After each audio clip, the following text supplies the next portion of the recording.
Yo, what's up? We're gonna be getting to Throg in a second. But I got some news. This is so good, we decided to stream 30 minutes early. Because I just got access to CA's new beta branch. They are working on the game. Big W. Huge W for the people at Creative Assembly. But take a look-see. Sky Cutters. Sky Cutters got a price change. Look at that. Little bit more expensive. Sea Lord Aislinn. Sadly, only 50% now on Master of the Mists. Honestly, I would have preferred a price increase, but I think it's fine. The ability's still gonna be sick. It's just not gonna be able to shoot into your opponent's spawn zone at the very start of the battle. Let's see, we have Ship's Company. They have Naval Discipline now. So they're a little bit more expensive. They got plus 50 gold. But they're basically a walking Grail relic now. Which makes them kind of insane. Plus 5 melee defense, plus 4 leadership, and charge bonus versus large in an aura. In an aura, holy crap, that's insane. 55 meters too. That is absurd range. That is bonkers range. Caradrian, Mark of Ashurian triggers at 25% HP, not 20. So he doesn't have to be fully dead for this thing to activate. He just has to be mostly dead. Honestly, I think that's apt. Otherwise, this ability would have never ever seen play. Aislinn also lost his healing potion, which I think is apt. A Star Dragon with the strength potion or whatever it's called, healing potion, is kind of insane. So you got Sapphire Guardian Phoenix instead, which gives magic attacks and spell resist in an aura, which I think is cool. I think this is now map wide. Life support Caradrian, just trying to take everyone with him. Yo, I would love to see this ability be meta. It reminds me of Lewin's ability. Army-wide buff for being pretty beat up. But yeah, I think that's pretty cool. I believe that's it. Sea elementals are now limited to 1. Yeah, I think that's it for the high elves. At least for the major stuff. We got some cool stuff for Norsca. Sifimir Noble now has bonus versus large. Bjorg actually got nerfed in a weird way. So he has bonus versus infantry instead of bonus versus large. Usually SEs at this price range want bonus versus large. But I guess if you want that, you just take a Skinwolf Werekin. But Bjorg will be much better at killing stuff like Astrogoth. So I think it's fine. It makes him more distinct than the Werekin. But it does overall mean we'll probably see less Bjorg. He was kind of strong though, so maybe it was needed. He's still going to be good, by the way. He's just not going to be an anti-large beast. Curse Eden Runecaller now gives himself physical resist, which I don't think was there before. And the effect range is now 55 meters. That's pretty cool. So Runecaller is just going to be a little bit more of a Chad. I think this is good. I'm much more tempted to take the Runecaller over normal Edens now. Chimera has been nerfed, which is what we've been asking for. Which is a good sign. CA listening? What happened? Anyways, yeah, we'll be getting to Throg in a second, but I want to go over all these changes first. Is there a way to play this patch by you, the common peasant? Well, come this weekend, I'm going to be doing a stream where we let you guys take control of the stream, in a sense, where you guys get to vote on what we do and how we play the campaign. That's the closest you're going to get to early access, sadly. Other than that, you'll have to wait till December 4th, but Chimera nerfs. Flaming Breath. Flaming Breath is not as armor piercing anymore. It also costs 1,500. The Dreadmaw, I believe they fixed one of its abilities. These guys are insane, by the way. Look at that. So I don't think they had bonus versus large before. Maybe they did. But I believe their stat line is like slightly better. They're going to be hitting about as hard as Marauder Horse Masters is how I understand it. Their stats, their melee stats are actually quite comparable. They're fast, and Battle Songs now has a 55-meter range. It says range 100 meters, effect range 55 meters, duration infinite. So I don't know exactly what that means. That might be a typo, but we'll load into battle to show it off later. But yeah, these guys are, I think these guys are insane. Have any favorites from the DLC? I'm not sure quite yet, but yeah, I think that's pretty cool. We got the rune collar changes. Fimir Noble has anti-large now, which makes him pretty cool, I'd say. And this thing makes him kind of like a walking Grail relic. 35-meter missile resist and melee defense. It's kind of short range though. But yeah, that's the thing with this guy. Let me just show off what the worm does real quick.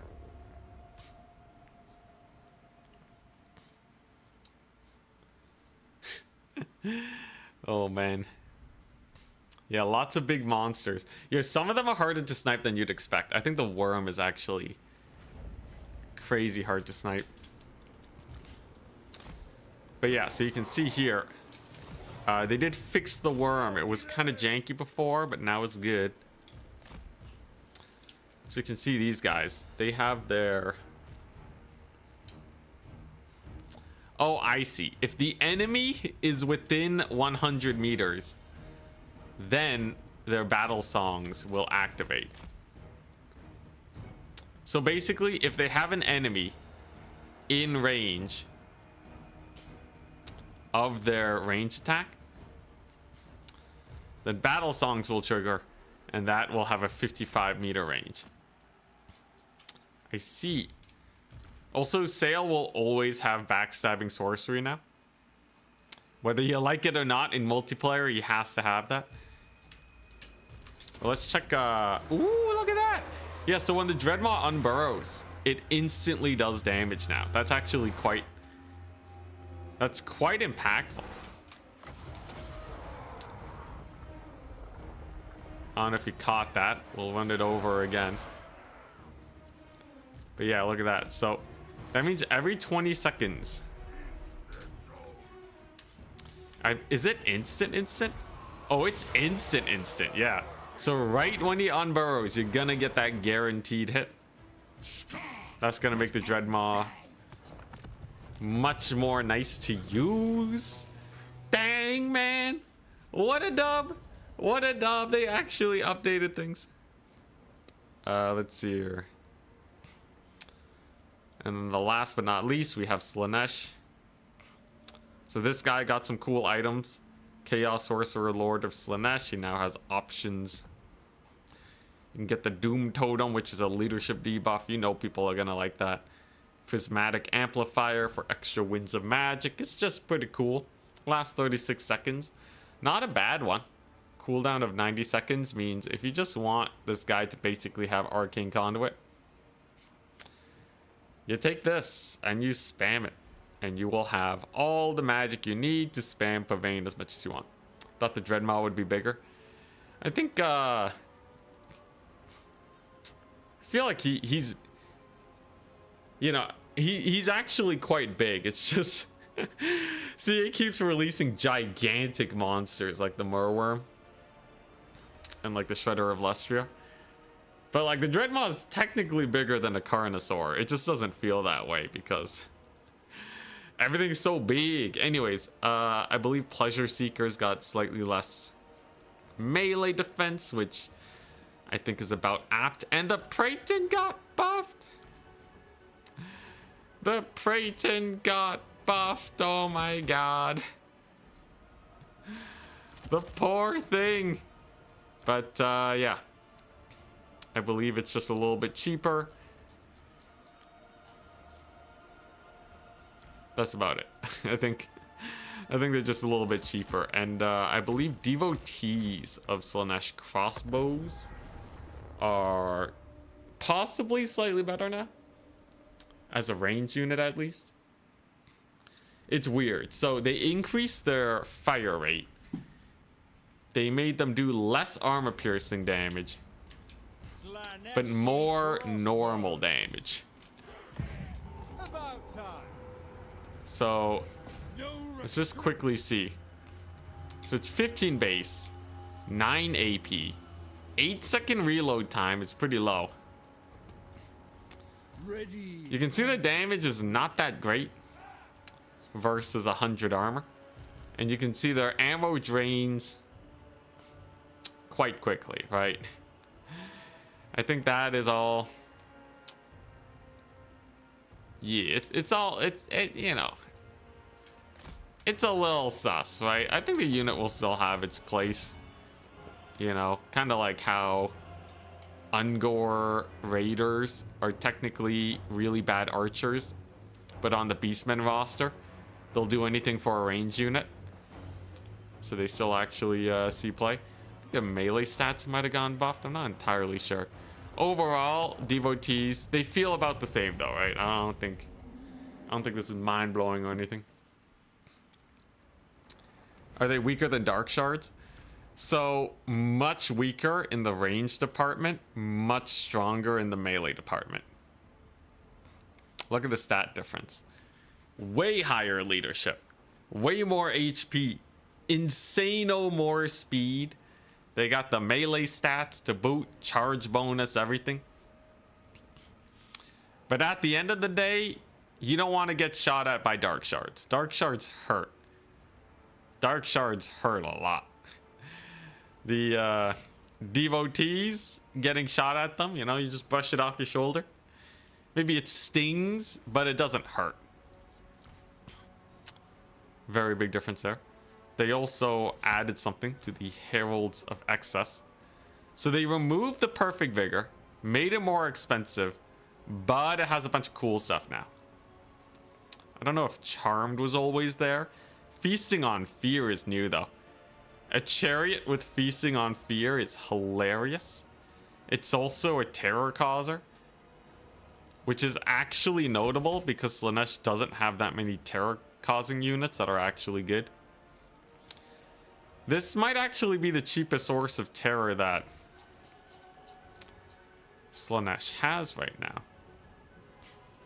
Yeah, I think this is actually the cheapest source of terror now. Devotees versus Shades. Technically, Devotees would win, but by charging into melee. The idea... Oh, your idea is the Dreadmaw is 80% underground, so it's long and chunky. The Dreadmaw, it's actually, you know, the whole creature is the part that's above ground. He's just a little stubby dude. That's my headcanon. If you use a debug camera to look underground, he's not there. So clearly he's just a little guy. But yeah, terror on wheels. So yes, they don't have Perfect Vigor, but Feasting on Fear is crazy for a chariot. It's crazy. I'm not sure if they got an HP increase or something either. It's cold up north. Yeah, but yeah, I think the chariot, it's interesting. I might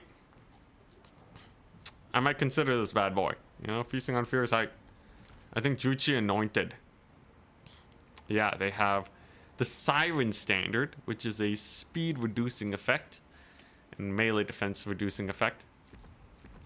If you take them as a pseudo Grail Relique, which is my gold standard for buffing auras, it's less range. They're gonna be more expensive. They're really squishy. Right? And you can make them more expensive, but you're just throwing money at the problem. Still gonna be a problem. Sort of anti-hero is not gonna solve that. Okay, a little bit of a bug. The items are only available on foot. We're making a post. Honestly, I didn't expect to go this far without running into a bug. Druchii Anointed. Items not available in multiplayer. In multiplayer, the unit doesn't have access to items when on a mount. Huzzah! We did it. We did it. Anyways, they'll probably get that fixed. If not by launch, probably quite soon. I don't think he's good, but you know, they're kind of putting in effort. I think Doom Totem will be hyped though. Chaos Sorcerer Lord just running around with -4 leadership. Maybe you put him on a War Shrine. Wait. Okay, what if you put this guy on a War Shrine? Holy crap. Wait just a darn second. Vampire Count's mains are gonna weep. Yo, this guy with Soul Feeder. So that's a self heal anytime he's casting. He costs 2,000, but he's a Mortis engine with -4 leadership and self heal. Isn't that insane? I feel like that's pretty good. It's still not as good as a Vampire Counts Mortis, because Vampire Counts is just faster. Then again, the War Shrine mount is still 43 speed. Wait, what is this? We know CA doesn't give an F about multiplayer. Yo, I'm going over multiplayer changes they added before the actual release. Are you kidding me?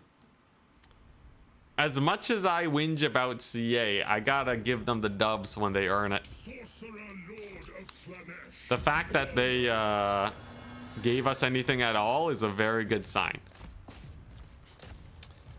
And a lot of this stuff is specifically stuff that I gave feedback on. So I can't say I'm not happy. All right, so how much does this heal the War Shrine? I cannot wait. Strike So he goes from the dance of battle. The trepidation. okay, he realistically heals like I don't know, like 300 HP or whatever. Wait, how much does he heal? So he's at 10,000 right now. We cast the whip. He heals. Oh no, he heals like 440. So it only takes 2 spells to counter a Spirit Leech worth of damage. His War Shrine aura builds up slow though, so it's not gonna be crazy versus Vampire Counts. It's gonna take a long time to actually get this thing built up, but I think it's nifty. And then he has yeah, he has a leadership debuff. I think you can probably get some work done with this guy. He's reasonably fast. If you're desperate for a Mortis engine, this guy's probably not bad. I could see a world where people use him.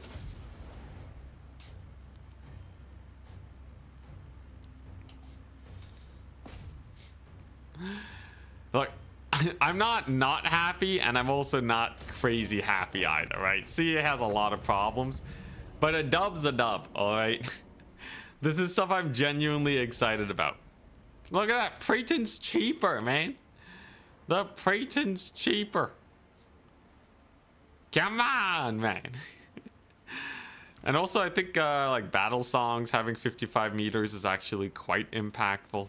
Pleasure Seekers seem pretty strong, so I'm happy that they tuned them without running them into the ground. It's nice.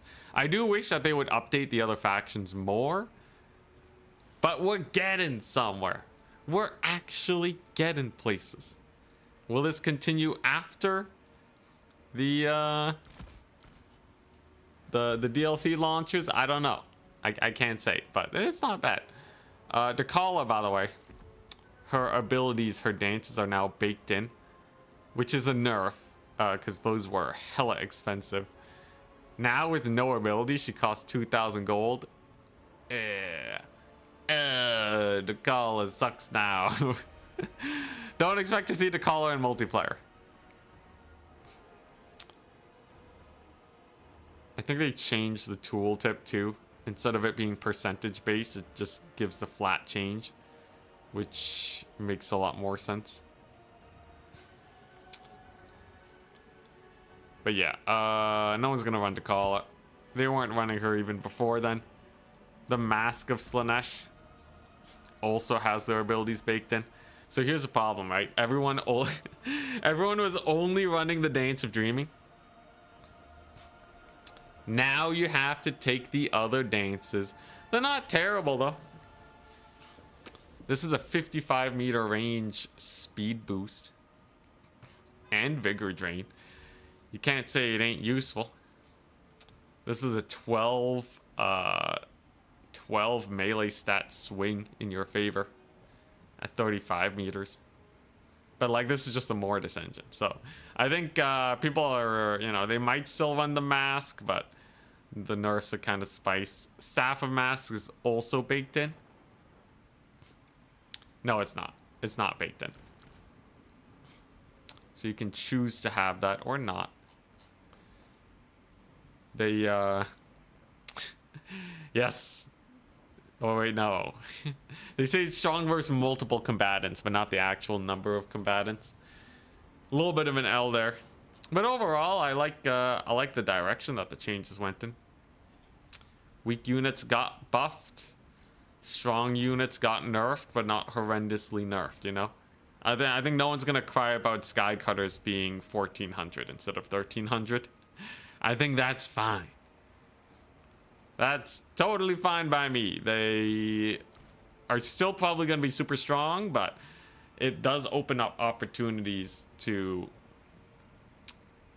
win by capture points and domination.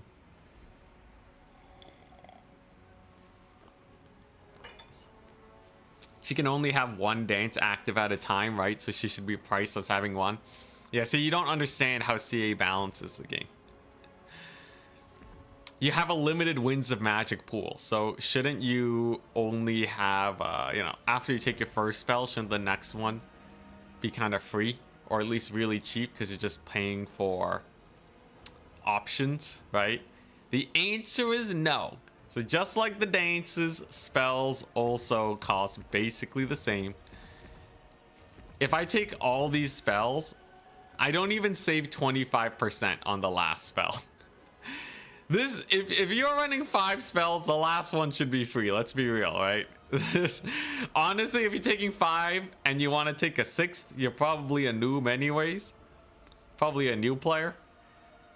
You know, give them some slack, right? Just make it free. Anyways, see, someone at CA loves hybridness, but that's kind of a problem that can be avoided in the multiplayer scene anyways by just knowing not to take all the spells.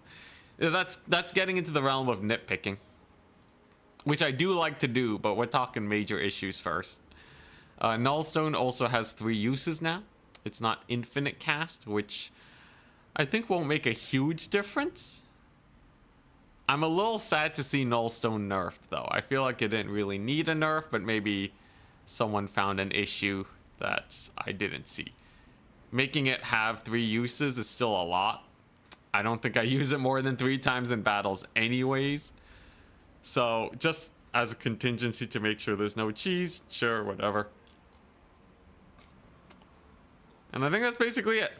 Oh yeah, and I think Aislinn on his dragon, his stats are still insane. Are they slightly lower than before though? I'm not entirely sure. Did they get buffed? I don't know. These stats are insane, man. Wait, is that? I can't tell, man. Were his stats really higher than this before? They might have been. Let's see here. Cause yeah, he has naval discipline. And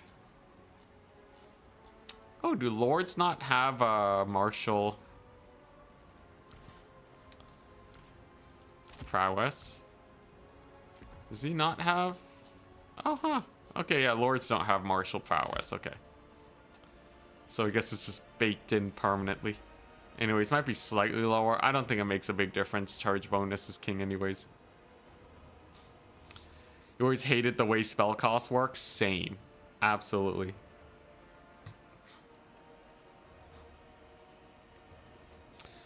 Any changes, Skycutters? Aside from the price changes, I don't think anything else.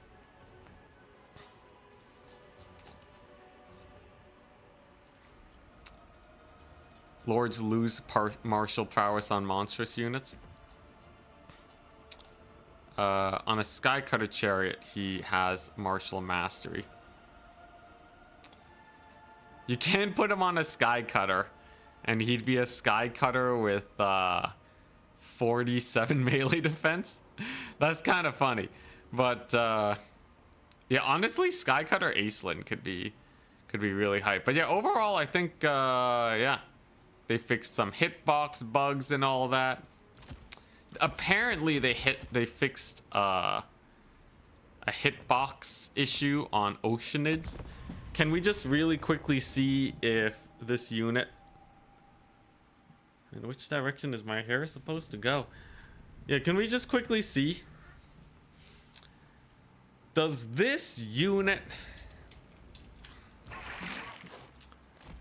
Does this unit do more damage because they fixed its hitbox? Yeah, Master of the Mist was nerfed.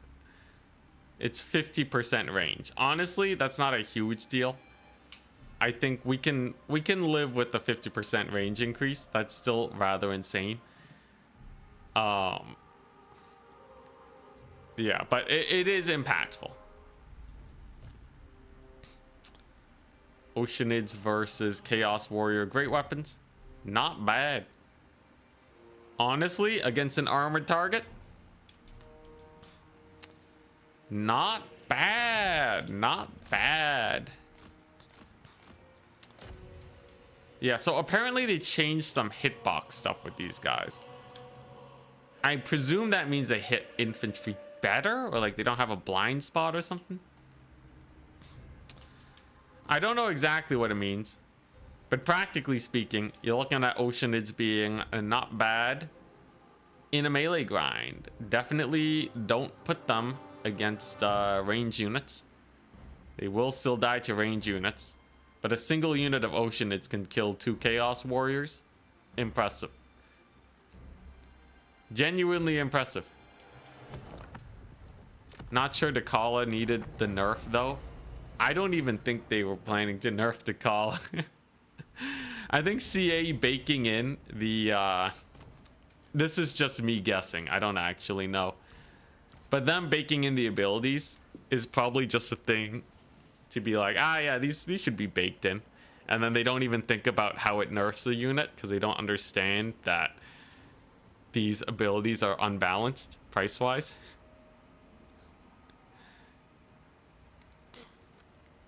You trying to tell me that Oceanids were good last stream? Oh yeah, I can show off the I can show them off here then, might as well. I guess I should double check just for safety's sake. If we have 4 Way Watchers shooting at Oceanid, if a unit dies to 1 Way Watcher volley, or you know 4 Way Watchers shooting at once, that's mega value. Wood Elves would absolutely kill to get 1,000 gold with 1 right click. So the question is, do they? But yeah, I'm convinced CA doesn't know that their abilities are actually hella unbalanced. So they feel like baking it in is just a net neutral when really it is not. Okay, yeah, so they take about 1/3 HP off. So they don't die to the Weight Watchers. It's still not pretty. You don't want to be taking this much damage. Oh my god. Yeah, that's not worth, man. There's no way you counter kite with that. So Weight Watchers 2 non-magic damage, all armor piercing. You'd think it'd be value, but yeah, it's similar to taking like Minotaurs, which Turin actually put up a video recently using Minotaurs to try and beat my high elves, but I had a little bit of Shadow Warrior ammunition left and they just died. Very similar. We'll take a look at the speed. What nerf? So the dance abilities on the new Slaaneshi Lords, they made it so that the dance abilities they made it so the dance abilities are all baked in, including the prices. So that means that they're gonna cost 400 gold more effectively than you would usually want them to be, because they're gonna have a bunch of extra dances that you probably won't use. So this is the devastating speed of the Oceanids. Oh no, here they come. Oh, what will we ever do? How will I ever deal with the unit? Oh no. Okay, memes aside though, someone did bring up the other day, I shouldn't be so mean because obviously you guys haven't had a chance to actually use the units, so it's hard to tell if they'll be good or not. But this is devastation, right? Like you do not want this to happen, man. That sucks. That sucks butts, man. That's 1,100 gold down the drain so easily too. Oh my god, the lord. Yeah, Weight Watchers just hurt. It doesn't matter how much resistance you have. If you get shot at by 4 Weight Watchers, you're dead no matter what you are. I don't care what you do, you're gonna be a dead man. Swap these out for Swift Shiver Shards. It's even worse, but no one's running Swift Shiver Shards versus high elves. How do sisters perform versus Oceanids? Like, probably insane. If yeah, here's the thing, my build usually has some Hagbane tips too for the Wood Elves, so that's in a situation where they're not technically getting countered. In an actual hard counter situation, they'll only have what, 20% missile resist, no armor, which means that a unit like this, if you're in a world where Oceanids were actually OP and you're really worried about them, you just take a couple of these guys and then it's done. I don't think the unit's good. Doing okay in the best of circumstances? Well, they do pretty well if there's no ranged. I think we might actually see Oceanids versus specifically low shooty factions that try to out-armor high elves. So we're talking like your Warriors of Chaos, maybe even the Greenskins, your Khornes, right? These factions don't really have the shooting to kill them. Marauder throwing axes. Like, I think Oceanids versus Khorne is probably hilarious. I could totally see people just being like, yeah, I'll just take a bunch of these guys and then like Alariel. And then like, oh man, like this is hilarious. This right here, this is hilarious. And Slaanesh, quite possibly Slaanesh too. Though I think Slaanesh is just too fast for the unit to be good against. Probably in a land battle situation, you'd see him. Wrathmongers versus them. I think Wrathmongers would shred because they have the magic attacks. At least the ROR would. But yeah, this is Khorne throwing axes. So these guys already beat warrior dual weapons, which is really nice. But like, yeah, in the most perfect of circumstances, they can just sit there and literally not be worth shooting at for the horsemen. They're just not going to get their value back. And then you can do this stuff. Yeah, this shenaniganry. Technically, your healing's worse because fire damage, but like, let's be real, it's fine. And then they just mulch all the armor. So I think High Elves will have a much better time in those matchups now. It's not bad. It's not bad. But versus shooty factions, don't do it. Don't do it. Huntsmen shred these guys. You think the niche is still going to be if you have a net to support them? Yeah, but like, why not just have a net and like Dragon Princes though? What about Oceanids and a net is like a better combo than like anything else in a net? Why don't I take like, I don't know, Reavers and a net? I think Fireborn and a net is just clearly way better. You see Charks do that all the time. Charks is the de facto high elf main in the community, and he hasn't been running Oceanids and a net, but maybe the meta will change. We'll see. Time will tell. I feel like ranged units and net is way better, though. I think Cav and net is way better. They're not even high DPS, and that's going to run out. But look, I don't want to keep arguing this forever. At the end of the day, I don't see a world where we end up agreeing with each other. I really do not. Right? Because we're both just speculating.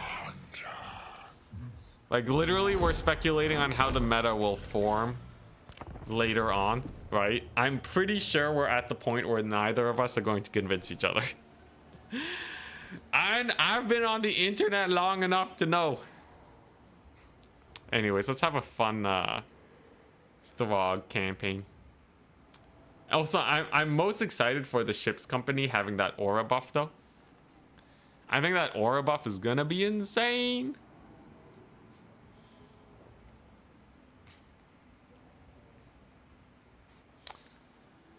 Is Slaanesh even more top tier? I believe they nerfed their army ability buildup.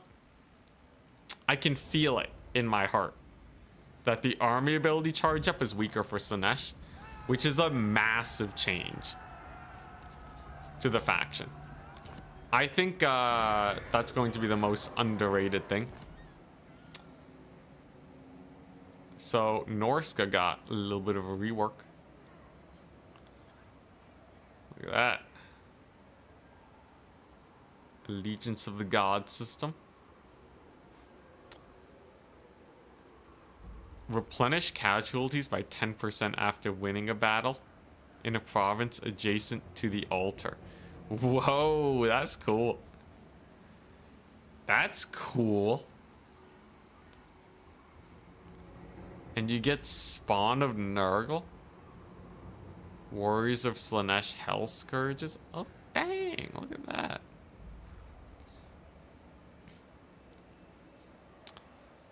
Dang. Alright, horrible regeneration for the spawn units.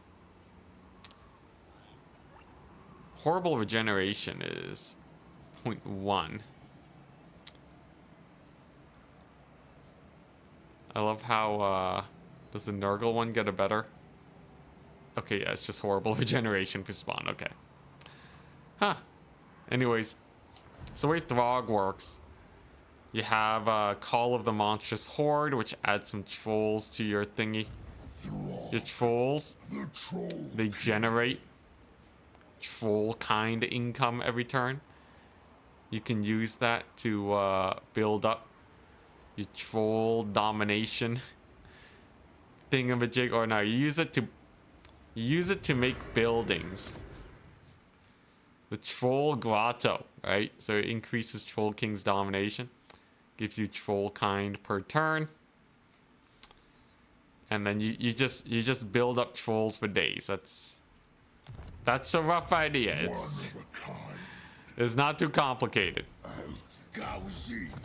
So I'm gonna try and see if we can speed run this one way or another. He yet sits atop the ocean throne. We'll see. We shall see.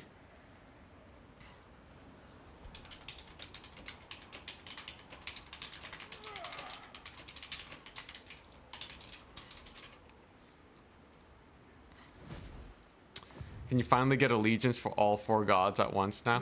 I have no idea. Never slumber. It just says 0 out of 15 raised altars. So does that mean you can actually just... You just need 60 altars then? Also this, they have a new resource, spoils, which lets you get a better version of the building. So you can see at tier 3 you can get Marauder champions. You just need this. You get it from pillaging, monstrous arcanum. It's just like, yeah, it's just an extra resource you can spend to get a few extra goods. Vision. Overall, Purpose. pretty cool. And then you have what? Occupy Hexawaddle. Or win 10 battles against Lizardmen. Dang. Alright. Wow, that's so easy to get. I feel like that might be too easy to get.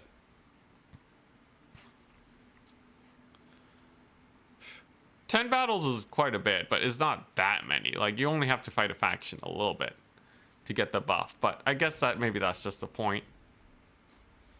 It's not like these are ludicrously OP or anything, right? Interesting. Tribal strength. Campaign movement range. Wow. Control +1. Okay, well those starting ones are pretty ludicrous. So we have a tech tree change. Global recruitment duration -1 for all units. This early, you can do that at 11. I guess that makes sense for Norsca, but dang. And then you can get more movement range. Dang, man. Dang, that's crazy. That's crazy, man. Casualty replens a little deep in. Construction time reduction. Some winners and losers here. Construction time for troll buildings. -1. Population surplus for newly captured settlements. Dang! Oh, that's cool. Unit capacity for trolls. Elder trolls. You got the old trolls. They learn how to beat tiny men a little stronger. They got a leadership buff for trolls. They got armor and missile resist for trolls. They got fire resist 50%. Holy crap. That's pretty spice. Missile block chance 360. Missile block chance. So that's 20% missile block chance. Healing cap increase. Jeez Louise. Holy smokeroos. All right, well that's insane. So sure,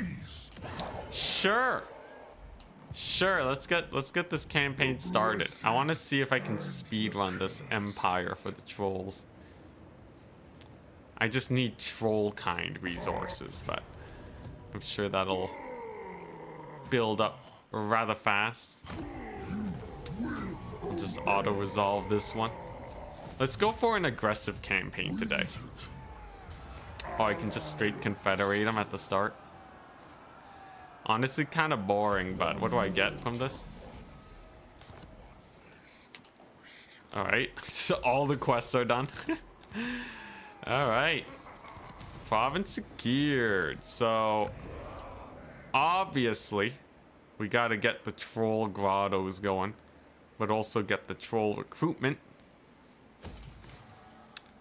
going as well. What is this? Troll cave.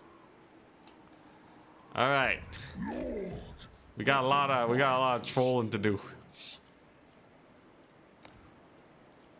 Much trolling indeed. Throg has a Lord of Beasts. Look at that crazy leadership buff. All very nice. Does he get troll hags? River troll hags? I don't think he does. I don't see any way to get river troll hags. That would be pretty funny though. Maybe he does. Maybe he does, but I've yet to see it. So this is generated from troll kind units. Amuse me. I only have 5 and it says plus 13. So I don't know exactly how that works, but we'll figure it out. Any trolling we can do here. Okay, we can get undivided corruption. Oh yeah, there's this too. Enemy leadership minus 10 in province. Wow. Generates money. It costs 50 control though. That's kind of funny. It costs control, not spoils. Isn't that OP? Wait, 50 control. What, I lose a little bit of growth? I don't care about growth. For every foreign settlement in the province. Dang. Campaign movement range minus 20% for own armies starting their turn in this province. Oh, so at the beginning of the campaign you should just do this immediately, right? Yeah, you can force rebellions and farm. This one is for every chaos altar in the province you get 10% casualty replan. Wow. Wowie, wow. Oh my gosh. Okay, wait, so if I activate this, yeah, I only get a little bit of money. But if I wait, I wanna restart this campaign. I think we misplayed turn 1. I think there's a far better turn 1 you can do.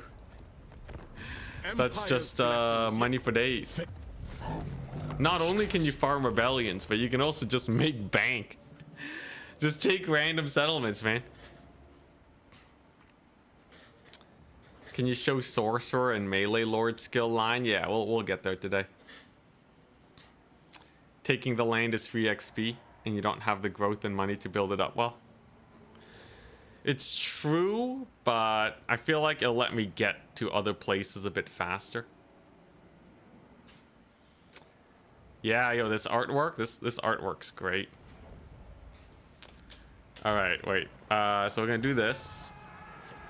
So in theory, I can basically force, or not even force a rebellion, but I can get my control way lower here. So if I do this, how much money do I get? Campaign movement range 20% for army. Starting in this province, control minus 15. So if I do this at the start, I get 2,000 gold. Each foreign settlement in the province. So it seems like it didn't give me as much as I thought it would. The money's off. Something's weird about it, but I'll take the extra cash. All right. I'm still gonna go for the Confederation.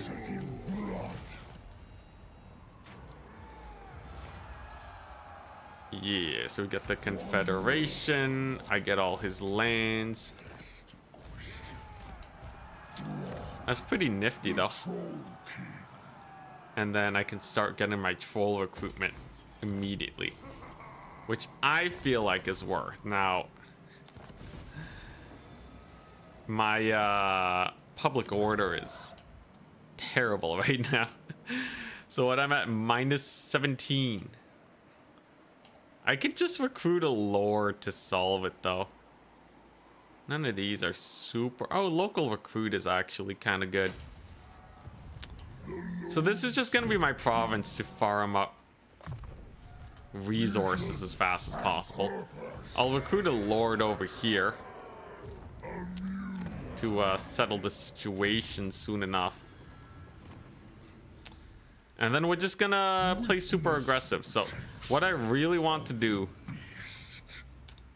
Desolation of Kislev. If I can occupy Kislev, I get Undivided Corruption and Permafrost Winds for all my units, which is Damage Reflect. Whoa, dang. I get Damage Reflect on Ice Wolves. Holy value, what the crap. On the Ice Doggos. All right. That's pretty cool. That's pretty cool. Are there any other conquests that are... Drakenhof is battle healing cap, vigor loss reduction. Speed when fighting wood elves, reload time. Okay, this one's kind of useless. Let's see, the Chaos Dwarves. Which ones benefit trolls? I want to get the strongest trolls of the land. Oh, it's literally just this? You're kidding me. Well, you can't have it all. Some of them are just general buffs. Battle healing cap is good for trolls. Oh yeah, that's true. Yeah, so we'll take out Kislev and then we will go beyond. But yeah, I'm good. I'm just gonna play a super aggressive campaign. We're gonna get the global recruit going as fast as possible, and then I can just global recruit with Throg. What's the dwarf one? Not the Chaos Dwarf one, just the normal dwarf one. I can check that out. Okay, stop spamming the chat. I already... If you do it again, I'm gonna time you out for 5 seconds, but I already said I'm going to show it when I recruit the Lord. You're good. You're good, man. We can wait a sec. Let's see here. Where's the dwarven one? Is that Old World? Empire Kislev, Beastmen, as the Serpent, Tor, Arch. Let's see here. Chaos Dwarves, Greenskin Skaven Tomb Kings, Dark Elves, High Elves, Coast Lizardmen, Beastmen, Chaos, Crow. Because these are the god-related ones. Ravaging the Dwarves, income from buildings, AP. Only when fighting dwarves, though. It's a 10% income boost. That's not bad. 150 per unique foreign settlement? Maybe. Maybe. It still doesn't make sense why the thing gave me 2,000 gold, but whatever. So this is minus troll kind for spoils, the feeding pit, which is freaking useless. At least for what I plan to do today. I want to get these troll caves going as fast as possible. Does Norsca still have the... Yeah, they do. They have the upkeep reduction, but this does consume campaign movement range. As you can see, we make monies. Throg has 1 million replenishment. Oh, Jurgesh. Giving me some sick stuff over there. So I can just do this. And we're going to use our vast quantities. Ooh. Look at these guys. Look at these guys. So let's go for the Great Shaman Sorcerer first to start off with. Tactician. It's a 5 melee defense aura. Unyielding Assault. Ooh, the Disfiguring Scar, though. That's a fan favorite. Ah, yes. The stupidity. Yo, how does that make sense? Okay, well, first of all, Norsca is Norsca all blue? No, they have a few uninhabitable. Ocean and Unpleasant in the forest. And desert.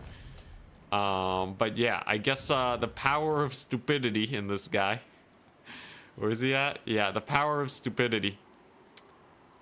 It will allow you to nullify the climate penalties. Only for him, though, I assume. I don't know, man. I don't know. You don't care? He's stupid? Too dumb to know the weather? Yeah, let's just go disfiguring Scar instead. Crazy guy. Alright, we'll get a million trolls. The idea here is if I just spam a stupid amount of trolls, we can get this built up incredibly fast. Adds 3 troll monsters to a targeted lord. This, I need Troll King's domination to build up though. So at full charge, it's 15% reduction for trolls, recruit rank and leadership, and perfect vigor, along with unit capacity for all the other trolls. It's insane. This just gives Troll King's dominion. Okay, so this is probably better to get, right? Like, I feel like I need a lot of troll grottos. This would actually make for a really fun speedrun. Just figuring out how in the world I'm supposed to, how in the world am I supposed to get this stuff built up? Because you need a lot of settlements to make this work. Might need to confederate Norsca, not entirely sure. Recruit the stupid one and name him after chat. Oh yeah, the skill tree. Yes, I gotta check out the skill tree. Wonder if that'll make them effectively attrition immune. Oh, that's true. Okay, so bile trolls are the best generally. Stone trolls are the best for tankiness. This is boring, even though it's technically better because I get more trolls, but bile trolls are insane. They have a leadership 8 debuff. You only need to mix in a few of them to get cooking. Great shame on Practice murderer, eager for slaughter, frenzy for and melee attack. So frenzy for himself, melee attack for all units that are high ranked. That's pretty cool. Persuasion tactics is great. I love casualty replenishment. Local recruits not bad, but not the best. Winds. Winds of magic cost -2 for rare spells. So you can tell by the color of the spell. So uncommon is green, common is gray, and rare is blue. So that means he will get final transmutation. Is transmutation of lead also rare? It should not be rare. Final transmutation, he can get it down to a -30%. So that's what? -5? Oh my god. So you can get final transmutation to... oh no, that's cooldown. Whew. Alright, never mind. What does this do? Okay, -4. So you can get -6 off of final transmutation. Overcast. -6. You can overcast final transmutation for 20 wins. That's pretty good. Leadership for his army, post-battle loot. All in all, not bad. Not bad, I say.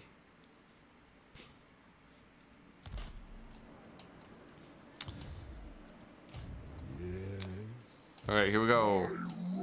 The Ravaging Continues. Rebellion will be coming to you soon, which is good. I have spent all my monies. And then I believe I want to just spam this troll cave thing. So Throg's army is generating lots of troll kind points every turn. Norse Resilience is just a really good pickup. Only costs 5% casualty replen. Holy crap, man. Jeez Louise, dude, Norsca's broken. And then you get battle hardened. Holy crap, man! Would kill. Comes first. Slaanesh would kill for this replenishment. Born of winter. And the next turn I can get yet another troll grotto. Trolls for days, and we're just gonna pillage our way through this land. Can't wait to get in on a whole trolls only campaign. I think you can pull off trolls only super easily now. I think that's like the intended way to play Throg. Okay, yeah, Norse Resilience, it was like that before the update, but like, they didn't nerf it.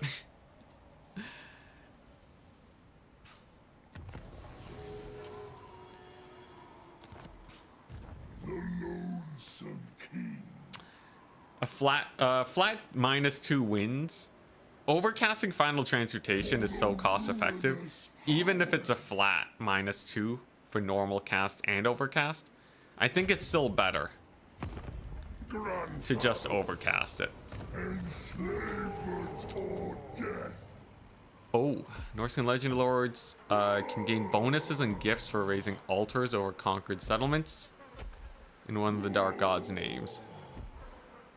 One of the 4 gods must be chosen before raising an altar. Each god provides progressively stronger faction-wide effects.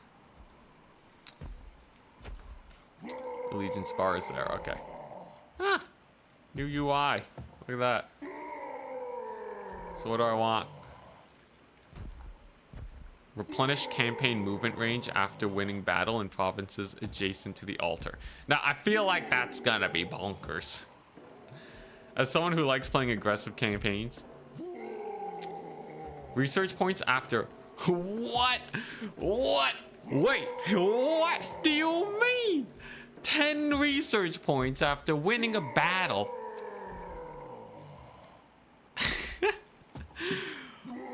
What? That's crazy. That's crazy. You can probably cheese farm. Can't you just chain sack settlements and get like 1,000,000 research? If you just get one altar, right? And then just chain sack all the settlements around it with like a single lord, you just instantly get all the research. That's so good. That's so good. Holy crap. Okay, Nurgle just sucks. Yeah, Nurgle just sucks. All right. What does this do? Upkeep all armies, physical resistance all characters, weapon strength. Make Throg the smartest boy with that. Yeah, I think that's the best one by far. Give me that Zinch. Okay, what does this do? Okay, spoils I don't really need. So the thing about raising altars though is that you don't really get a lot of money for sacking, but I get money for just taking the fight on. Gain a magic item or ancillary with a chance for receiving a unique item. An ancillary force is summoned which cannot recruit or exchange units with other armies and must be guided towards the nearest owned settlement to deliver the pillage spoils. That force cannot summon a new one of its kind. What? Wait, your army will gain the following effect.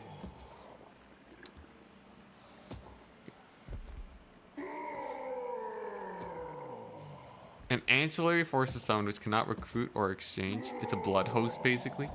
But you also have to get it to your settlement. Okay, well, I'll figure that out later. First things first. Chosen to pledge allegiance. The gods will be Oh, look at that. Their favor towards you. So you actually, think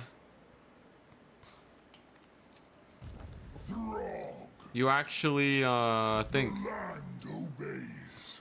Keep watch. you get the settlement. Many-faced monolith. 5 research points after winning a battle in adjacent provinces. So that's like all it is. If you can upgrade it, allegiance to the eagle +1. Spoils can be transferred from pillaging forces here to the faction. Spoils +2 per turn. Magic item drop chance. Interesting. Pretty cool. That's pretty cool. Can't really recruit on Throg just yet, but that's okay. Income from spoils and pillaging. Income from sacking. Any post-battle loot shenanigans I can do? I think this bottom skill line just isn't really worth it. I'm just gonna make Throg's army ludicrously strong and we'll go from there. Get the Penumbral Pendulum, one of the best spells in the game. That's hype though, that's very hype. And then, boom, another Troll Grotto. Troll Grottos for days. I can also use this to just give Throg more.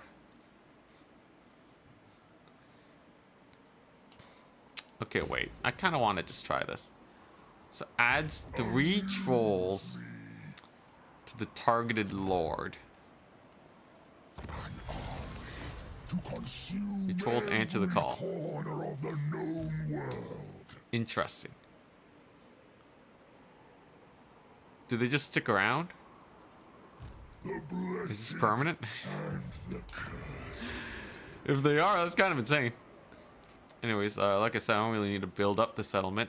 Oh, I could build it up to increase this, though. Okay, might as well, then. Money's gonna be slightly negative. But totes fine with me. This guy can get some cost savings by encamping outside.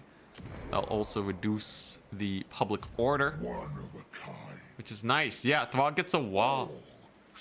Throg gets a wall. Oh my gosh. I can make troll grottos here. Oh my gosh, it's so good. My voice cracked. Income from raiding, campaign movement range, all armies in local province. Dang! Holy crap! This is crazy. Okay, so you kind of want a lot of territory. At least if you're trying to build up troll Throg's thing. He wants his empire. Throg's an empire builder.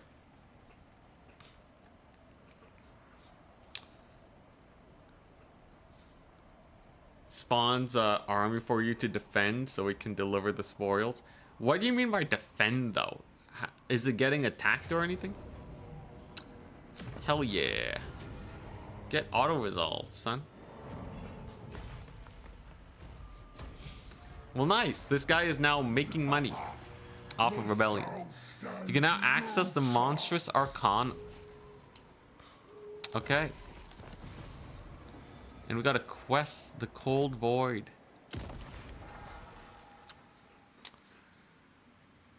Huh? So, glory hunts are non-repeatable hunts. It's a regiment for renown. Taming hunts are 2-stage hunts specific to climate zones. Trophy hunts are started in specific areas of the map and can only be completed once. Gets you unique items. Hunts are listed in each of the Arcanum tab. It's a lot of bookkeeping. I feel. Just get me in the fight, man. Selecting a hunt. I'm sure it's simpler than it looks. We'll open its entry page. At the bottom of the page, you can select one of your lords to lead the hunting party. However, any other lords can assist with the search as part of the hunt. If enough hunts of the correct type are completed, what is it, Pokemon? It's possible to achieve the Supreme Hunter status, which grants powerful effects. Conditions to attain it are specified in the relevant Monstrous Arcanum tab. Resources gained, ward save, cooldown reduction for the hunts, regeneration for all the monsters. Huh, alright. So what, just go there? Is that... Capture it. Okay. So I just gotta walk there. Alright. It's kind of weird walking to my quest markers. I'm not used to needing to actually walk to quests. Warhammer teleporting has spoiled me, but I think it's fine. So, melee attack and weapon strength for my big boys. Sure. Throg is smart enough to be reading. I think Throg is better at putting up with this stuff than I. They will fear. So, this guy... So, the idea is I need to recruit as many trolls as I possibly can. So my troll kind builds up as fast as possible. That's what we're looking at. And we'll get this hunt out of the way. Then maybe bully some Skaven. Get some free research going. It'll be great. Throg looks fun now. Dude, there's so many cool mechanics going on.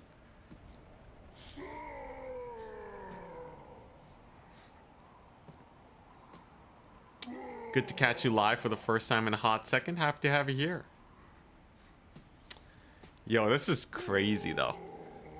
This is crazy. You get trolls for days. You get a unique building chain.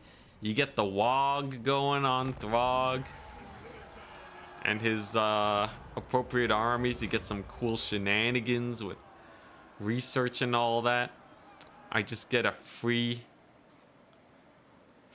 talisman of preservation, I guess. A simple prayer. Screw that.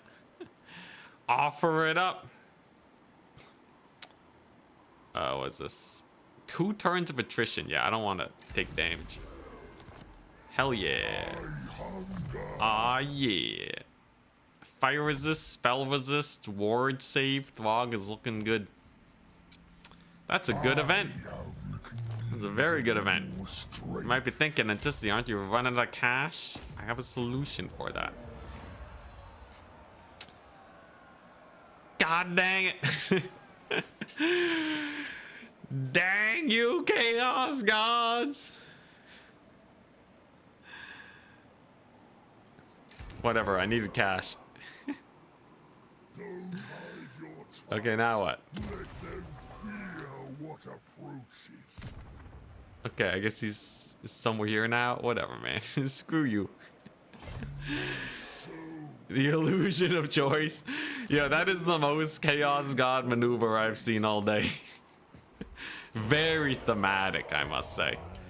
Very thematic. Alright, if we just have Mr. Trollman here, I might as well. Who's this? Is this the guy? No, that's just Ingmar.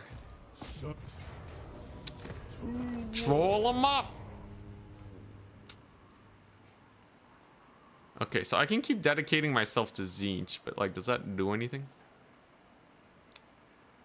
Okay, UI is a little janky. What if I like really level it up?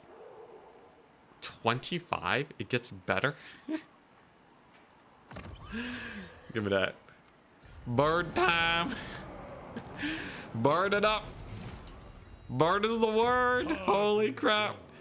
Eagle for days, man! I'm gonna be the smartest Norscan. Smartest Norscan faction the world has ever seen. This is amazing. I'm having a great time. And then we're gonna attack the Skaven soon. We're gonna get more bird altars going. We're gonna make a bunch of enemies. I don't care though. Life's good. Well, life's real good. And then I'll start having cheaper trolls. Which means more trolls. Endless power.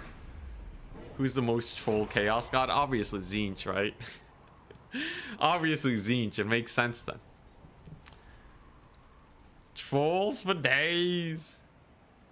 Oh man, this and the multiplayer balance patch before launch. CA is spoiling me. For anyone who didn't catch it, by the way, there was a multiplayer balance patch. Skycutters got a price increase. Chimera's got a price increase. But also there were some buffs. The Praeton is cheaper. The Praeton is cheaper. I repeat, the Praeton has been buffed. Unfortunately, not that much, but it has been buffed. What is this? These are all downsides. Which is the least downside? Leadership -6. Melee attack +7. Battle winded. Or upkeep and battle winded and leadership debuff? Okay, yeah, give me the leadership. I'm going to troll build, man. We kind of need that leadership. Okay, so as I understand it, I need to fight as many battles as possible so that I can get my research, right? So we're gonna start by fighting this one. And then I'll fight the settlement, and then I'll fight the armies a bit more. And if we do this enough, I'll be rolling in the research, right? We're learning so much by tearing apart this Skaven. Pre-launch patches. I know. It's crazy. Yeah, they implemented some of the stuff even I talked about. Huge dub. Huge dub from CA. It's not perfect. Don't get me wrong. Before you start calling me a CA shill, though feel free to if you feel that way, but the fact that they did it at all is good, you know? The bar is low and they have surpassed the bar. Let a man be excited. What is this? What we got here? We have some Skaven. Alright. We have the Troll Tide coming in though. I might be thinking, isn't there too much anti-large here to stop the trolls? No. Clan rats are terrible. Period. They just suck. I'm gonna worry about a couple clan rats. Just flank them. Just give them some flanks. It's fine. Look at this. I'm gonna barf on them. Look at that. Come on, Throg. Yeah, there you go. And boop. Blah. Yeah. Oh boy. Oh, this is great. This is great. I'm having a wonderful time. My leadership is high. In real life and in game. As long as I don't die in this battle, we're okay. Which, we'll see. That's a clan rat. That's a dog and a rat ogre summon. Courtesy of Throttinator. This will definitely be a bit of a, you know, kite for your life type battle, right? This is not the simplest thing to do, though. With regeneration, it can't be that bad. It can't possibly be that bad. We're already getting a few routes here. If you're wondering about my composition, it's so I can get my troll points going. I need more trolls to build up my resource. So trolls for days it shall be. Oh yeah, I have pendulum. Maybe I do blob them up then. Maybe I do. Blob them up all over here. If there's one thing that wins battles, it's spellcasting. The Vermintide, that's a lot of rats. More rats is better for me. So my Winds of Magic pool is rather limited. So we're going to have to be a little smart about this. I think this is about good enough. Magic is one of your best resources in Warhammer. As you can see, you can swing the battle in your favor quite aggressively. If used properly. Ouch. AI also getting some pretty good magic in though. We're gonna need Throg to beat up their heroes and such. What's the cooldown on this? I think I can get one more pendulum and then we're gonna have to dip because this is actually kind of a lot of skating. Can Throg kill Gorge at least? It's fine. I got the chitination going on. I got my reinforcements and the Chimera. I'm gonna get another sick pendulum down the line. I believe one right down the pipe over here will maximize the deeps. And now we can disengage. Disengage, make use of our regeneration, will be great. We'll be fine, we'll be fine. I'll leave some Marauders here because I could not care less about them. Unfortunately, we don't have the greatest of missile resist just yet. But as long as these guys rally, I ain't too worried. We got a Chimera here. I wouldn't be worried. I know you guys are sweating right now, all right? I'm definitely not projecting, all right? We're fine. Chimera Breath Attack got nerfed because it was stronger than Dragon Breath Attacks. All right, here we go. Get another one of these massive pendulums. That's gonna be a good one. And then we're gonna get the Chimera. We're gonna get a Breath Attack right down the pipe on him. The doggos are gone. Boom. Chimera Breath Attack. Still rather strong by the looks of it. And also a pretty solid source of terror. Throg v Throt. The regeneration battle. Battle of the gods. Can I get a mass Skaven route though? We might be able to. A lot of these slingers are staggering my Chimera to hell and back. Come on.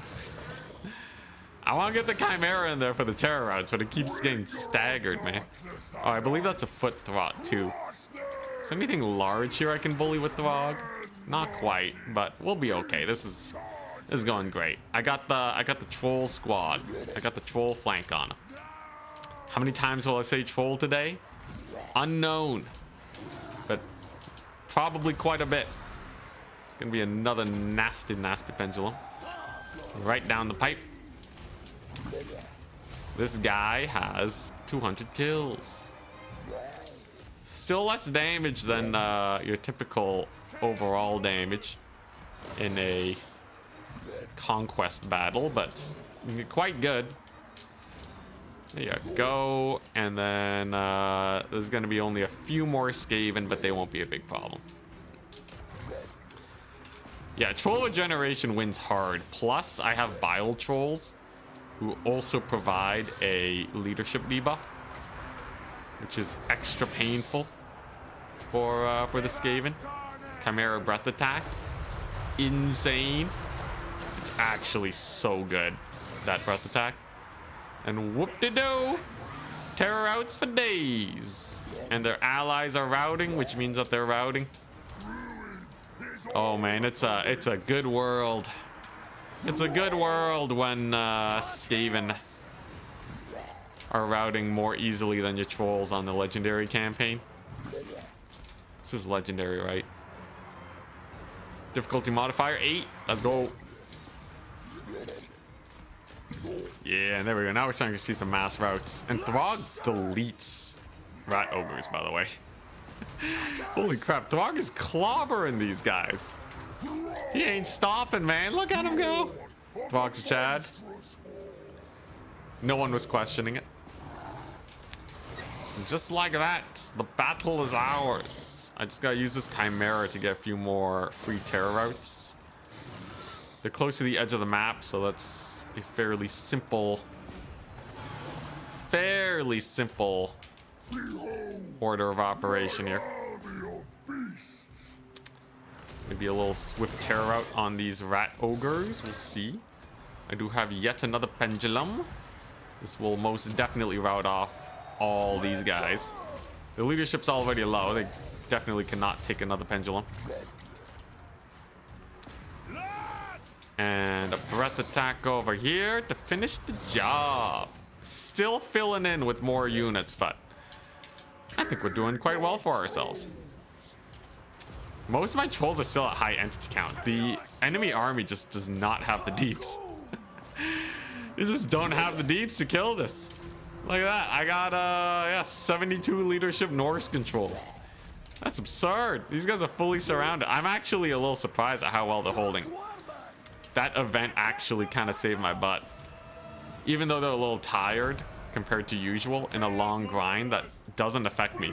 So I actually turned a bad event into a good one. Very nice. A little bit of a route, but doesn't matter too much. And as soon as I have another pendulum, we'll just wreck these guys. And life will be glorious. Troll maxing going well. Going very well. Yeah, I just gotta... Come on. Just gotta get him a little bit more blobbery node here. for that sweet, sweet pendulum. I think if I bring in just a few more guys here, that should get her done. I don't know how close they are to army losses either. I feel like it has to be close though. Can we get a sick blob? How many kills? 250? Not bad.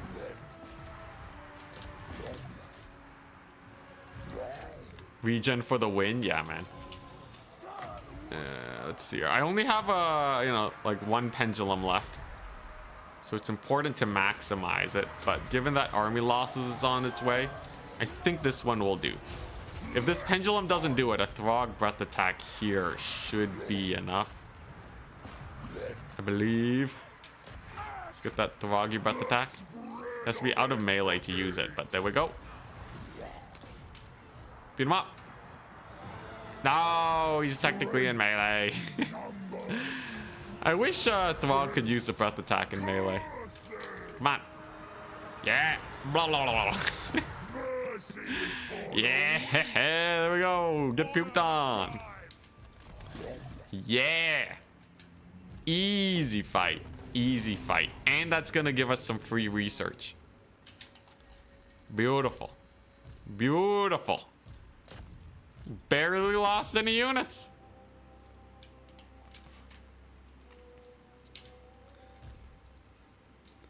Chat doubted. I can't believe it. That wasn't even close. Like the easiest fight of my life. Okay, maybe it was a little sketchy at some points, but overall it was pretty chill.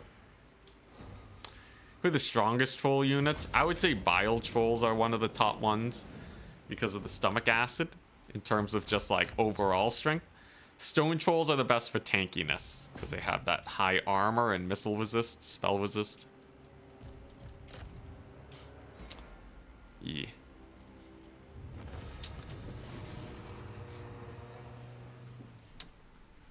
Chat's full of doubters. Yo, I had 240 losses. They had 4,000, over 4,000 losses. That's a 20-to-1 ratio, almost. I guess maybe 35-to-1, whatever. Most of my deaths were marauders anyways, alright? Honestly, I've been looking to get rid of the marauders. Troll only. You know, we're just playing a normal Throg campaign, but I feel like spamming trolls is legitimately one of the best strats you can do for the guy. At least with the update coming on in. Troll only is kind of sick. It's kind of amazing.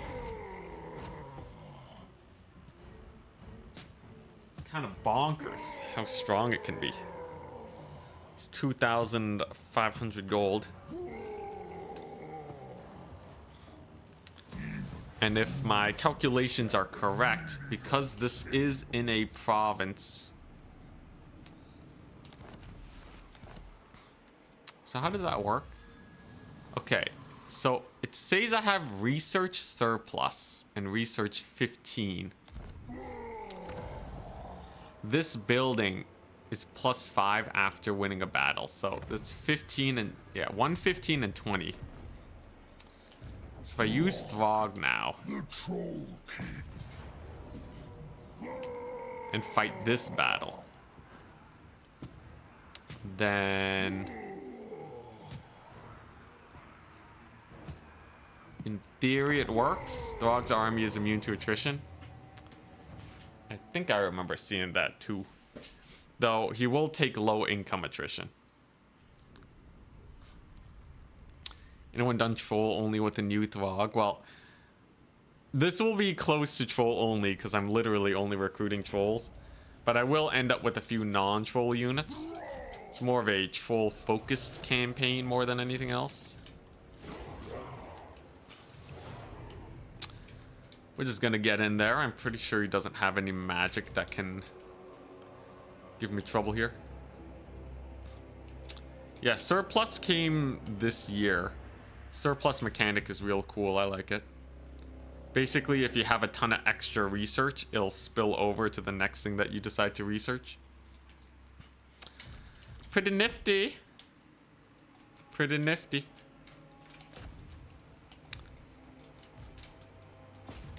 Unfortunately, siege battles have not been reworked by the looks of it. You got some dubs, you got some L's. It is. I do find a little silly that sieges are just like, yeah, you just gotta attack the gate for a few minutes, and the enemy army has no counterplay because they didn't design sieges well. More of a minor complaint because most of the time you'll auto-resolve or have land battles. I'm not saying it's the end of the world or anything. But I do remember CA talking about siege rework stuff. Maybe that's in the far future, though. Minor complaint, though. Minor complaint. I've been having a great time in this campaign so far. Just as soon as we can get through this gate. Come on. There we go. Beat him up.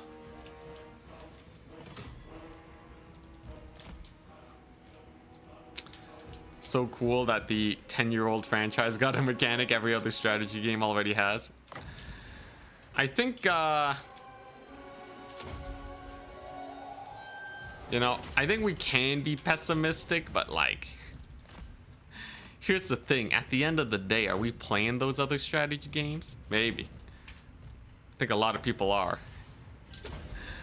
But I think Warhammer is good enough to hold its own weight.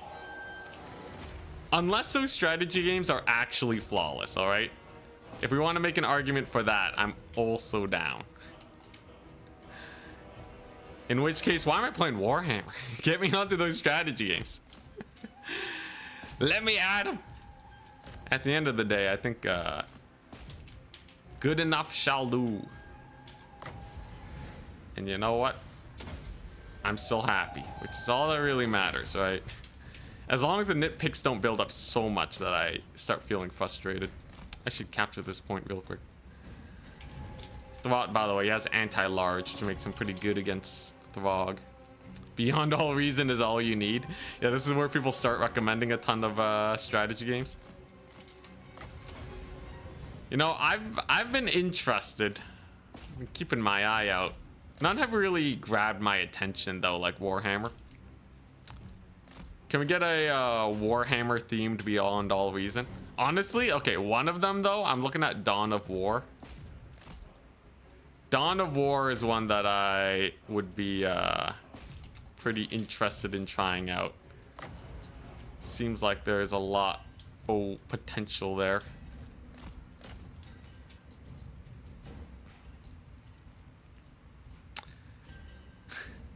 You only play strategy games with both campaign map and battle mechanics?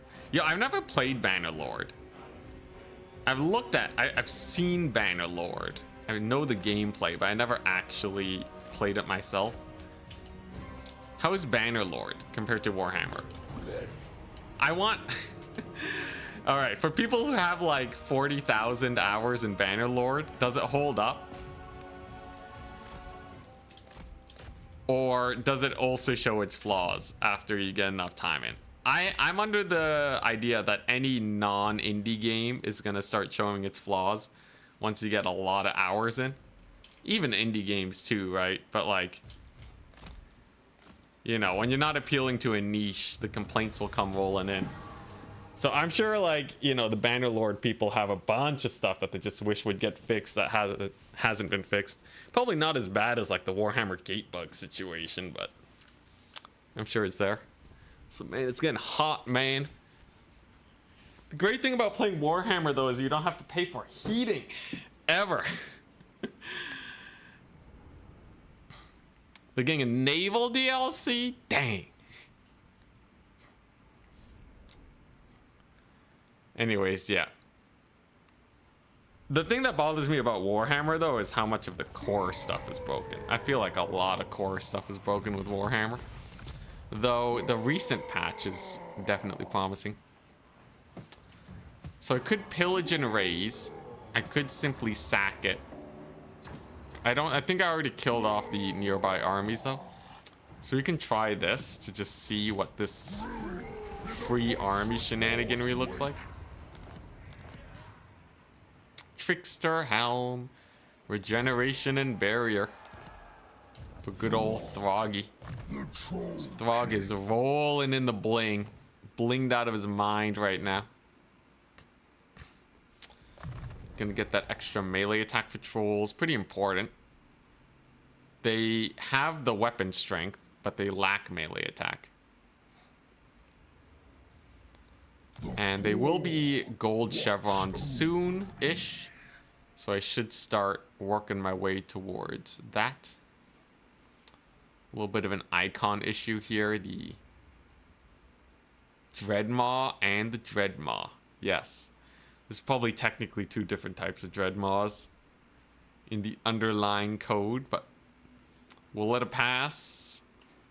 I guess I'll just take, what? Speed and charge bonus for the doggos, or armor and melee attack. That's not useful for the big monsters. So I'm gonna get the speed and work my way up towards this. And research is higher. There you go. So just flat, it's just, it's real. It's actually real. Overrun the world. So what do I gotta do with this guy? None of your units will replenish. Pillage spoils. Pillaging forces may increase their haul of spoils by pillaging other settlements on their journey. Once the haul is delivered, the force disbands. So if I move him here, he can pillage Fort Stragov. And then we get sick place. Something along those lines, I'm sure. Too bad I can't go into encamp stance for free anymore, but I guess that's acceptable. In the meantime, we're just gonna keep warring with our friendly Norskins. It's Kislev force here, but maybe I do war with the Kislev forces. What is this? Thane Frost. Interesting. I believe that's a rebellion. Sure. Honestly, the pillaging forces don't even have to go home, because you can deposit them at monoliths. So you might as well just keep them with your main army.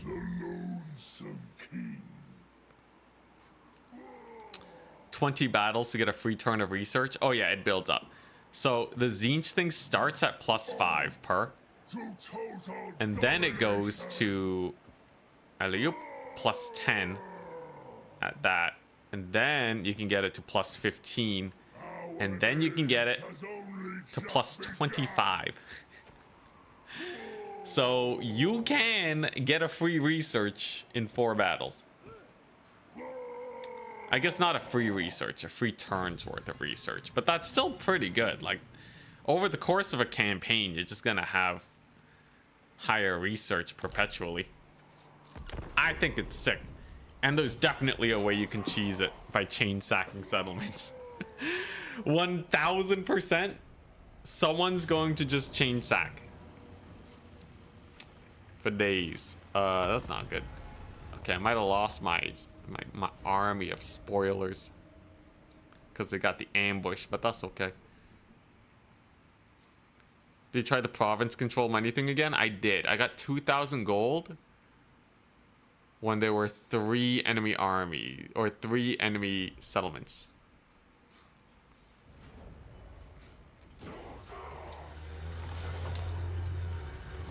Shields up.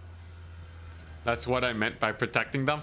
They got ambushed. Throg was nearby.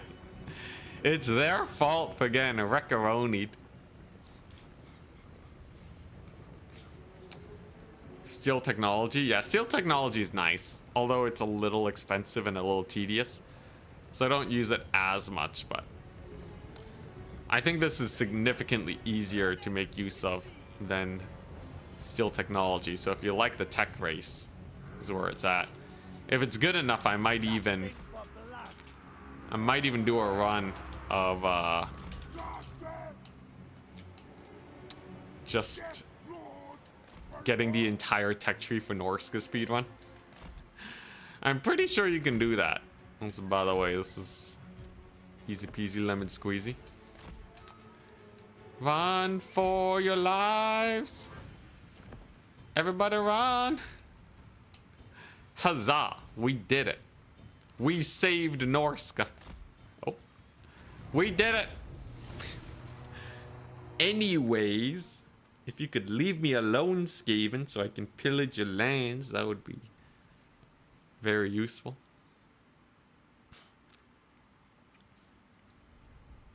Oh, nice. You did the flip-flop. Very nice craft here. Yeah, for me, I flip-flop between Warhammer multiplayer and Warhammer single player when I get bored of one or the other.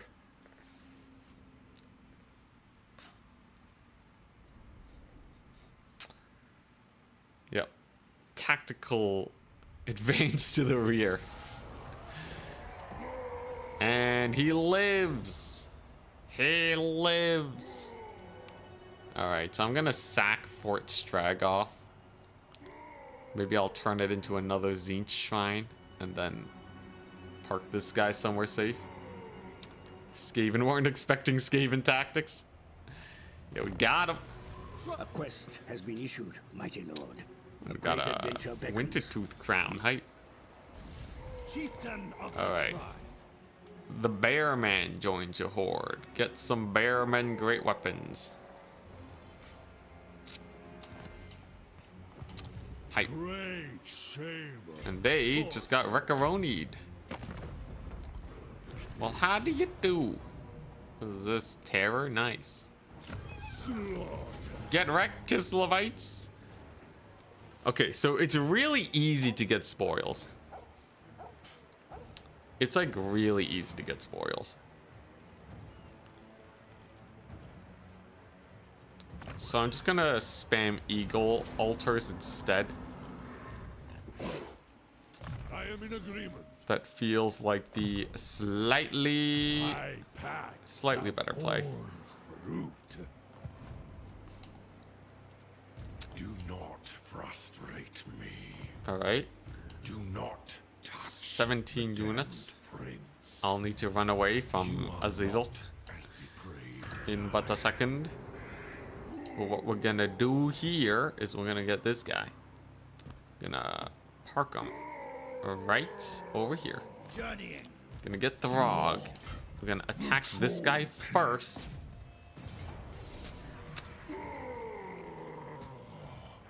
Dang, that's a lot of reinforcements. Regardless, we have the troll stack. We're gonna attack this guy first to maximize the number of battles we get, to maximize the amount of research we get. What is this? Daniel's faction, but better? Oof. Yo, Daniel has the downside of being a launch faction, alright. You guys think Daniel will ever get some love? Maybe he will. Maybe Daniel will get some love. Are the odds likely in the slightest? No. Considering how long it's been, how little love they've gotten. You know. Maybe. Nah, Daniel's screwed for life, man. Like, most of the Warhammer 2 factions got a rework when, most of them got a rework in Warhammer 3. Given that there won't be a Warhammer 4 unless some miracle happens. Unfortunately, this is probably a bad time for Daniel. It's fine though, we don't need Daniel. We don't need Daniel. Behold.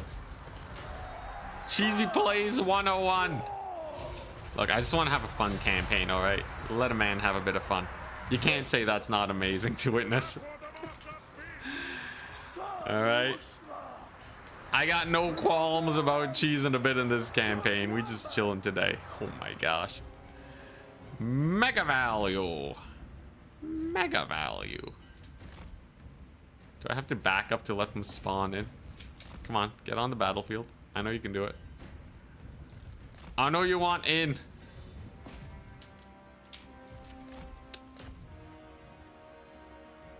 Huh, they're not spawning in. There they are. Nice. All right. And then we hit them again. Woo. Sweeping them up. And a little bit of terror routing, and we're good. Nice. That was 415 Skaven kills. Daniel is just a dog, but no war. Oh boy.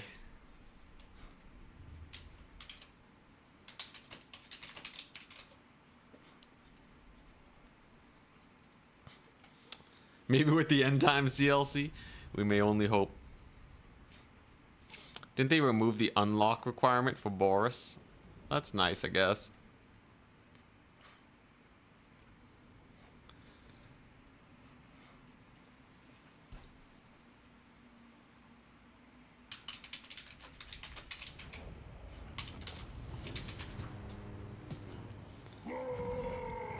Alright, so pretty clean battle. In fact, we even get a little bit of healing.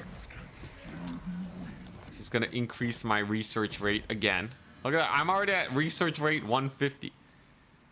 There's not a lot of factions that can get this much research rate this fast. It's kind of ludicrous. I hear you. It's kind of ludicrous, I'm not gonna lie. And then we go over here. I'm gonna have to fight the battle, but honestly, they're a joy to fight.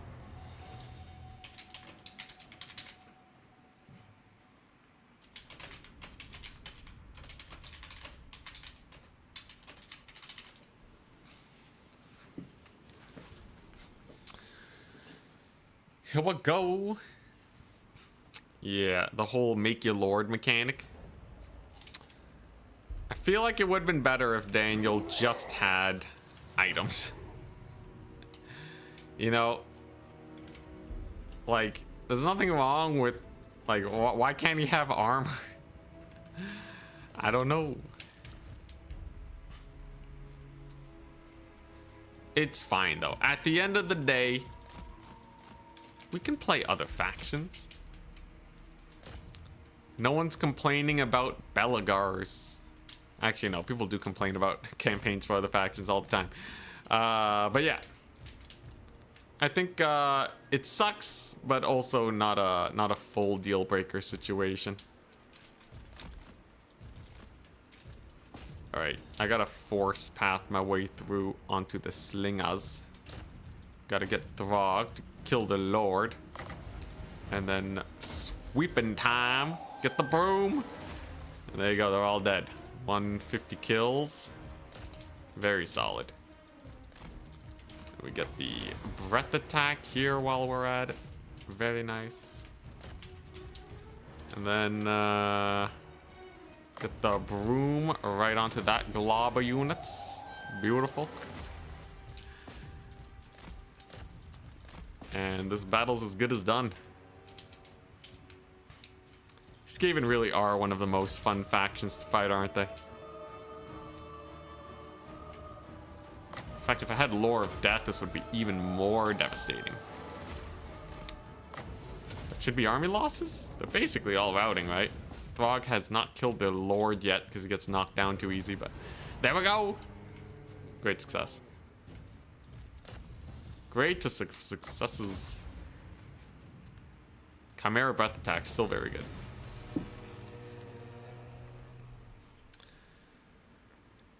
So they did buff the demons. They did buff the demon princes. They gave them some AP. It's true though, it's still not crazy. And their skill tree's all borked, right? Daniel's anyways.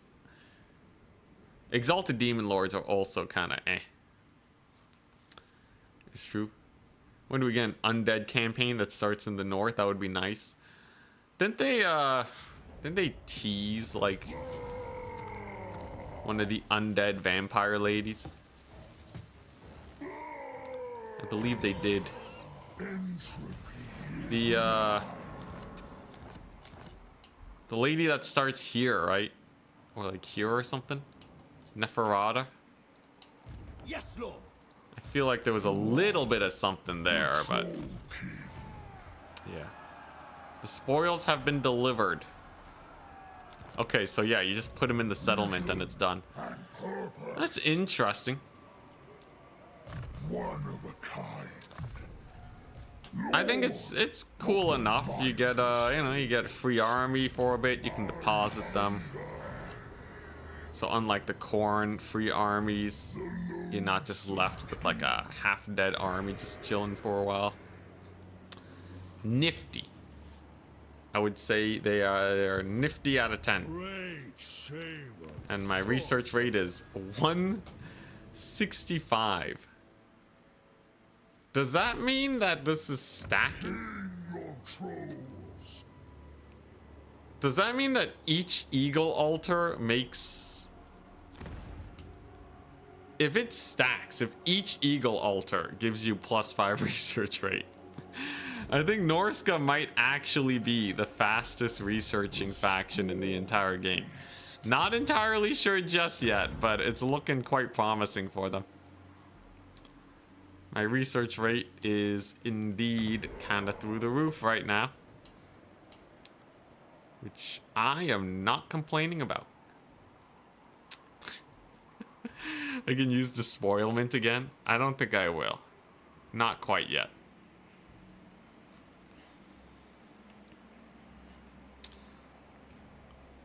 For every chaos altar in the local province. Huh. Yeah, eagle altar surrounding one region and then just sack it over and over again. I think by the time you get to that point, though, you're already kind of rolling in the research, though. You can definitely get some insane research rate if you do it right, though. Like, I think the possibilities are looking good. Why wouldn't it stack? It's for adjacent regions. So, like, if you look at the, you know, the wording of it, it looks like maybe it doesn't stack. At least when you're looking at it in the top bar, right? It just says like, oh yeah, you get altars to eagle provide 15 research points after winning a battle. Yeah, it could be interpreted either way. Though it's saying the altars are providing it. So I think it does make sense. I think, yeah, I think it makes sense that it stacks. Which is kind of ludicrous. Also, why hello there, Bloodied Castalton. I hope you like becoming research. Also, why is this not... Trollkind are gained every turn from troll units across your armies and Troll Kingdom buildings. In major settlements, Trollkind are required to construct. Stopped during... Oh, you don't get Trollkind when you do this? Oh, that's so useless. The blessed and the Yo, this sucks. Okay, yeah, so you get you get the WOG. You get the WOG, but yeah, it doesn't. It kind of screws you. Because then you don't get Trollkind, which you kind of need.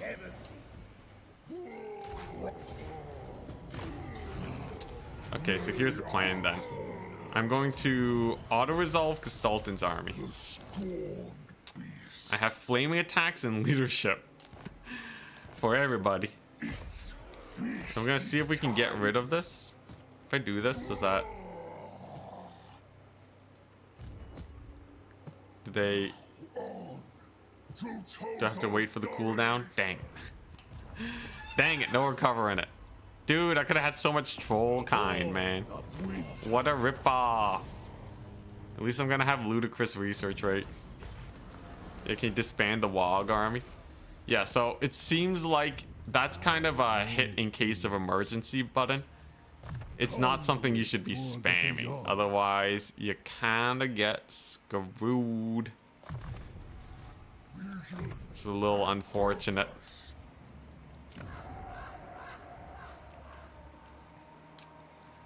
Though, Troll King's domination, like what does Trollkind let you do anyways? It just lets you get more Troll King's domination. But that's based off persistent building, so you don't actually need Trollkind most of the time. You just need it to construct the buildings. So, in the grand scheme of things, probably Yeah, in the grand scheme of things, it's probably not super important that you are spamming it up. But early on, you should definitely resist the urge to... do the thingy. At least for a wee bit.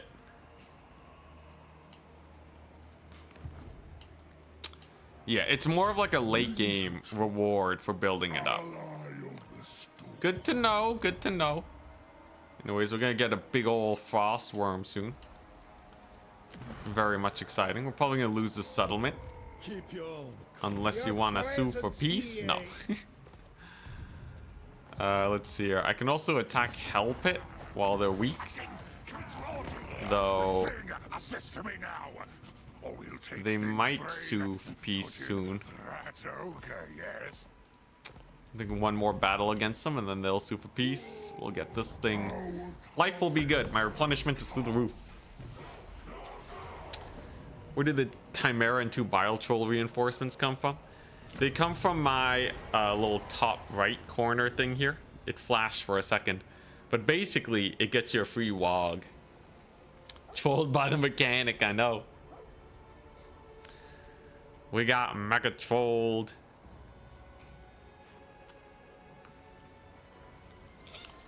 Yo, I am very tempted to do a Throg, like, tech tree speed run though.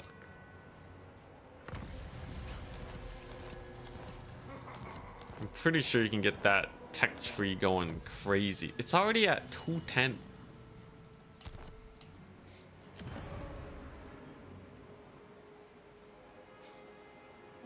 Holy crap. Wait a second. Oh, I get it. The ability's permanent. Holy crap, it doesn't go away. I think. Why else would this still be 210? Wait just a darn second. You're telling me I just get 5 research points? Okay, yeah, so you can actually just get it to stupid levels of research rate. I think that's an oversight. Come on. Come on, CA. Don't fix it. Don't fix it. Come on. Come on. You should make it permanent. I'm sure it is totally balanced. There's no reason not to keep that a thing. What are you doing, son? He's just chilling. Okay, not gonna lie, I guess it's kind of ludicrous, but oh boy, that's nifty. That's very nifty. The hunt's culmination. So this is just the good old battle. Should be super easy because I have Throg. The Nurgle one. Can it just stack 100% regen? Yeah, I don't even know anymore. Is it 10% for each battle? So after 10 battles, you just have 100% replenishment. It stacks to 60% though. So even if it does go infinite, it's not crazy. The corn one though? Can you get the corn one to be like 1,000,000%? Oh, you butt. Ah, they bugged the quest. They usually attack you at the start, but the quest is now all goofballed. The AI is like, I gotta take the high ground advantage. All right, we'll be fine though. Let's just get them in. Get a little bit of a flanking with these guys, and then I should be good. My magic will not be very useful, so we're just gonna use Malkoths on them from the get-go. We'll get the dogs in here, rout off some of the Norse controls. My guys are all being slowed because of the big frosty worm, but I should be good very soon. Because number 1, we can use Throg's breath attack on these trolls. There we go. So they're all gone. Throg gets a nasty breath attack. They'll be routing off the field very soon. My trolls are better than his trolls. And then we're gonna get the duel of the gods. Good old Throggy versus a giant dragon. Throg has relative stats, but he has bonus versus large, so he should be able to stomp this guy's face into the ground.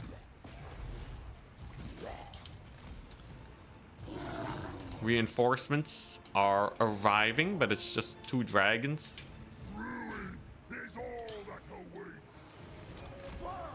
Replenishment end turn is capped at 50%. Oh, my bad. Mobby. Ouch. Ouch. Bro. Bro, leave him alone. Not the caster. He's like my main source of replen.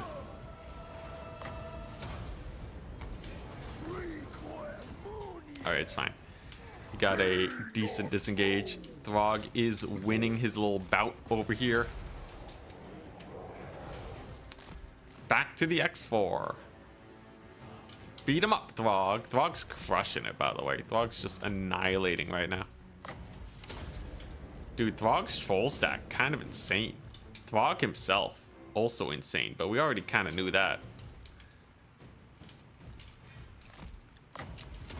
There you go, lots of deeps. These guys are looking a little worse for wear, though, but he should be going down very soon. Yeah, let's go. What a glorious offering. What a wonderful day. And just like that, everything else routes. Pretty chill battle. This battle's a lot harder if you have like normal marauder spam. But with trolls, it's surprisingly easy. While giving him the hammer. So I think I get to recruit that guy now.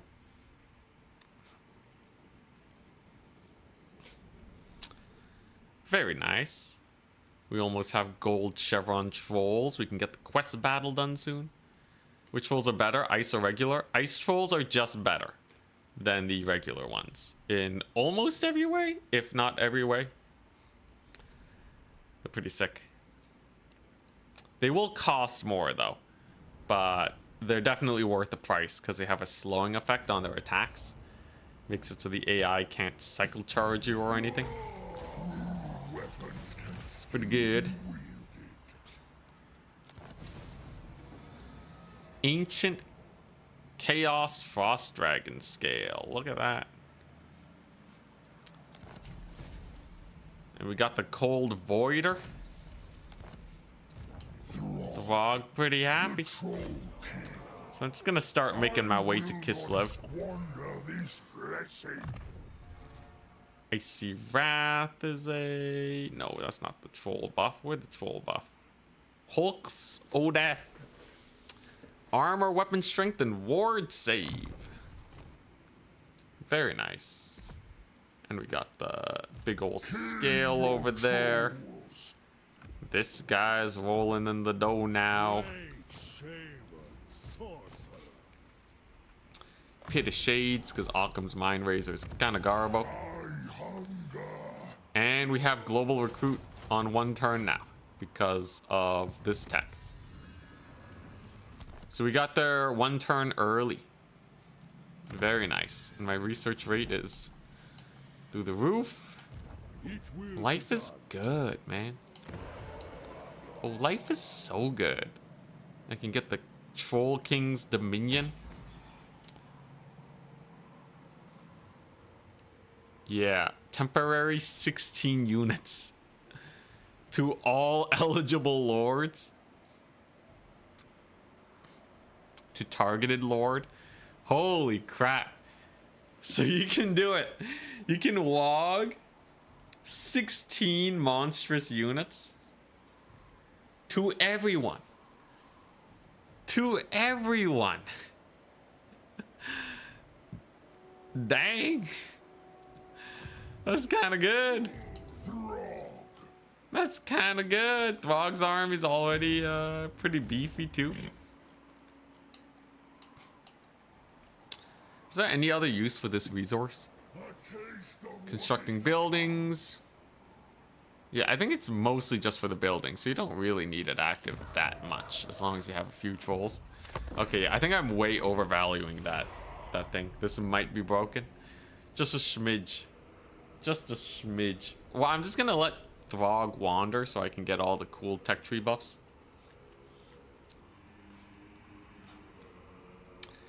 There's a tech and a troll skill that increases it even more. Hell yeah.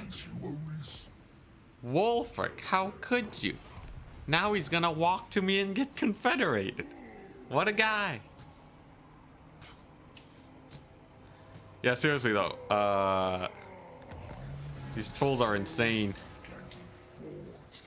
Trolls are bonkers. So you get Throg. Easy peasy auto resolve. Now I don't need cash. It could be better to just get more armies out, but getting more eagle altars means I get even more research rate. How many of them do I need? I need 15 altars in total. That's pretty simple. That's just 15 settlements. That's actually insanely simple. Yeah. So I guess that'll be a cakewalk. I cannot be swayed. Wolfric being a pain in the butt. It's okay. We got Olaf over here. He'll crush it. Is this Wolfric? No. I'll march it. Gotta defend my altar. There you go. Get in there. And then we're just gonna... Yeah, we're gonna take Kislev. I want to get my conquests going. So Kislev will give me ward save. And it'll also give damage reflect on all my ice trolls. All pretty amazing. Feeling good. Throg could probably do his quest battle too, right? It's the Wintertooth Crown. This can't possibly be that difficult.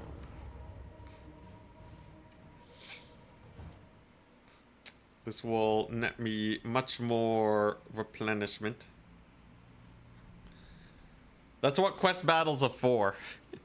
If you're fighting your quest battles at full health, what are you doing? Except for some of them. Some of them you need full health. Like the Gochuk and Felix one, that one's butts. But this is a Warhammer 1 quest battle. I think Warhammer 2 quest battles are the easiest. Warhammer 1 quest battles are kind of middle ground. Warhammer 3, though, can have some hard ones. I don't know. It's kind of a mixed bag. But in general, quest battles are easy. The Rangers have sprung a trap. Oh, no. It's a good thing they're at the edge of the map. Yeah, damage reflect and regen is really good. That's gonna make my ice trolls ludicrous. Actually. Some braced longbeards. We'll just give them the little window death. There you go. Might as well chuck out a breath attack too while we're here. And then we'll just shut down the artillery pieces. Okay, yeah, so there are Slayers. Slayers I'll have to be a little bit more careful about. If I use my magic to kill them, though, they also shouldn't be a big deal. This grind is going great. Trolls are specifically very good versus dwarves because they don't have a lot of ways to break your leadership. And they also don't have a lot of DPS. So it's just a good time. Plus, you also have access to a whack load of armor piercing. What's not to love? Just gonna chuck out one pendulum here to disrupt the Rangers, and then it's just the Slayers, really. Now, Slayers are generally mildly problematic. The unbreakable, the dwarves, so they have spell resist. But they do have one weakness, and that is that they are entirely melee. So that means if I blob up my dudes, they won't take too much damage from them. And then a little bit of spell casting should finish the job, though it is a little bit more of a tricky situation. We're gonna get a, yeah, just a vanilla bit of shades going. Pin them down over there, and then for these ones, I'm just gonna blob up and let the regeneration do the talking. And that should be enough to take out even a couple slayers. Maybe I can get a rebound pendulum going. Yeah. Yeah, regeneration is just way too good.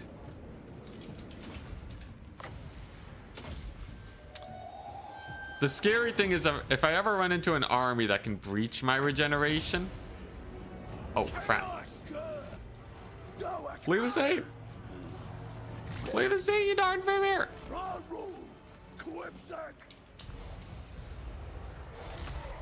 Destined to leave. No. Don't you dare die. No. I'm a goober. I'm a goober. No, my magic. My magic. I'm too prideful to restart. Oh my god. What the crap? Sometimes I forget that slayers are beasts. Oh my god.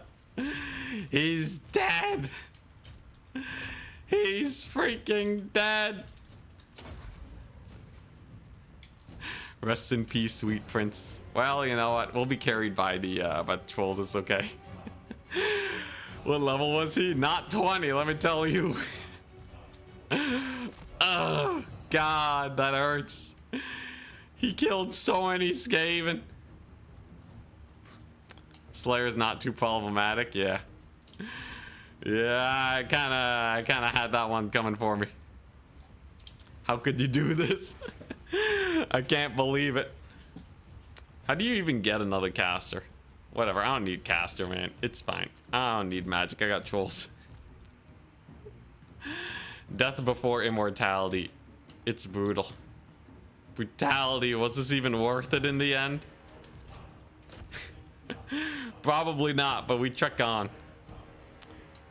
I gotta, you know, I'll save the optimizations for when we do the speedrunning. Whatever, he wasn't even a troll. He wasn't even a troll anyways. Yeah, he needed to go. The max copium, crank it to 11. It's not like you're devoted to the eagle or something. Look, I just need research, all right? We sent them to the farm where he can continue the research into infinity. Just get a caster lord. Just keep him around Throg. Honestly, not the worst idea ever. Hey, trolls don't full die even at one entity. That's kind of nifty. Defeated Ungrim. Got some sick buffs. Nice. Very nice. We got the Winter Tooth Crown. Oh, his items. His items. Oh. All right, whatever. Congratulations, random lord. You get in the ancient scale. They will fear me. Oh, that's a painful one. No re-recruiting. All right, whatever. We're gonna go back into the settlement. We're gonna enjoy our new replenishment. You know what? Screw it. I'll just, yeah, I'm just gonna get a dude. Decrease leadership in the region. Boom. Oh, that hurt so bad. All right, it's fine. How's the research? 225. So we'll get the stronger ores. I don't really need public order. And then, yeah, we'll attack Kislev next. Kislev next. What is this? Local recruit? Our time has come. I can recruit a chariot. I feel like that's not even worth it at this point. So let's just do that. This guy will fight Wolfric's armies. We'll build up our research rate. Things will be good. What does furs do for Norsca? It makes trading slightly better. It's not especially great though. He just wanted to learn from the Troll King but died a young Vimir. I think he was super important early on, but likely I'll just auto-resolve with Throg and this dude. I'll just never play a normal battle with Throg ever again. Hell yeah, ammunition, that's huge. What is this? Bunch of armies. It's all marauders. So if I just stack my army, we'll be fine, right? Surely they don't have any magic that can hurt us here. Yeah, there's a busted troll research that we can beeline to a bit later. Lots to look forward to, but I want to get that campaign movement range first. He left the stove on at home. Alright. Another great thing, battle songs is also really good for trolls. So this new ROR, if a unit is within 100 meters, an enemy unit, all my trolls will get +8 leadership.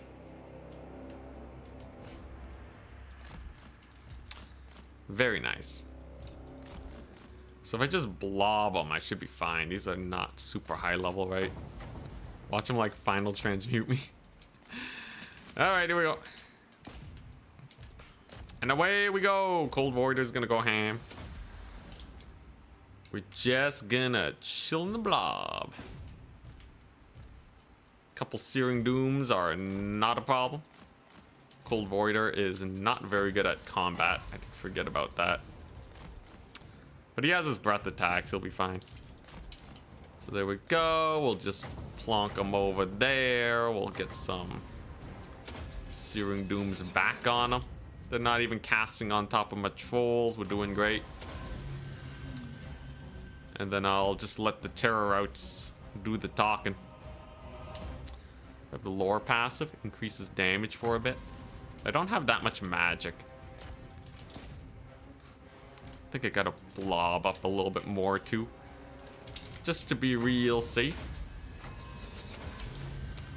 Here you go.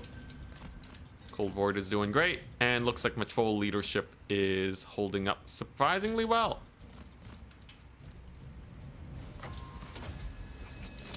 Come on, fly. Fly, you fool. Beautiful breath attack. Beautiful breath attack into potential terror outs. This battle is as good as done. Easy peasy. Lemon squeezy. I will say though, spamming this many trolls always feels a little sus, I'm not gonna lie.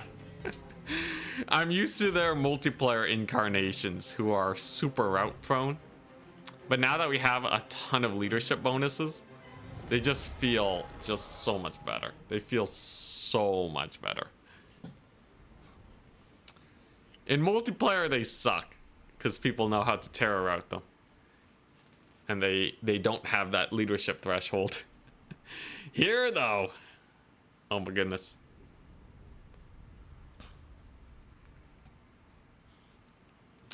Also, Wolfric spamming dogs and marauders is quite the sight. AI not exactly having the best composition, but we are still quite early in the campaign.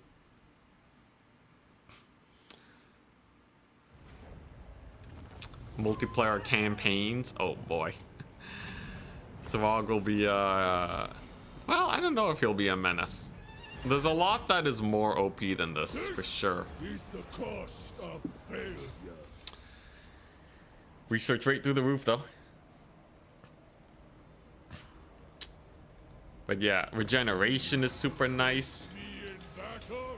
All right. So we got this dude. The Troll King. We got Throg. King of Trolls. He can give our trolls frenzy, which is effectively ITP. That's kind of insane, I'm not gonna lie. They will fear me. It will be done. And then, yeah, I'm just gonna go here. We're gonna auto-resolve this guy's face. Research rate is at a 245 now.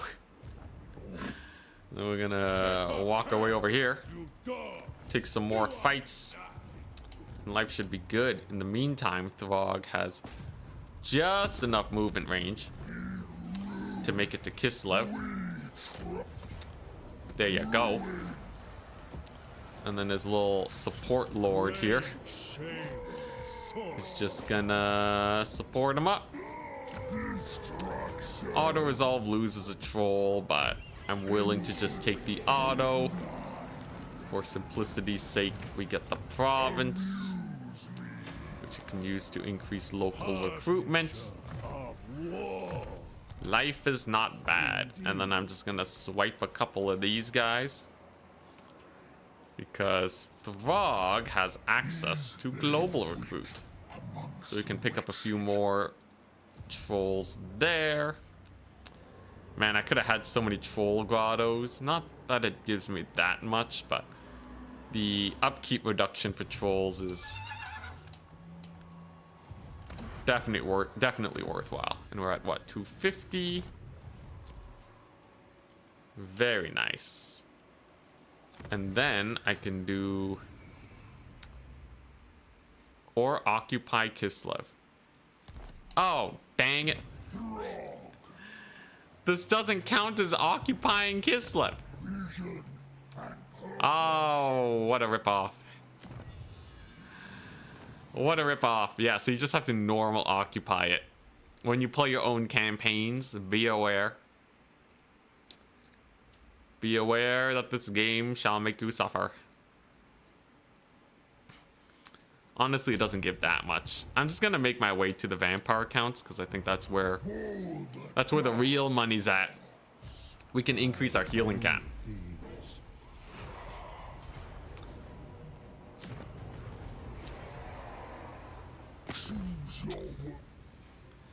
I will say it is kind of weird that these shrines, because you're not raising the settlements, the AI is much more likely to take them out. So you do need to do a little bit of empire building if you actually want to get them built up. Though, I guess it's not the worst. But yeah, you should probably think about where you're gonna get your 15 thingamabobs. Ooh, troll capacity. Call the monstrous horde additional trolls. Sure. Trolls must evolve. Sure, why not? Likeness. But yeah, because you do really want to get the big rewards, right?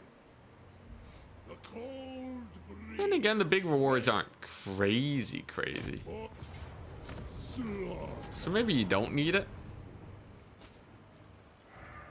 I don't know. I'm still gonna make my way to it though. I want at least 5 altars to get better Zinchi research. And we'll go from there.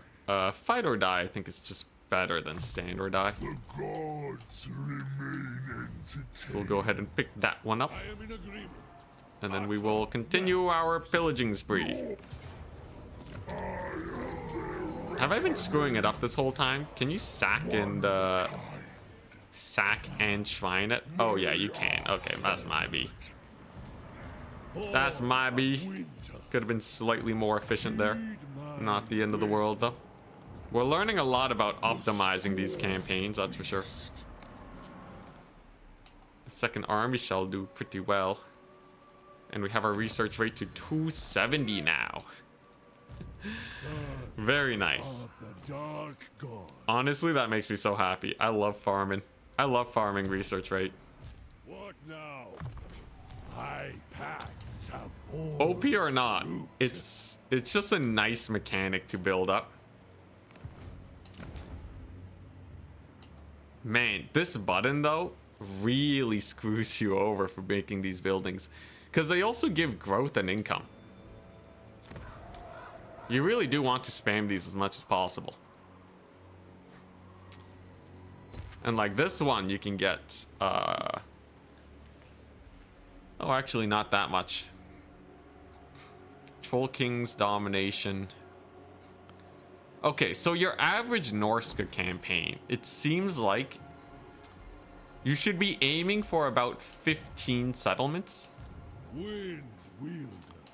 If you can take control over like 15 settlements, you're kind of good.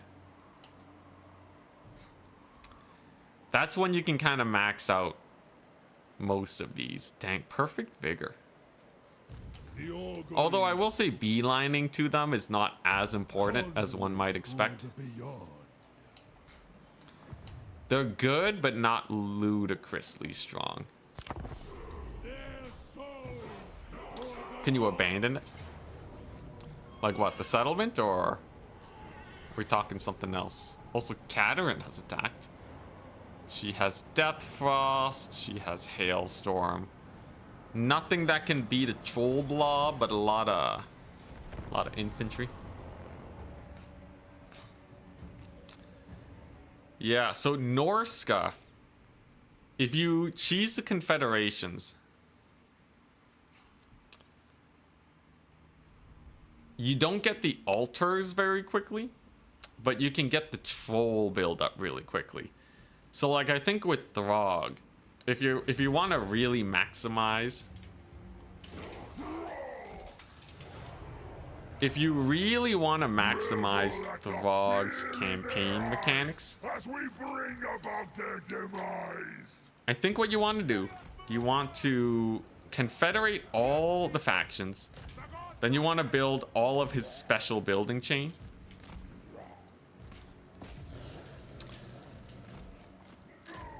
And then after you have that settled,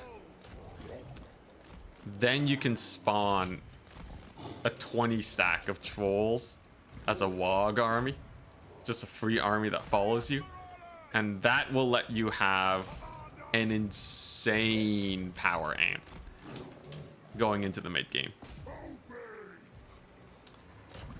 Pretty sure that's how you want to do it with Throg.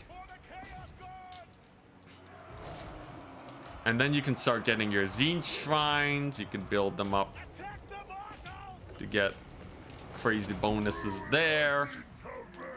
Everything's happy-go-lucky, and the campaign is over before you know it. So you really gotta do the scaling correctly. Oh yeah, Troll Swarm has arrived.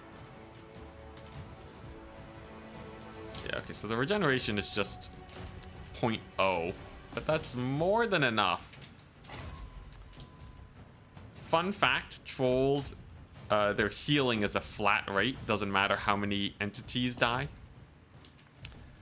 So as they get lower and lower on entities, they get harder and harder to kill, because the damage is, you know, the damage is going to be less because they have fewer entities. That'll make them especially good when you go down to one troll entity. And it can be a nice way to keep them alive and cooking for basically forever.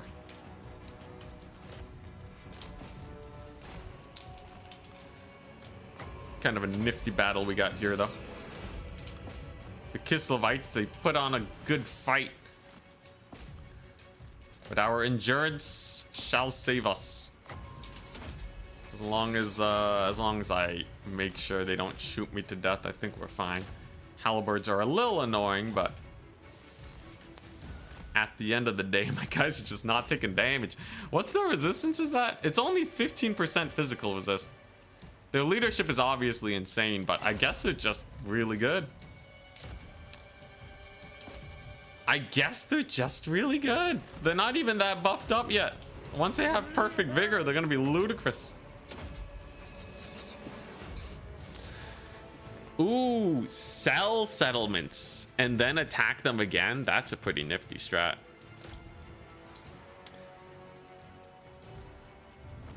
I want to make my way to Vlad though. I gotta take Drakenhof. 270 research is a lot. It is, man. We're researching ludicrously fast right now. I think you'd be crazy not to go for the Tzeentch shrines at the very beginning of any campaign.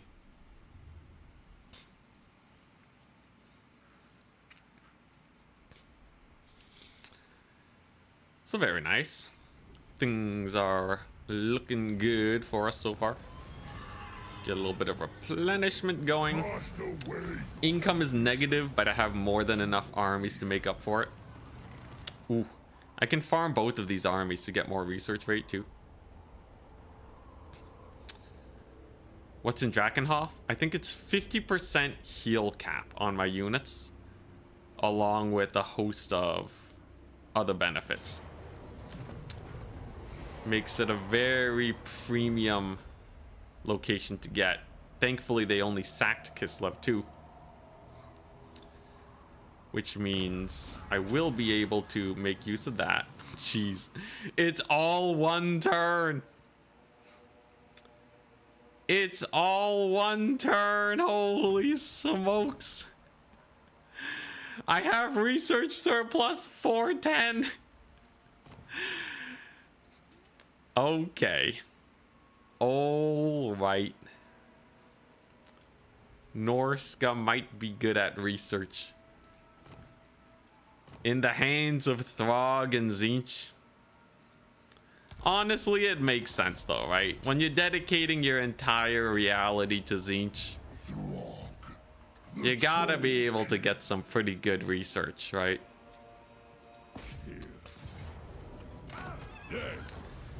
We'll just auto-resolve these guys. Get myself yet more research rate. I have 2 shrines here too. So now we're at 113 research. I don't know if this is bugged, but they should absolutely, they gotta keep this in the game, right? Come on, man. This is too fun not to leave in. It's obviously, you know, at least a little OP. Come on, man. It just feels so good. Reminds me of Gelt. Is Gelt also insane? Hey, nice. I can get this too. All right, so I'll get that first. So if I get Drakenhof, my battle healing cap goes up by 25%, and vigor loss is minus 50. But I also get hero capacity for all heroes. Okay, you know what? That's where the juice is at. Hero capacity is great to have. Honestly, yeah, Drakenhof for +1 hero capacity early on, that's crazy value. First things first though, we're just gonna research. Just a smidge.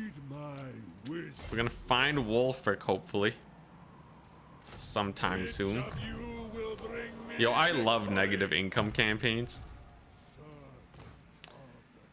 It just makes me feel powerful. Leadership when fighting humans is nice. I'm happy Crown of Command got buffed. Just having it be the ability was kind of sad. Very nice. We're probably gonna lose a little bit of territory if I'm not careful though. But honestly, I'm kind of having too much fun just going full conquest. That's excessive.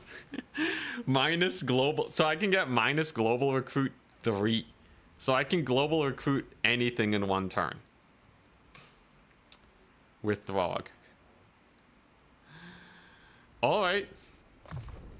Sure. +8 melee attack. For monstrous arcanum monsters. Okay, I don't think I have a lot of those.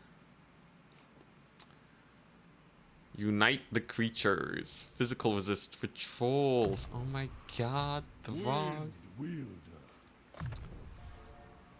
Throg's insane.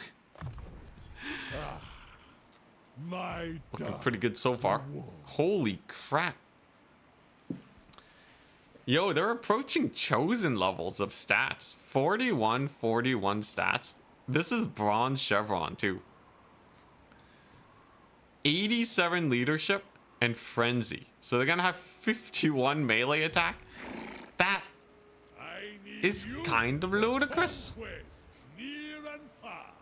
That's kind of insane. Alright. Also, by the way, when I can start spamming this building, I'm trading troll kind for income, which is actually a really good trade because I'm gonna have insane amounts of troll kind. Today's a good day. This is a nice campaign. I think you don't need more shrines. No, I want it to be one turn research for literally everything. That way we'll actually get the research as fast as humanly possible. That's good for the speed run, because then you just need to speed run the one that I've turn. already whetted my appetite.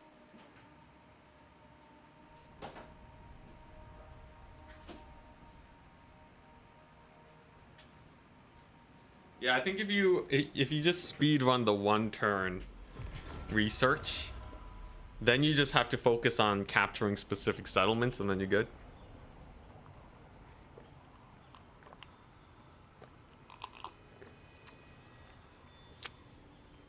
Show off the gold chevron ice trolls. Ice trolls currently. Jeez. Okay. 51 melee attack. Frenzy, which will get it up to 61 melee attack. 47 melee defense. 93 leadership. 72 armor. Weapon strength is 50% more than usual. I have effective 23% resistances. And damage reflect 10. On trolls. We have damage reflecting trolls. Now that's a good combo. Entertainment. That's a good combo for sure, for sure. So we're just gonna sack and turn it into a Zinch shrine. And purpose. Yeah, let's just do that real quick. Poor leadership. Yes. Totes. My research surplus is at 650. It would take 8 turns. Take 8 turns to get this. Some of these take more than 1 turns though. That's kind of uncomfortable. I don't know if I can live with myself researching something in less than 1 turn. Very nice. So there's the Throggy upgrades. We're just gonna swipe a few more of these guys. Because my guy, he needs... Ooh, I can... Yeah, there we go. There's the global recruit. So I can global recruit 4 ice trolls into Throg's army. I'm just gonna... I can't stop myself, guys. I want the highest research rate known to man. More, give me more. I don't even know if it's useful at this point, but surely there's some stuff that takes like multiple turns to research, right? Finally, I can get troll kind again. Definitely don't click this button until you have more than enough troll kind. Otherwise, it'll just set you back for the entire campaign. Very big misplay that one may make. Good evening, Decay. How goes? I'm having a great time with this campaign. My slave. Kislev, practically begging for peace now. Literally begging for peace.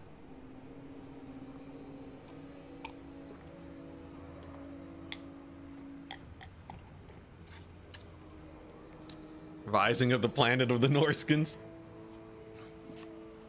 Just a new age. Got like 2 turns of surplus research. It's great. Great, ain't it?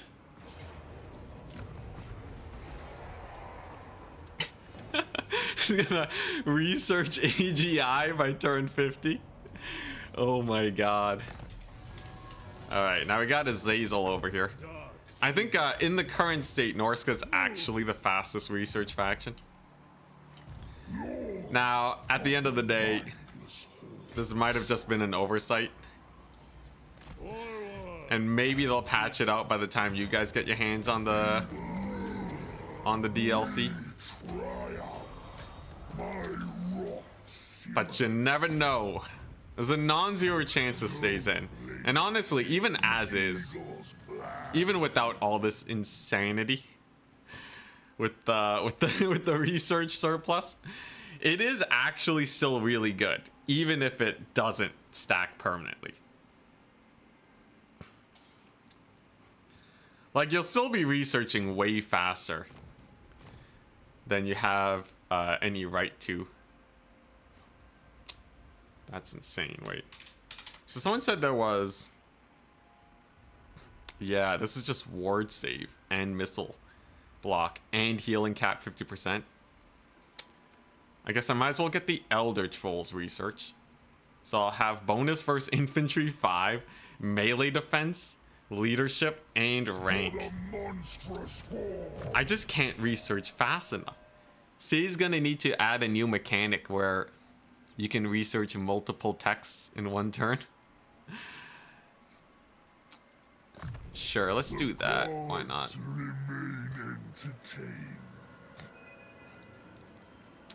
I want to get the Skin Wolf, but he's just worse than Trolls. There's just no point. Now, I will need to solve my income situation soon, though. Things are getting mildly expensive, but I'm sure as soon as I sack Drakenhof, life will be chill. This is essentially a free building for me, so I might as well just get it, even if the settlement might get captured. It's totally fine. I don't really care.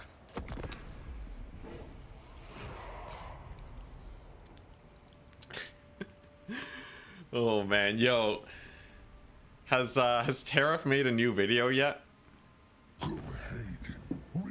Surely Tariff has made some video on the Norscan research situation. The videos write themselves at this point. Science victory in Warhammer 3 with Throg. His intelligence knows no bounds. Also nice. I got them to attack me with my crazy trolls. You know, the funny thing is, trolls have really bad auto-resolve by the looks of it. But it baits enemy armies into attacking you. So you'll have less auto-resolving, but you'll have more favorable battles. It's kind of nice.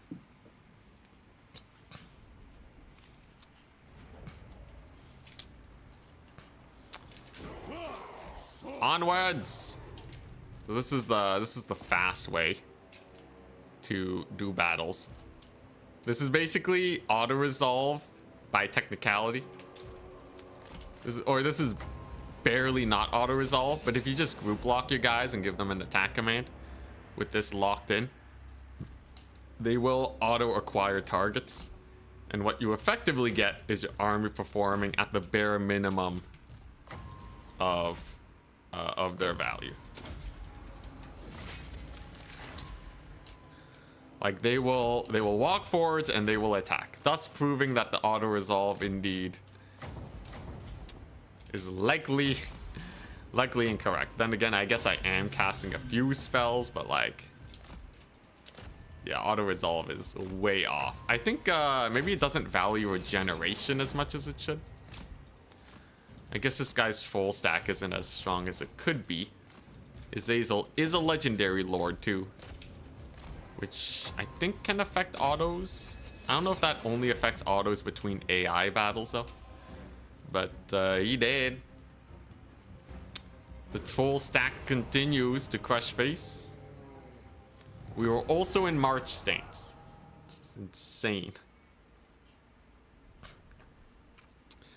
He did kill 2 of my regiments of renown though, but honestly I was kind of running out of money, so it's kind of a good thing that we got rid of them. Researching bigger clubs is not exactly the same as developing tanks. Okay, but some of the Norscan research is actually really good, right? Like the movement range stuff. I don't know how they research regeneration, but that seems like something that would happen in like a mad scientist lab, right? Some of the researches are genuine research. You can fight me on that. The Norscans will be smart. Valiant defeat. Oh, it's a close one. He's on a horse. I might be able to win this, though he has skin wolves. That's gonna make life a bit harder. If I fight in the trees, though, I think I can make this work. Auto resolve has always been bad for Norsca. Well, to update it, they would need to revamp the auto resolve in general. Auto resolve is finicky. It's always really weird because you want to make sure people aren't auto resolving fun battles, but then like player skill is going to come into play.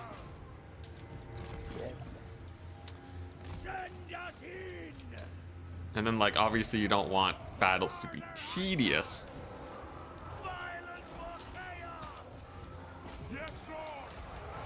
So yeah, like I don't know how you would actually balance it to be in a great situation.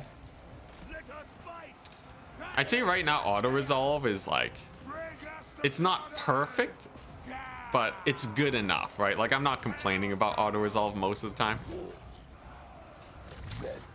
Most of the time it encourages me to play battles that I probably should be playing.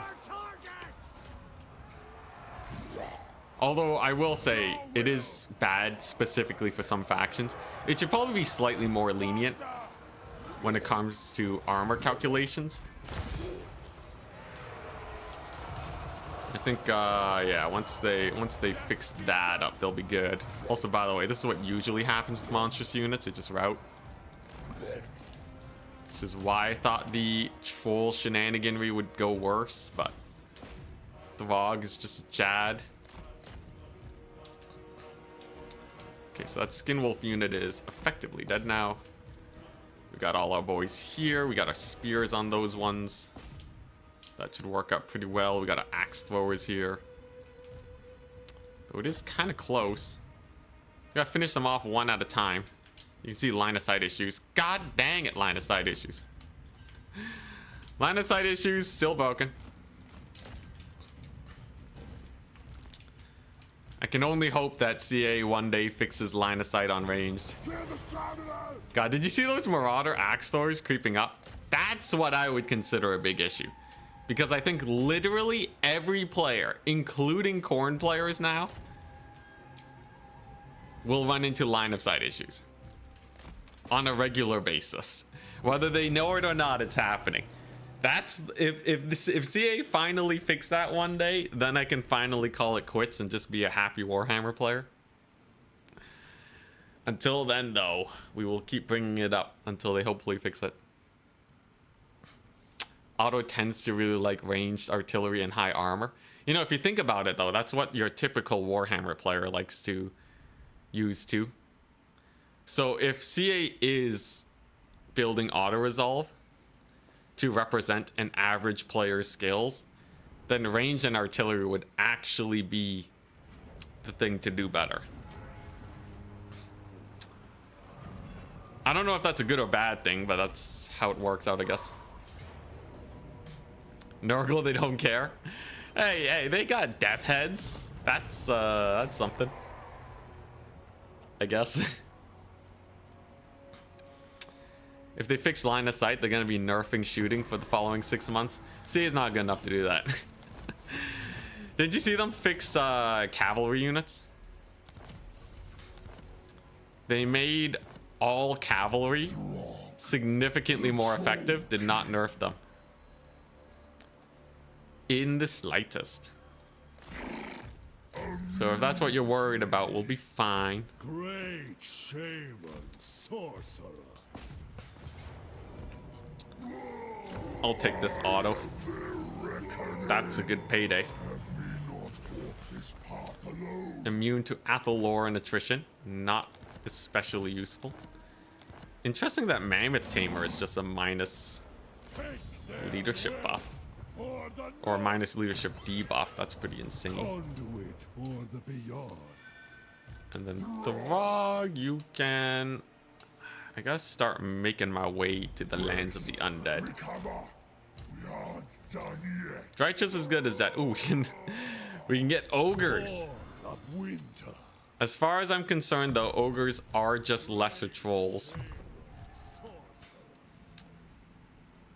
We don't need them. Huh. It can only be assigned to skinwolf units. Kind of strange. Not super useful. What else do we have? Weapon strength 20%. Nice. Turn Throg into a mega beast. Okay, what am I looking at here? Trollkind +8, Trollkind +20. Oh, dang. Yo, that's crazy. Great Fortress Ruins. +45 income in the local region. Not bad. Not bad at all, I do say. I guess Norsca doesn't generate a lot of income. But yeah, I guess it gets me somewhere. Is there anything else I really want? Wow, yeah, Chaos Totem does not look as good, but it does give research rate. So literally just for the memes, I'm gonna get it. Very nice. Some cost cutting measures over there. We're gonna colonize. So ruins, you can't make a pillar. That's actually pretty interesting and good to know. Servant of the dark gods. So my research rate is at a solid 1 million. I will never ever stop researching ever again.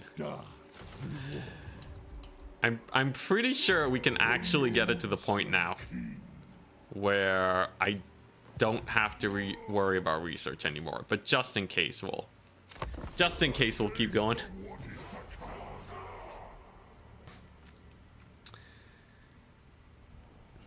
Yeah, they made all cavalry stronger by making them disengage better. They also increased the speed on a lot of cavalry.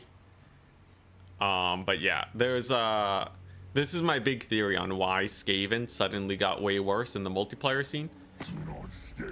They used to be really strong, but then they made it where cav charges were just so devastating to infantry. Unless they're braced, cavalry will just run over infantry like no one's business. And they did that across the board, and you know what Skaven got? Nothing.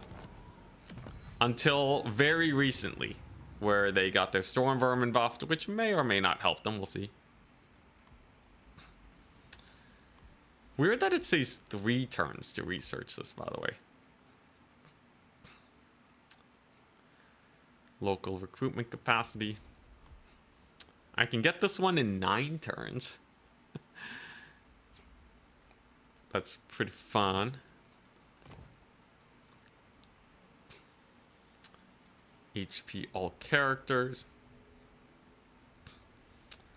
Like running out of stuff to research. Let's see, what's good? Lord, hero capacity. I can get this in 12 turns. I can get this in 12 turns. That's absurd.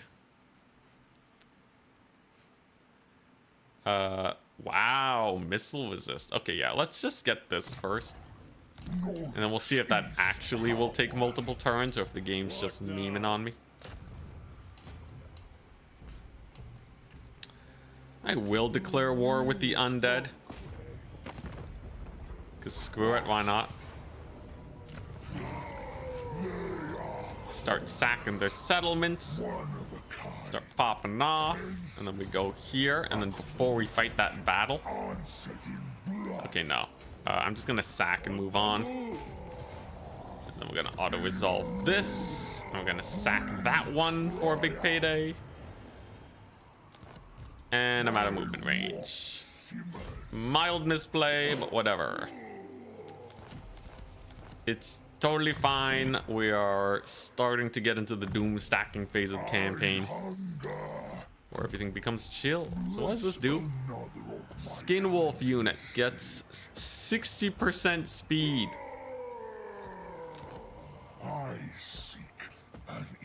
Not gonna lie, if I didn't say that was kind of hype. Okay, first things first, though, I gotta find Wolfric.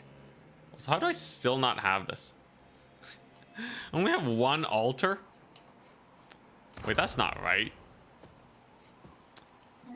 Is it because they're damaged? Okay, yeah. Tzeentch doesn't like it when your altars are hella raised. I guess that kind of makes sense.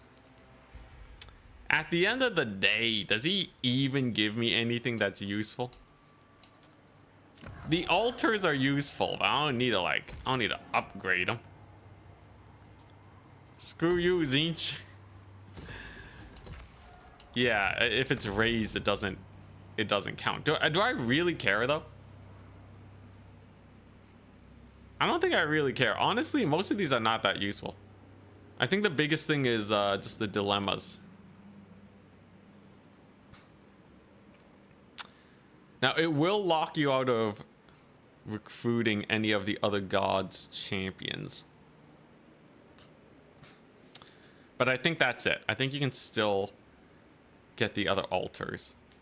Altar to the Crow, replenish casualties 10% after winning a battle.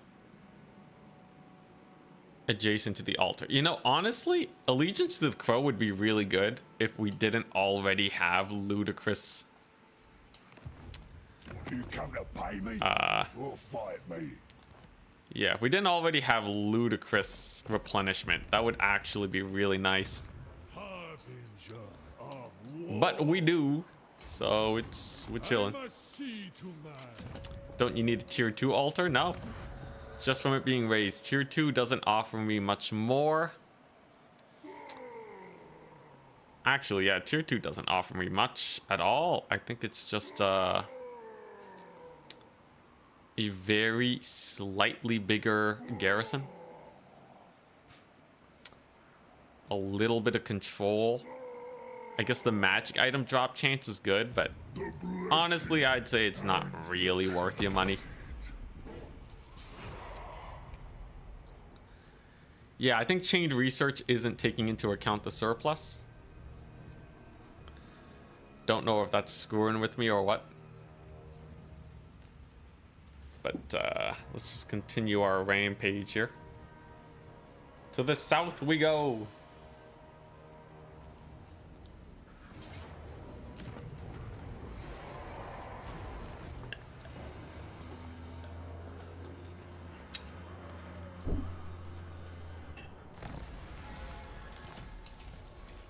Rip the Nurgle faction.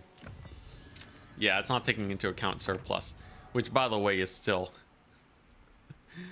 at an insane level. From humble beginnings. So a quick check-in on my trolls. Wow, almost 100 leadership. That's crazy. 20% missile resist. Wow. Man, that's good. Okay, I think I will raise this. Let's crow it up. Dark sea. So if I win a battle, does my whole army, so like this guy, most of the trolls are at 11 entities. If I get Throggy here, can't even use the banner. If I get Throggy here, and then I sack this settlement.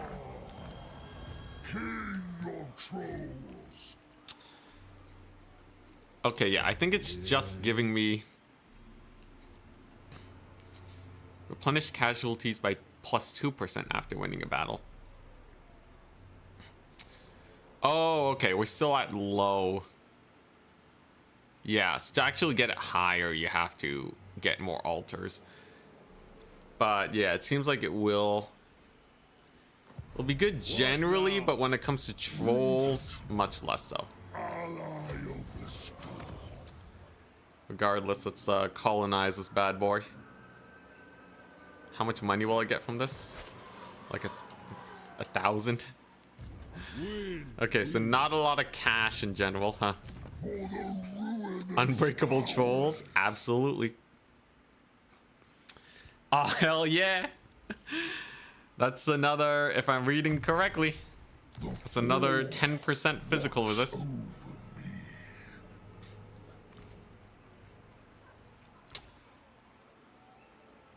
Yeah. Although that doesn't seem higher than usual, so I don't know exactly what's going on. Is that only monstrous? Bile trolls, chaos trolls, river trolls, and stone trolls. Is that applying correctly? I feel like I'm not getting that physical resist boost, but whatevs. We found him. You are nothing to me. The man, the myth, the legend. It's Wulfric. As we all know, valiant defeat means decisive victory. So we're gonna do this. I'm gonna confederate Wulfric, and then I'm gonna spam troll buildings everywhere. It's really weird. So in this campaign, it feels like there's a lot of mechanics that build up slowly, but there's also a lot of mechanics that build up quick. I feel like I'm not interacting with all of the systems, because like literally my trolls are already super strong by like turn 20. So there is a little bit of a sense that some of the mechanics are quite unbalanced. I am still having some pretty ludicrous fun though. But I wonder how long it would last, right? How much fun can a man have with insanely strong trolls? Probably I can have some fun with this for quite some time, but like this isn't like a Friends campaign that you'll end up playing like 50 times in a row, right? Unless I am woefully mistaken.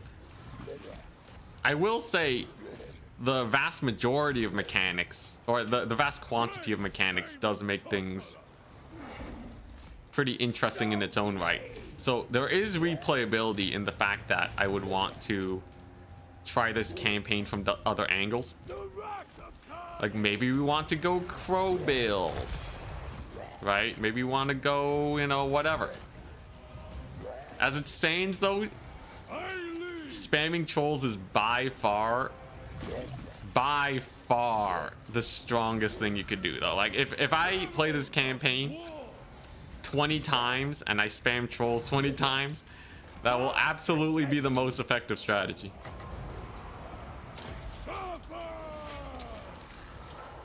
Trolling for sure. Anyways, we're just gonna get a final transmutation on the Wulfric. Not gonna use Plague of Rust on him. most of my army is armor piercing anyways, and I gotta save money for my armor piercing.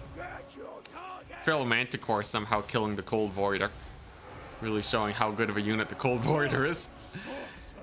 But overall, not too bad. Techless and the Mask are also broken. I think it's fun to have these strong characters.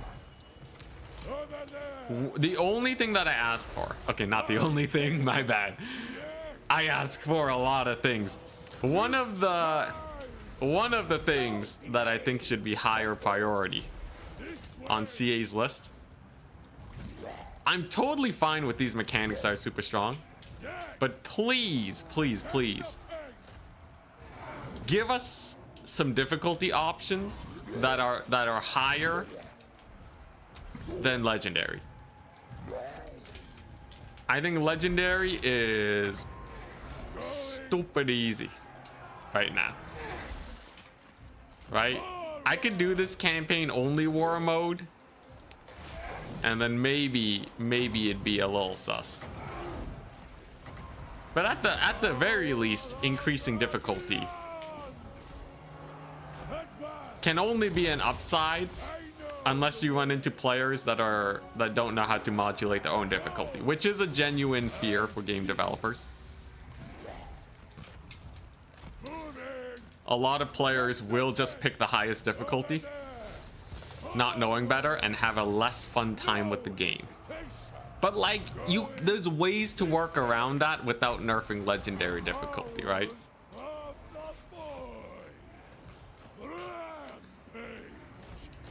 What difficulty options would matter for you?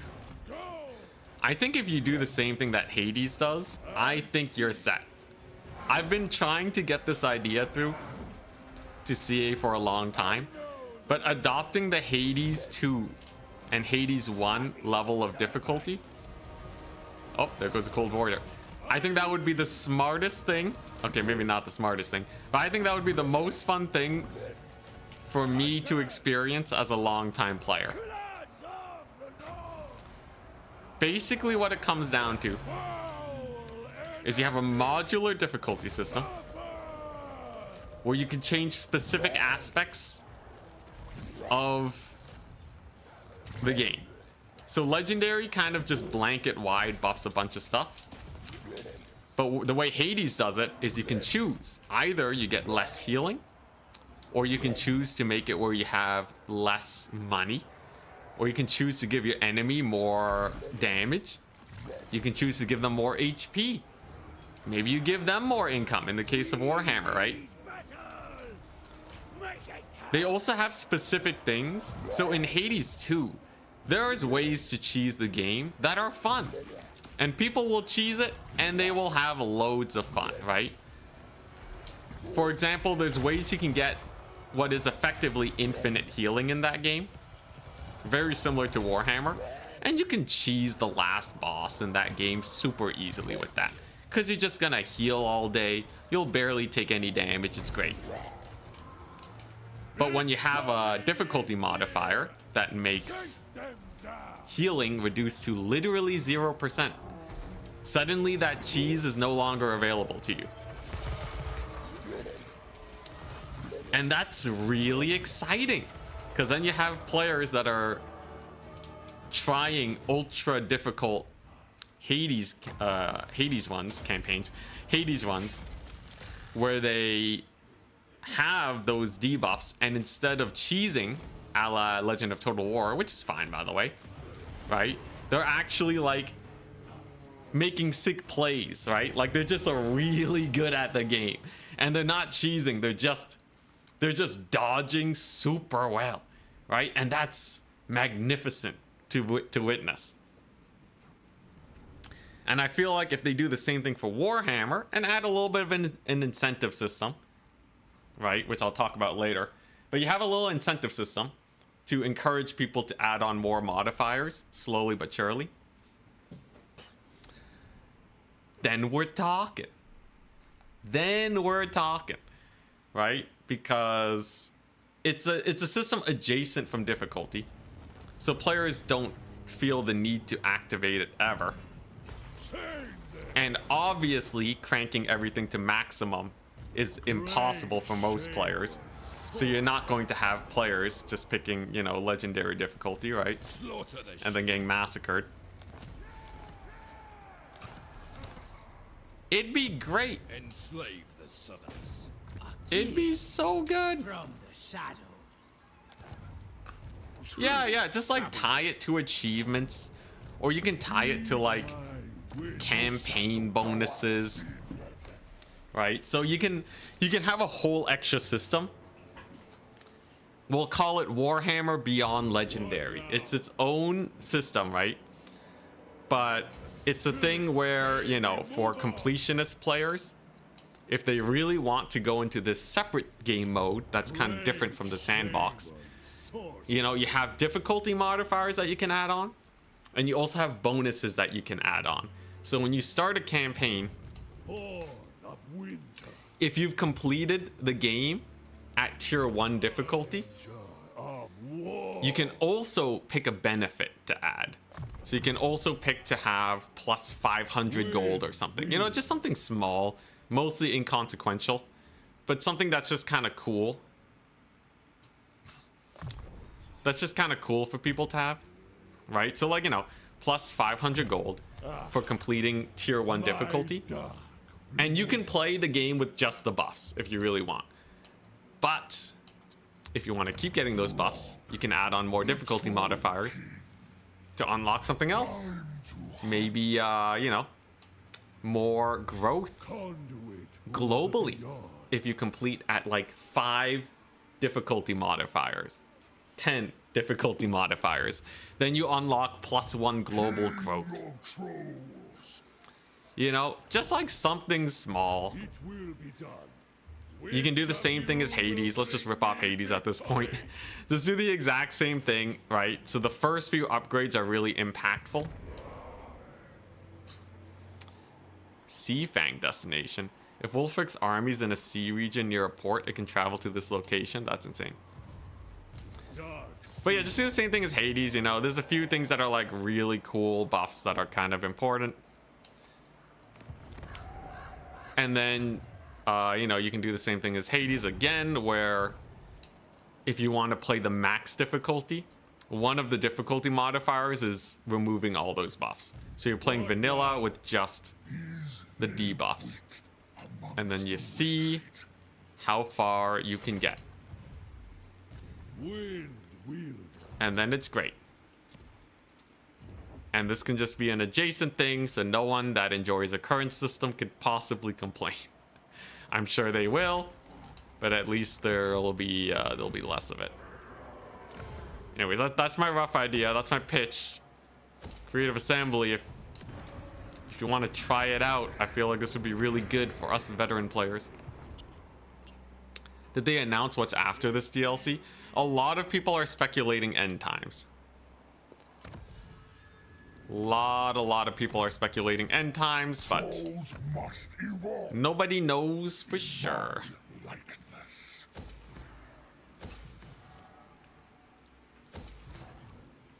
Heat 20 Empire. So special modifiers to change difficulty. Yeah, special modifiers, but with an incentive system. And just have a way to crank it up to 11. I find it... I know why. Because, like, CA, literally, they nerfed legendary difficulty a couple years back. And I know why. It's because there's achievements tied to, I don't think legendary, but at least I think very hard. There's achievements and there's also player pride tied to playing on the max difficulty. Great chamber. Source. And also, like, people don't know how difficult the game should be for them to have fun. So it makes sense as a developer to make legendary easier. It's just as a player, as a long-time player, you're literally just removing that game mode. I have to install it as a mod, and the mod's not going to get it perfect either. So that's why I think an adjacent system, it has to be an adjacent system. Otherwise, it's just not really going to work out. I spit at your achievements.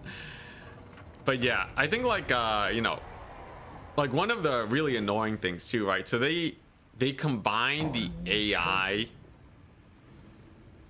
stuff with AI shenanigans with difficulty too. Like I think AI being able to dodge artillery should be part of that other system and not part of the main game. Because the AI dodging artillery is kind of just annoying a lot of the times. One of a kind. It's not really like a super fun mechanic, but as like a bonus modifier, I think we're getting somewhere. The blade. Enslave the Right, nice. Lord. Let's get.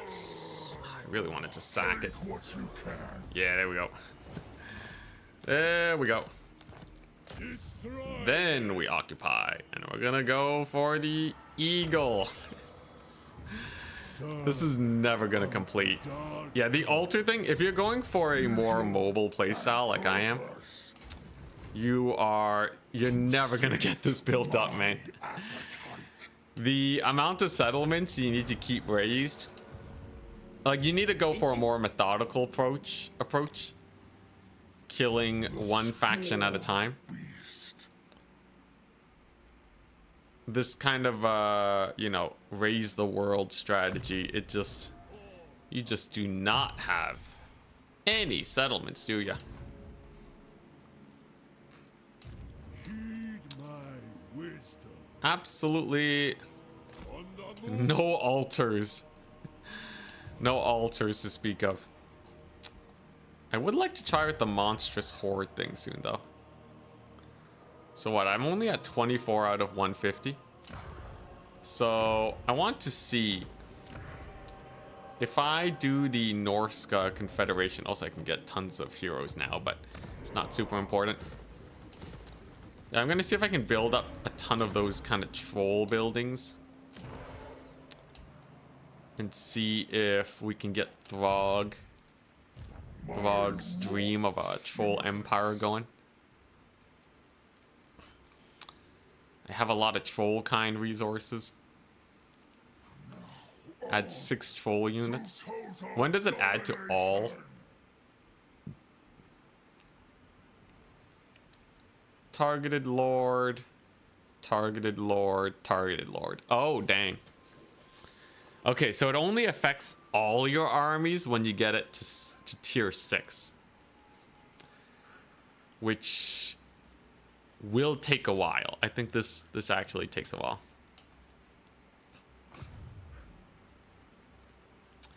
Almost got 100% achievements on all 3 games. Dang. It's only just begun. Nice. Unbreakable when fighting Norsca. Global recruit +1. That's very useful. Humble beginnings. I'll take the global recruit. I think at some point though, once I recruit an extra army, then we'll really start rolling. My achievements, let's see here. In Warhammer 1, I'm only at 43%. In Warhammer 2, I actually have all the achievements. And in Warhammer 3, I'm at 61% of the achievements. Though Warhammer 3, I never actually tried to get the achievements. I think I'm just getting them by happenstance at this point. A welcome relief from my board. Redhorn tribe.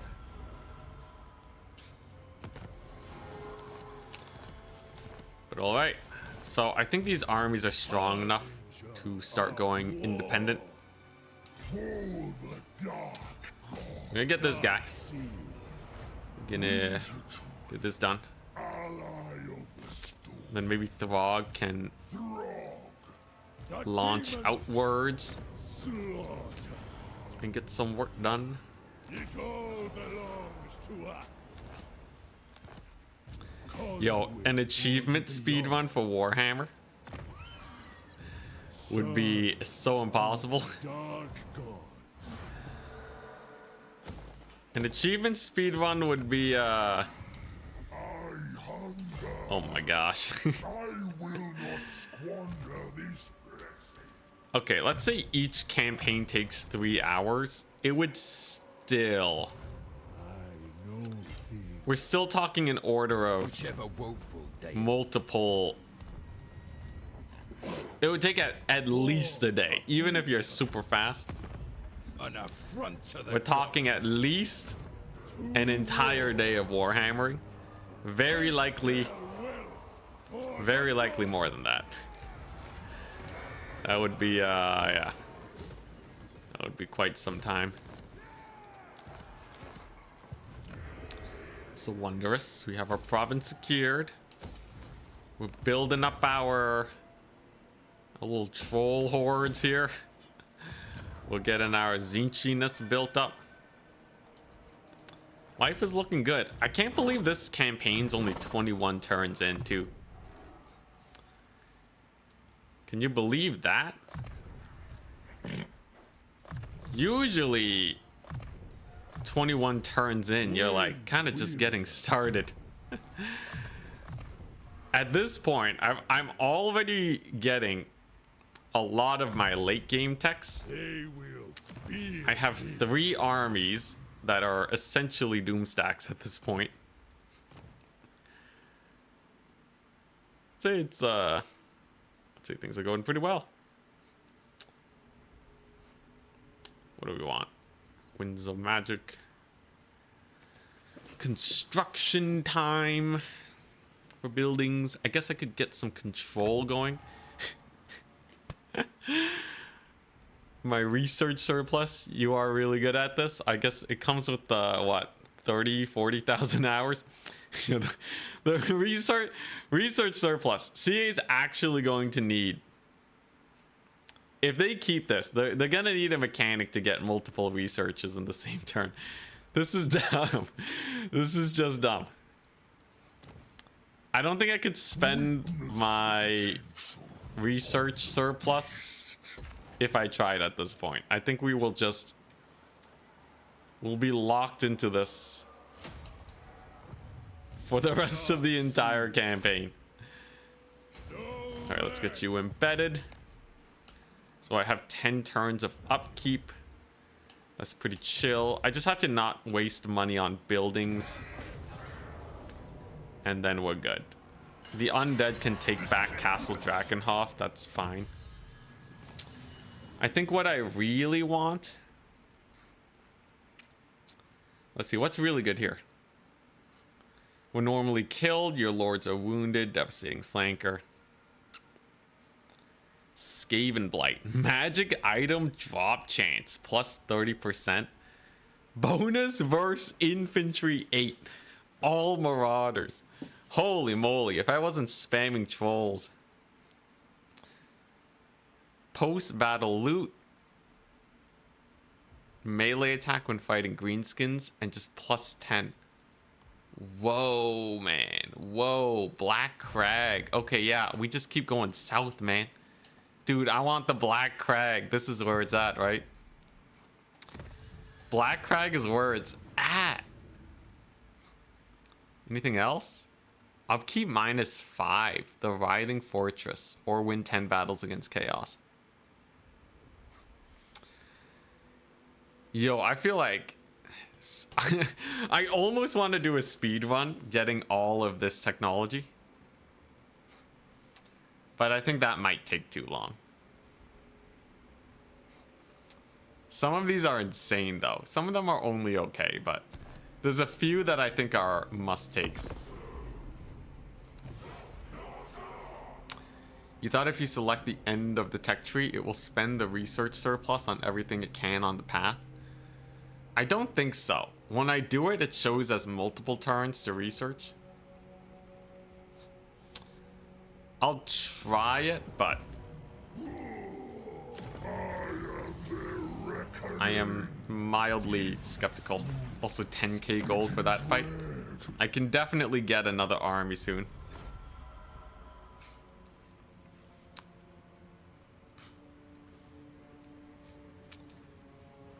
Give me Nagash ASAP.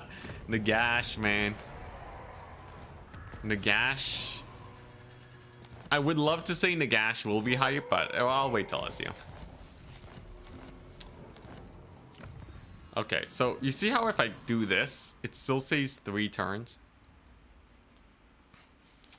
How much research points this technology will cost you? Research modified by your current research surplus, right? So it says 3 turns. Which is obviously not right, because I have 1,500 research surplus. So let's just click here, right? Just a nice early tech that should be researchable. Nice and early. Oh, this increases my commandments. That's hype. You know what? Let's do this. And we'll see if these 2 get researched over the end turn. We have some investigation to do. In the meantime, Throg's glorious troll empire. It will be built up. How is this still not enough? 4 out of 5. Wow, I'm bad at dedicating myself to Tzeentch.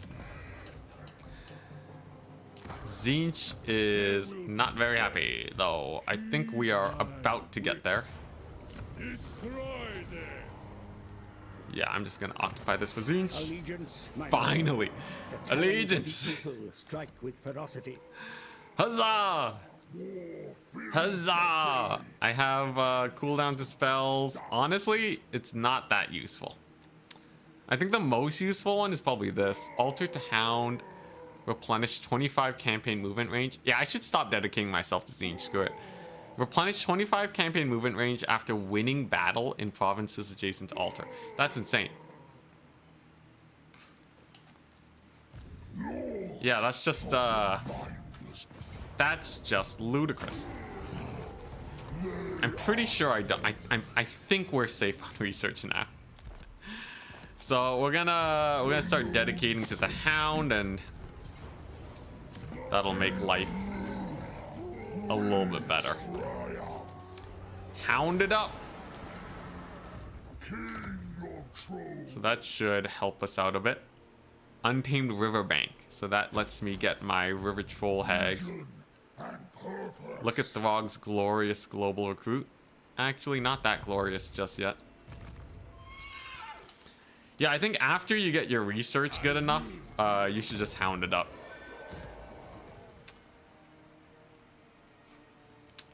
Fun fact, this takes forever to get going. Oh, I forgot. I should pick a hunt.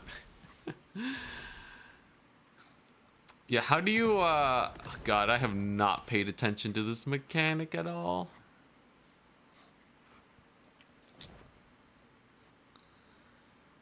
Choose a lord to begin the hunt. Is this even useful though? Do I need to do any of these hunts?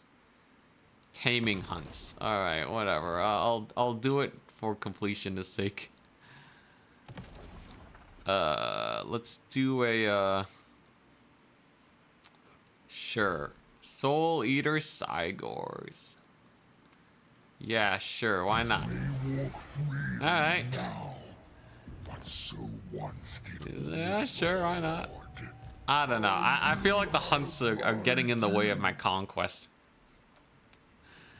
They always appear kind of far away. I don't know, man. They don't even give that sick rewards. I think they're fine. Especially if you're playing a more slow-paced campaign and you're not going for the mad conquest. But my current strategy definitely is not the hunting spree. Redeem 15 squats. Oh, Kimza Bimsy. Yes, I will get those squats. I have recovered from my vaccination, so I can get that done over the end turn. So we're gonna see if this gets researched. If it doesn't get researched, then sadly we cannot spend our extra resource points to get that. Wolfric can do them. He can fast travel. Oh, that's true. 2. Oof, man, my legs are tired. 3, 4. Ooh, 5. There we go. Campaign too easy for you? So that you need some exercise? Thank you. I do need to get back in shape as soon as possible.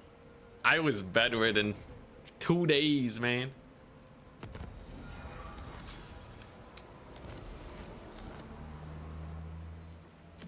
It doesn't work. It doesn't. What a ripoff. Yeah, so CA, they literally did not anticipate. One of a kind. They didn't anticipate someone getting such a ludicrous amount of research rate, which means it's probably bugged.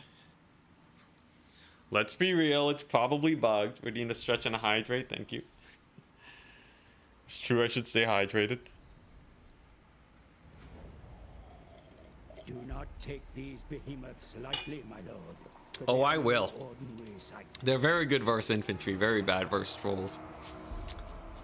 I've been playing this quest battle since Warhammer 1. So it may be Whoa. difficult to wield magic against them. Difficult, but not impossible.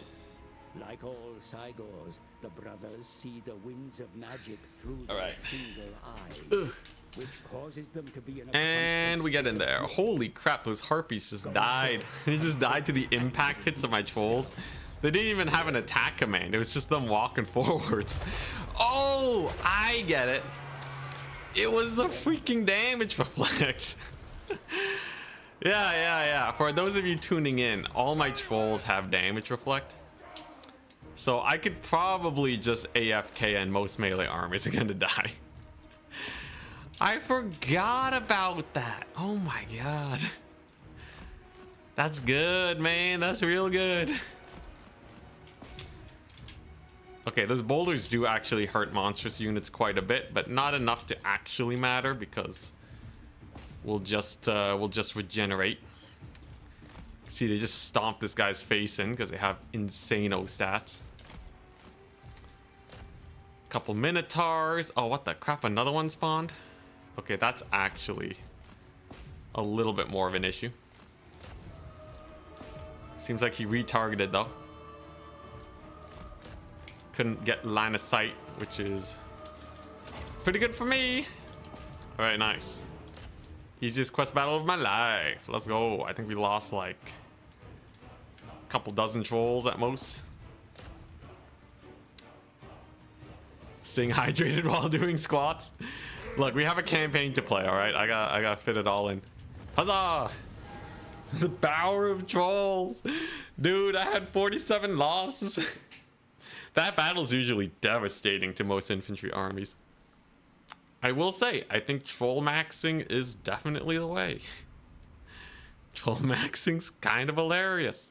And then remember, this is not even peak Throg. I get a Wog, guys. I don't know if you realize, but I can double my standing armies with literally the click of a button.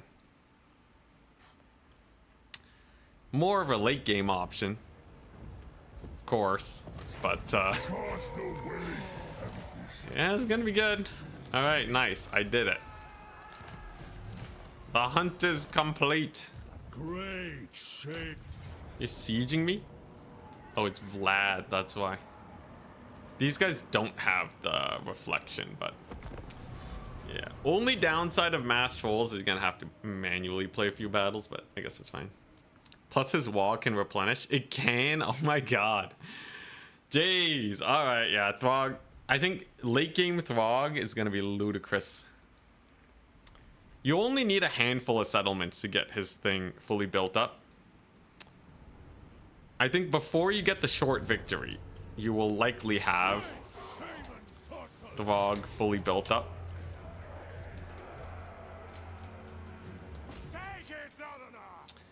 Yeah, like I think you only need like what, 20 settlements or something?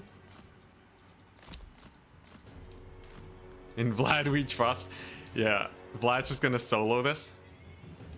Honestly, if they stack Vlad correctly, they could, but the AI ain't smart enough for that. Look at that, 98 melee attack though. What a terrifying beast. He truly is a menace. You can see without the damage reflects. We're not killing absolutely everything here. And these are not ice trolls. So we're just looking at lower stats in general. Kind of friendly fired myself. Whoops. Is Vlad gonna do it? Is Vlad gonna do it? No, there's no way. There's no way Vlad wins this. I still have a massive group here. It's just my center line was a little weak is all. We're good. We're good. There's our Blood Knights, though. Oh, blob them up. Blob them up. This is Searing Doom, though. And the trolls just auto route for me, so that just makes micro easier. Ouch, ouch, ouch, ouch. Jeez. Jeez. Freaking Blood Knights. Leave me alone. Leave me alone, you darn Blood Knights. Okay, there we go. This is leadership. Okay. There we go. And we're comfortable again. Little scary for half a second there. Almost lost another caster, but we're good. Army losses abound. Vlad's dead. Isabella's dead. All right. Huzzah! Did we get the troll wogs? I've been holding back because I want to spam his buildings and upgrade it first. But we used it in the early game. It did a little bit. 30 settlements? You need 30 settlements to get it all stacked up? Never mind then. So that is like short victory levels of build up. The full build up is just OP though, because you get so many extra trolls. Do they cost money though? Because if they damage your upkeep, it's not as good as it possibly could be. Still very strong, but yeah, we'll have to see. Great shaman, sorcerer. So this is dedicated. Or I think we have one of these things dedicated to the wolf. So I should get extra movement range for winning battles. Throg's gonna head south because we have a greenskin settlement to take over there. Hey, can you take this and then just re-level Throg? A little tedious, but kind of funny. You keep the banners and then you get the skill points back. Pro strats, man. Alright, then on to the Empire. We're just gonna auto-resolve this for speed's sake. I have insane global recruit right now. Got the hound going. Want to get that hound build up as strong as possible. And there's the global recruit kicking in. He's level 20. Huzzah. Who will have my favor? And then what? So far my Grand Empire is looking pretty good. My income just got propped up massively. What's helping out my income? So this increases Troll King's domination to 10.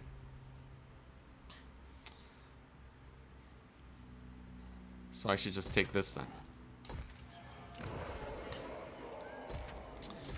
And I have loads of trolls, so this thing builds up super duper fast.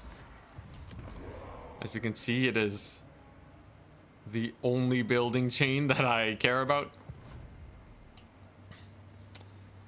And I could start another troll army. So Norsca does have supply lines now, but it's rather inconsequential. I think I'll...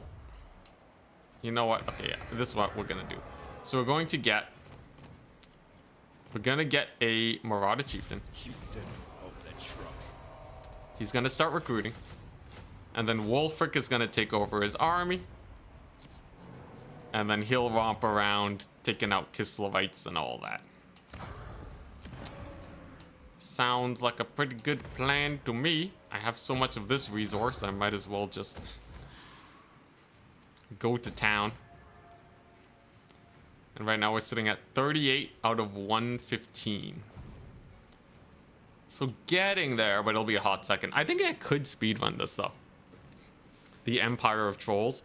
I think you could totally speedrun that. If I was really focusing on it, I bet by turn 20, I think it's doable. What are other changes beside the reworks? Aren't all the changes reworks? Let's see here. I think battle gameplay feels more or less the same.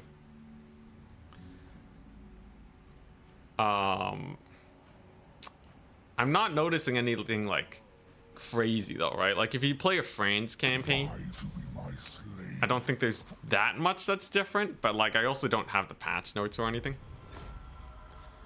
So I could be missing out on some actually quite impactful stuff.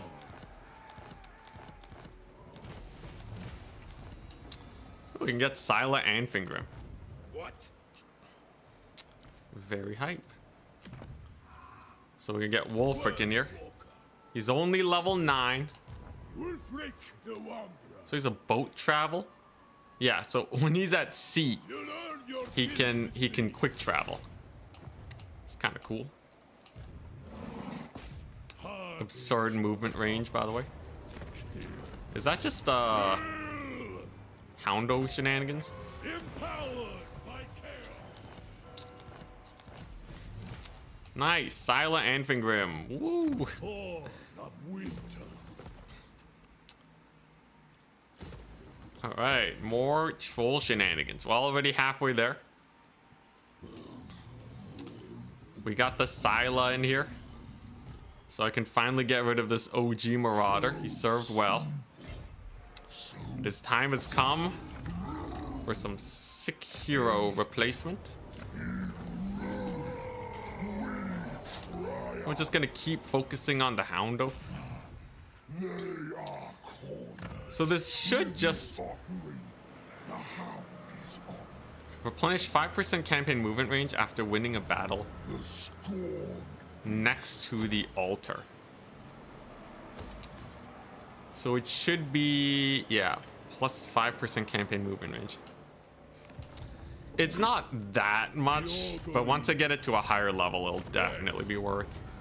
Take their will for the north.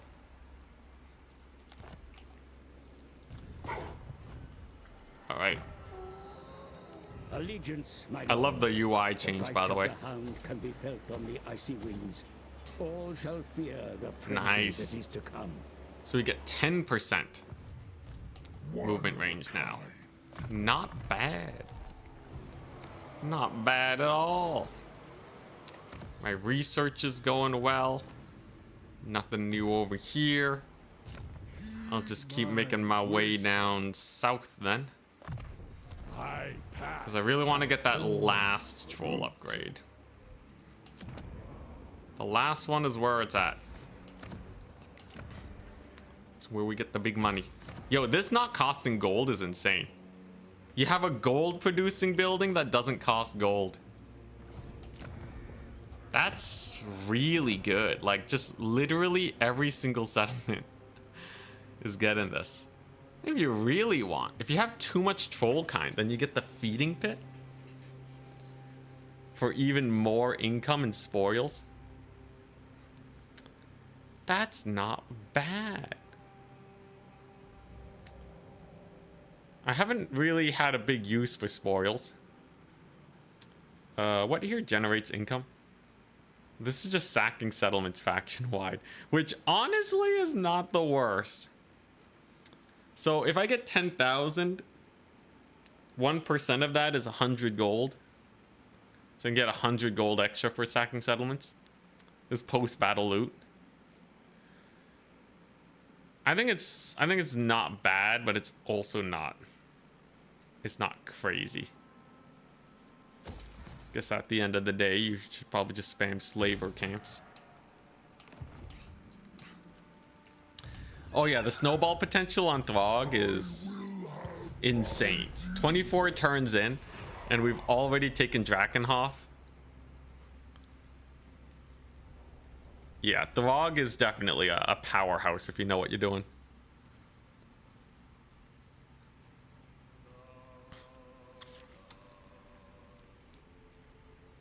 Which makes for really fun speedrunning. I could probably get peace with Vlad soon too.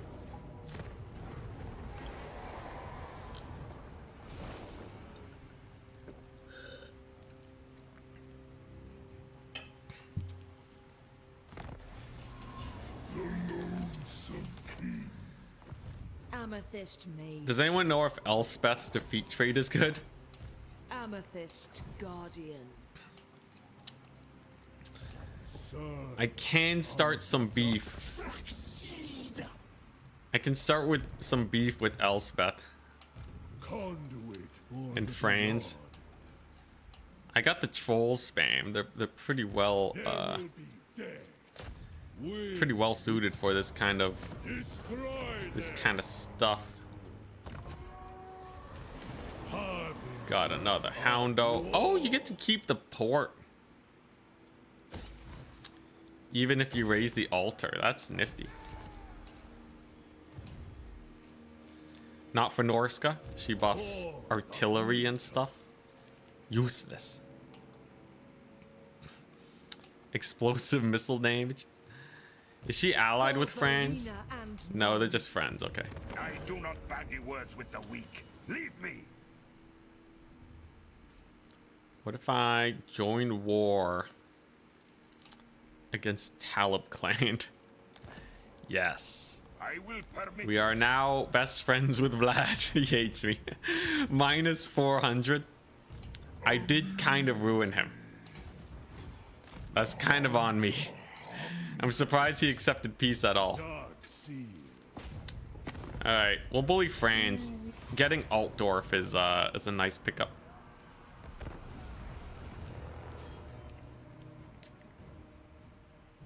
My Chaos Cannons.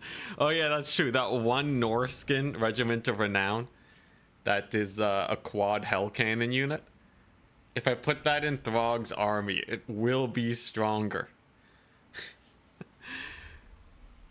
For the rest of the campaign too. That's pretty hype. Alright. It buffs explosion radius. Dang, that's oddly specific. Problem about attacking in this fashion, all your guys tend to blob up on the flanks. Not as good as it could be. Once again, the DPS of the Empire is just not high enough though. No missile resist just yet. We're working on that one. But the physical resist is enough for trolls.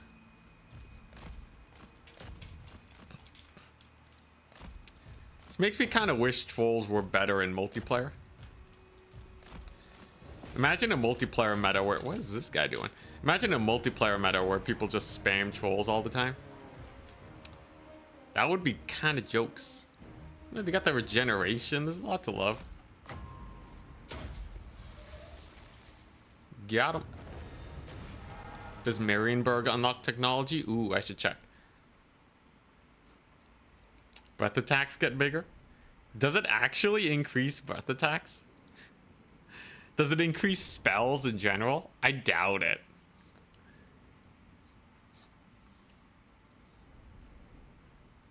Would be trolling at this point. How many times have I said troll plus chat has said troll? We gotta be in the many hundreds at this point, right?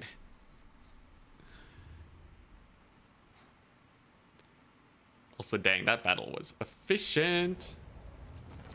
10 losses. Give it to the Hound. Yeah. Make another one of these. Throg's Grand Empire. 64 out of 115. Looking good, if I do say so myself. Wolfric coming on in with my damage reflect. Damage reflect trolls over here. Unfortunately, yeah, nothing for Marienburg. Great shame. At least I don't think so. Yeah, I don't think I get anything for that. What? Whoa, wait just a darn second. That's hilarious. Whoa, what? Master of the Elemental Winds for all spellcasters. So that means for each spellcaster you have in your army, you get plus 15% spell damage. Holy crap. Dude, Village is gonna be so happy. Wow. Construction cost for Garrison, Vanguard. Master of the Elemental Winds. Would you look at that? Man. Construction cost reduction for Trollkind buildings. Guess I'll take that. Trolls must evolve in my likeness. Elspeth, plus 5 explosive missile damage, 10% explosion radius. Let's see.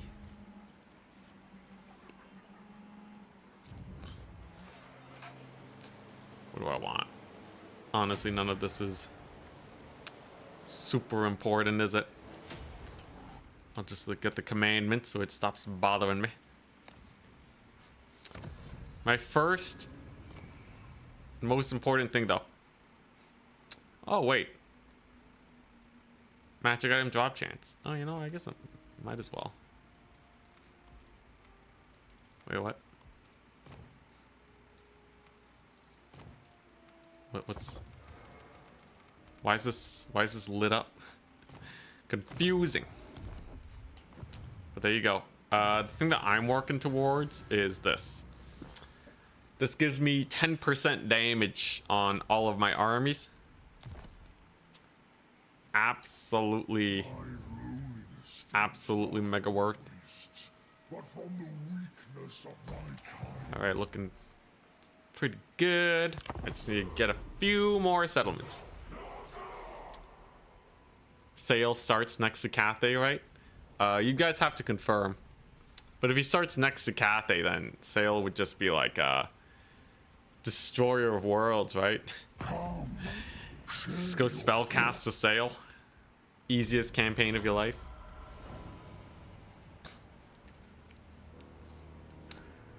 Drink a shot every time you see troll. Everyone dies.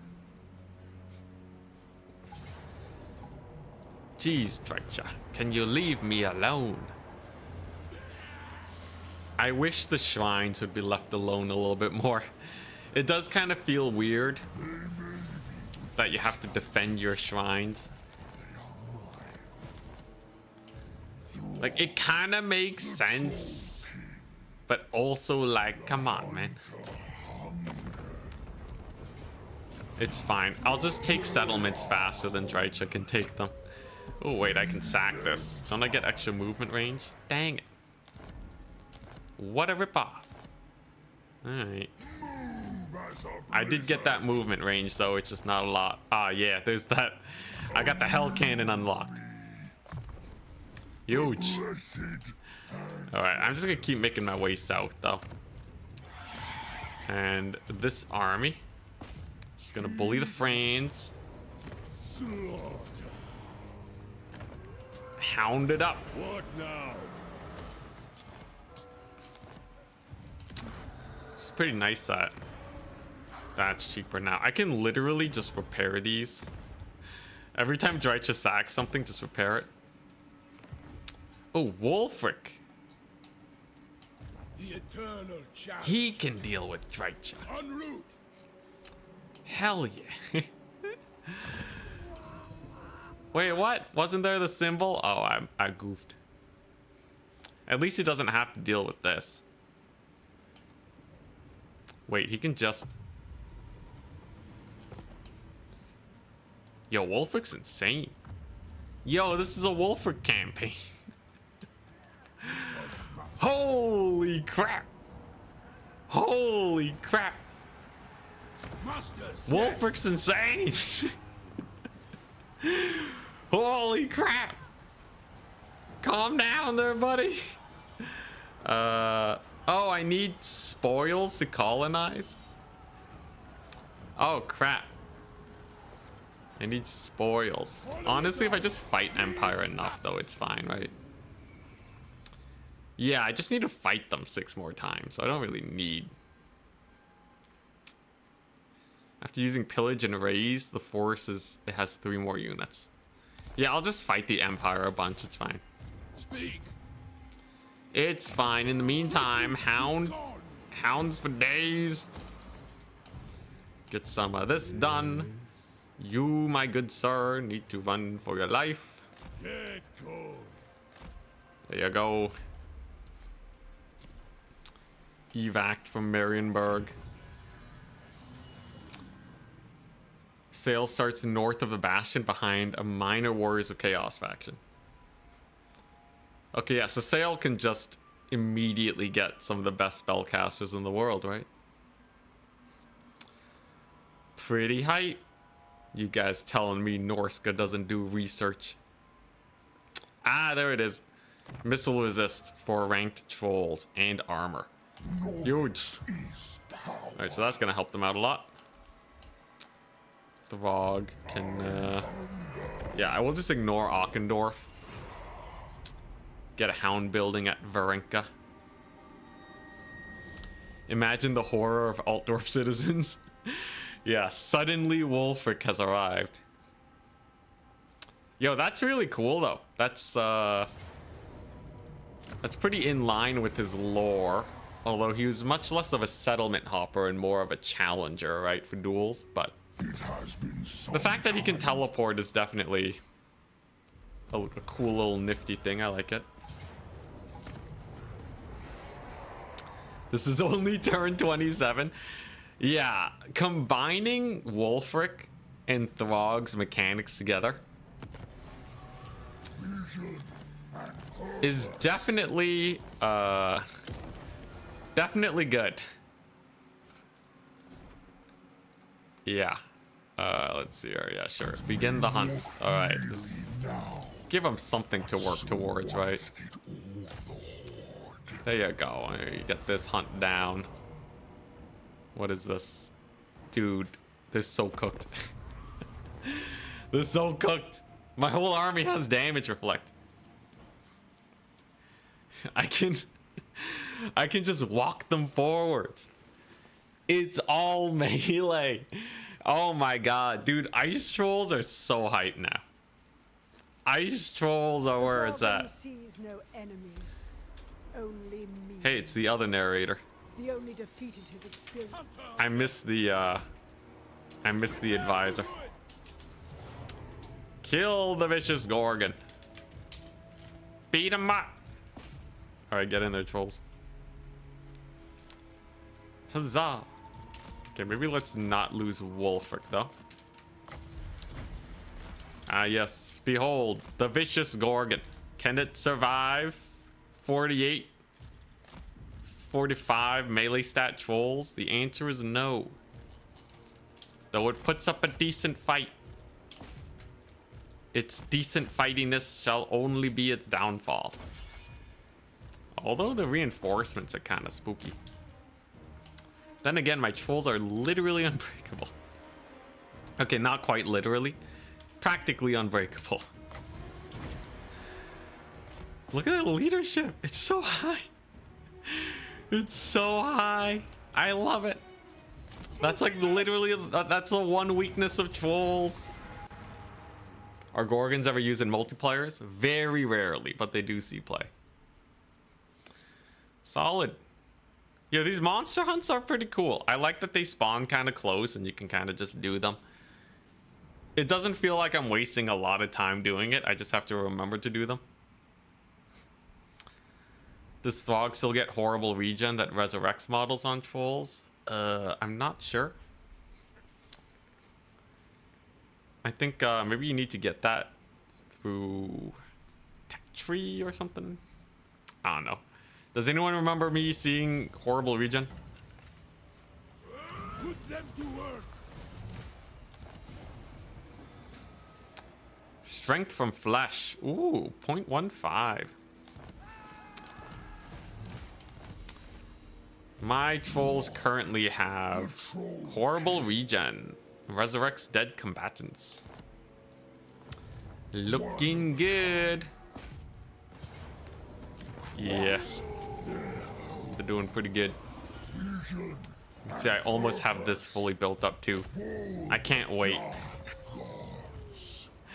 I can't wait. Oh, nice. So I can finally get that Empire upgrade. Casual. 2,300. Mega surplus.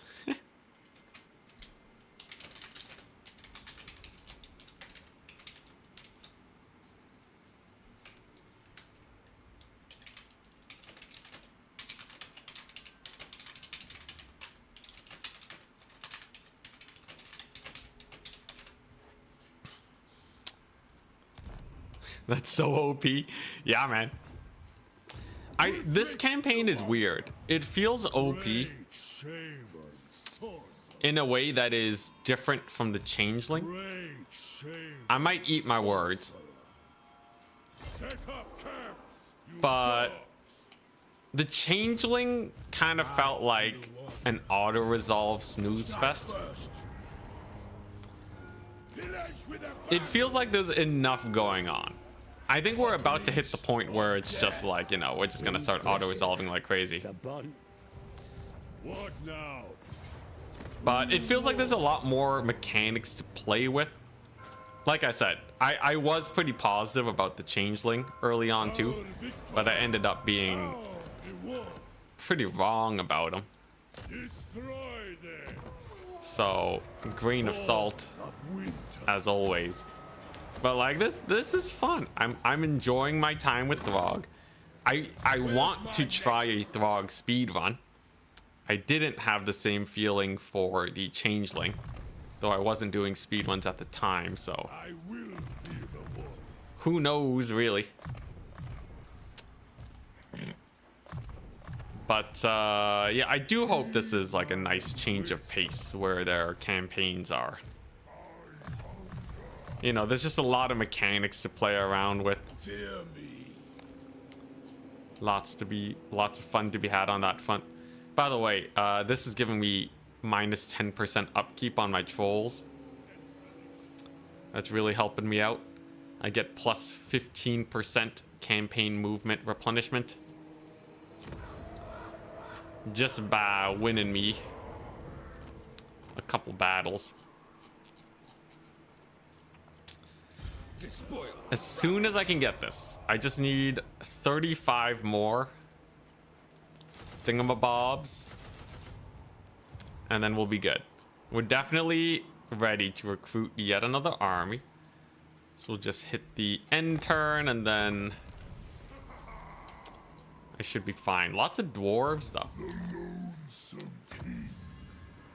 I might stop by the dwarves to get Karaza Karak. Income from all buildings. And a little bit of armor. It's a nice little pick-me-up.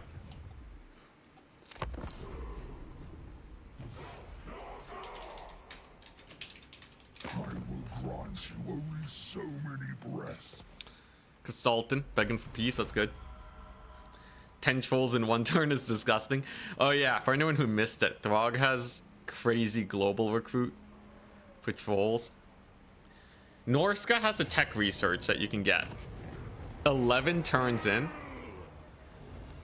Norsca's quite strong, yeah. 11 turns in, you can unlock global recruit -1.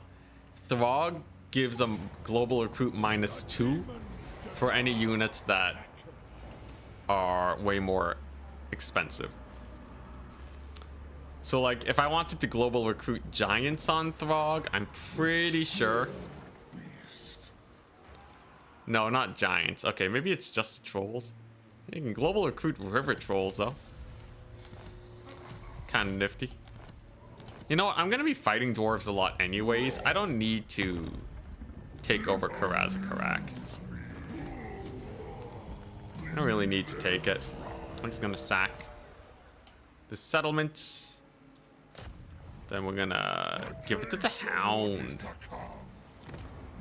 Hound for days. I'm just... The idea of Norsca just plowing their way through your territory, raising altars 24/7. Truly a lovely sight. Now Wolfric has to be a bit careful here. There's a lot of Etonians on the horizon. It looks like the... Oh my god, dude, there's Scrub Lords. Absolute Scrub Lords. Fight me. Fight me, you darn Batonians. Yeah, there's no way. There's no way these Batonians stand a chance. If it's all infantry, they are simply just dead. And then we're just gonna go here. We're gonna hound it up. As always. Oh, huh. So even if it is damaged, for the hound, it's chill. For Tzeentch, Tzeentch doesn't like it when his shrines are damaged. Khorne, though, he's chill. Nice guy, Khorne, man. I guess I might as well start ravaging Nold. What? The bad auto resolve? How dare you? How dare you? Wait, what's my strength rank? Ah, yeah. Strength rank 1, baby. We are indeed the most fearsome faction on the entire globe right now.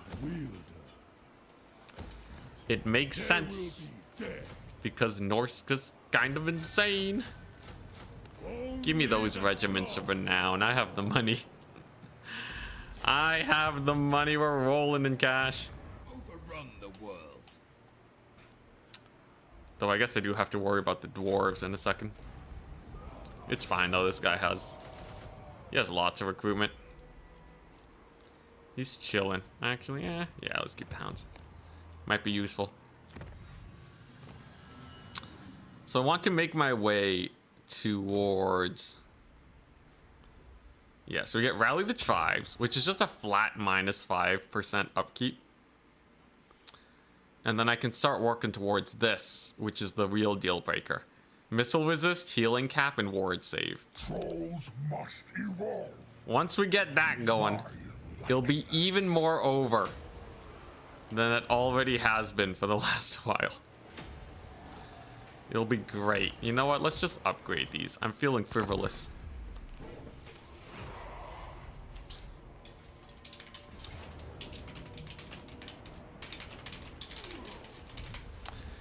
I want to just spend my cash, man. I think we're getting to the point where this campaign's basically over anyways. You did not destroy Makayasin? It's fine. What's he gonna do? Thunderbarge me? I'll be fine. We're strength rank 1. Wolfric can teleport on his face at a moment's notice. It's goodies. Take no offense to my hunt. Yeah, we are starting to get into auto-resolve simulator. If you play this campaign, that means... If you play this campaign as aggressively as I do, which I doubt you will, it means you'll have a solid 3 hours and 30 minutes worth of playing around with shenanigans before you start giving up on optimizing and you just start focusing on the autos. I just really want to get to the point. Jeez, that movement range. Oh my god, that movement range. Wait, so you're telling me because of all the hound buildings I have, right? Oh yeah. Oh yeah, that's some sick movement range. Give it up for the hound. Give it up for the hound. But yeah, I really want to just give all my armies 1,000,000 trolls. And then I'm happy. Masters, yes. Very nice. Destroyed them pesky dudes over there. Taking heed. Wolfric's doing just fine. Okay, surely. And then I also want to get the God Allegiance to see what happens when I max it out. My challenge. We're on our way there. It'll just take a wee bit, just a wee bit more time. And then I can say I have thoroughly used all the mechanics at our disposal. Disparaging the Thunder Barge. Does I'm sure even though I don't have range units, I'll just kill it. I'll just kill it in auto resolve, right? Or maybe I can just kill all the ground units instead. Oh hell yeah, Throg has perfect vigor now. Give it up for the Hound. Alright, we're gonna need to recruit some of these guys in Throg's army. Making do with what we got. Not possible. This little laddie will have to heal. So I need to get my Troll Empire thing built up. So we're basically looking for these spare slots and just getting the Troll Empire in wherever we can. It's a really messy way to get the Troll Empire going, but it's gonna be good enough. I only need a little bit more. Get off my darn territory. Oh my gosh, Malachi. This is what you have to fear. Everyone's always like, oh, Malachi, you gotta kill him early on or he'll wreck you. Yeah, I don't think so, man. I think Malachi died to a random Khorne faction. Oh, how the mighty have fallen. Yeah, Malachi is not a threat. Absolutely not a threat. Maybe if you leave him for a very long time. Nice. So I'll just get that in 3 turns. Close victory. Yeah, the game still thinks Malachi is pretty spooky though. Keep an eye out for that guy. True terror in the night material. Alright, we're almost there though. So I need to get the Black Crag. So next turn, if Throg can hit this settlement, then we'll be good. Imagine calling Arbol a random Khorne faction. Oh, that's Arbol? Oh, my bad. My bad. He's not strength rank 1, alright? He's beneath me. What? For the next fool who will test me. Never mind. Well, I can't have that. I can't have freaking Skaven be strength rank 1. How am I beneath Skaven? Holy crap, they scaled up. That's legendary difficulty for you. Screw your non-aggression. I'm gonna punch him in the face. Yo, Arbal's chump change, man. He's chump change. Screw him, man. I don't want to play Arbal. No, my shrines. It's fine. They just sack them.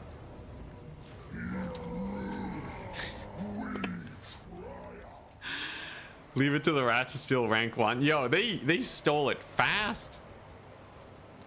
Took that out of nowhere, man. Okay, it's not exactly my best end turn. At least they're just sacking the settlement. Throg's Troll Empire, though, is gonna have to wait a hot second before it gets fully built up. It's still on the uptick, which is good. We have research surplus 3072. Very nice. I almost have the mega buffs, but we have a ways to go to the Black Crag. To the Black Crag we march. Dang, Malachi's dead. Good job, Arbol. No delay. Who is strength rank 1? Skaven? Supreme champion. I'm strength rank 6. So the only faction that I can see that's strength rank 1 is the Skaven.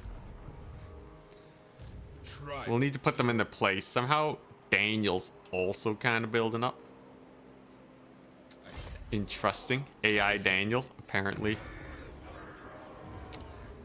Apparently rather strong. Slaughter the sheep. We good though. I got 6 troll recruitment Enslave the Southerners. over in this territory. I have 12 altars. That's not bad. Oh, hello there. Valiant defeat. We'll just play it out. Probably the Dark Elves. Oh yeah, that's true. Dark Elves and High Elves get some stuff.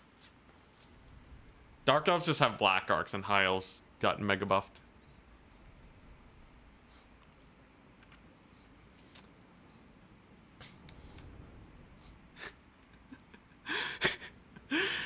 Yeah. Skaven Envoy after hearing me being like strength rank 1.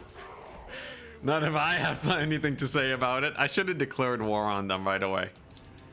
That would have really would have settled it.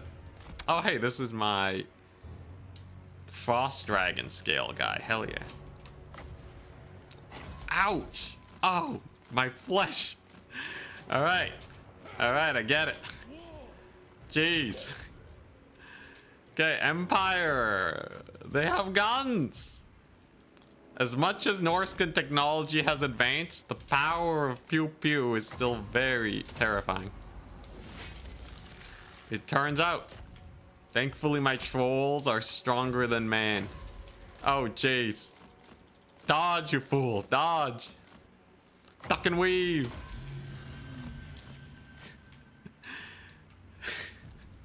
Do not run face first into gun. Yes. This is sage advice from the Norscan elders. It's fine. It's fine. We're getting in there. They also have halberds.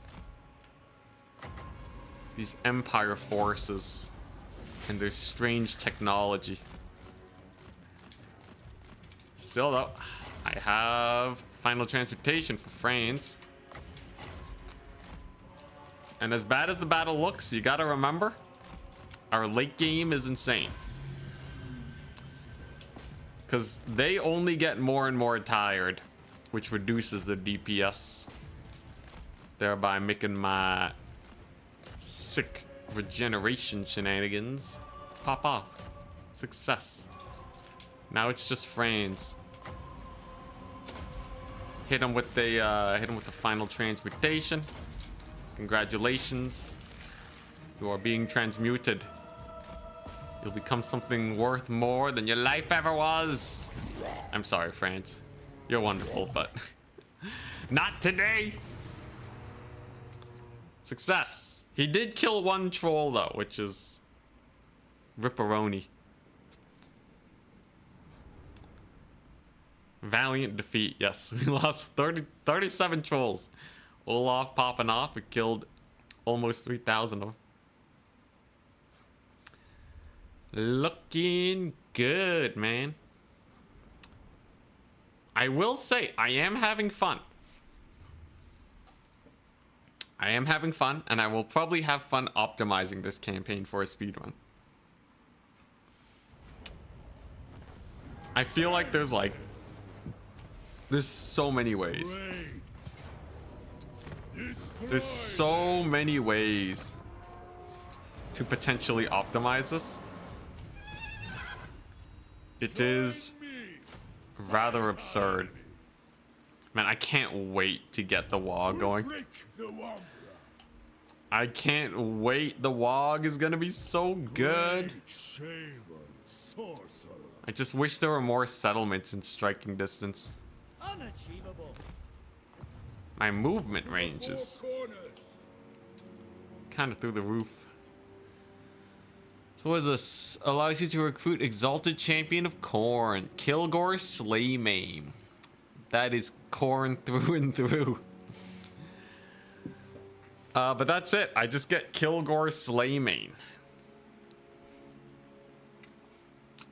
And I get Spawn of Corn and dual weapons, which is... Who wants to join me? It's okay.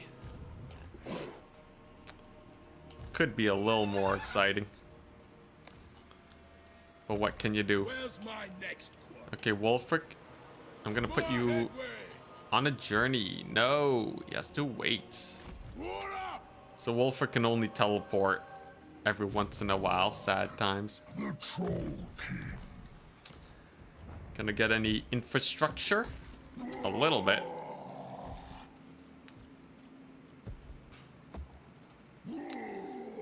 Yeah, I'll just get my handful of infrastructure. If they sack it, it's fine, as long as they don't occupy.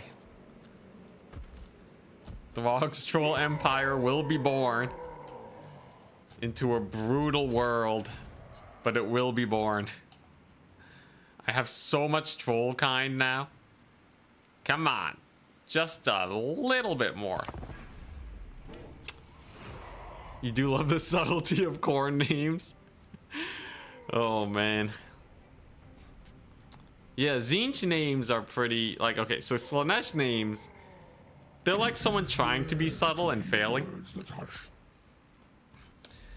Tzeentch names are kind of funny sometimes. They're not funny enough. It's interesting that the AI doesn't capture these settlements most of the time. That time they did though. Nurgle names, yeah, I think Nurgle names are kind of in the same tier as Tzeentch. I don't know, Warhammer's just not a universe for subtle names though, is it? Why not have the camera on the left? You want to see the map? The camera on the right is better for multiplayer. It's better for multiplayer. And I'm too lazy to switch it over. Here, what I should do is... let's see here. How do I copy this? Whoops. Duplicate. Warhammer campaign. Then I grab the camera. And chat. Just moving on over here.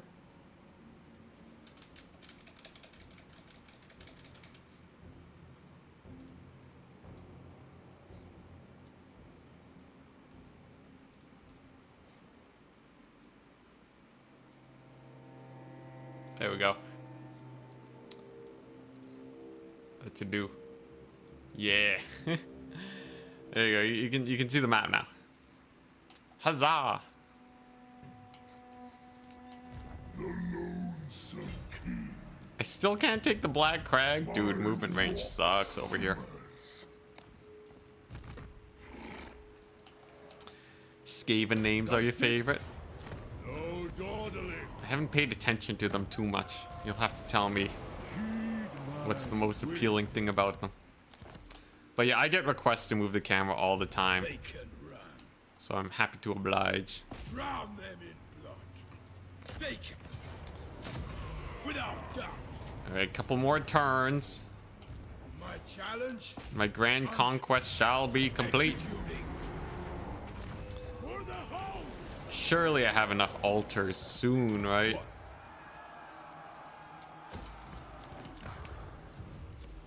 Throg's Empire. I only need 7 more, man. Now. I need 7 more. Destroy. Come on, just give it to me. Dark sea. Give me the hound.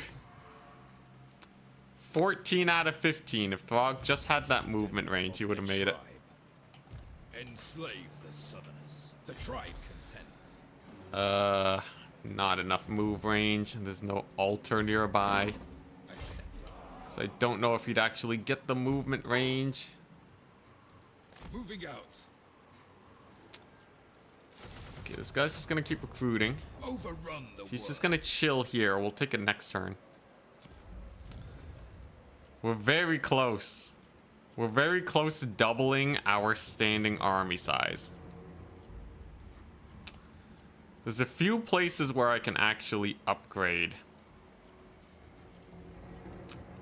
my thingamabobs, right? Maybe if I repair it? No. I don't need to repair it. Let's see. I could have sworn I saw somewhere. The wasteland? Alright. 1 or 2 more turns. 1 or 2 more turns, and we can finally get the troll tide that I've been wanting to see for the last few hours. It's almost there.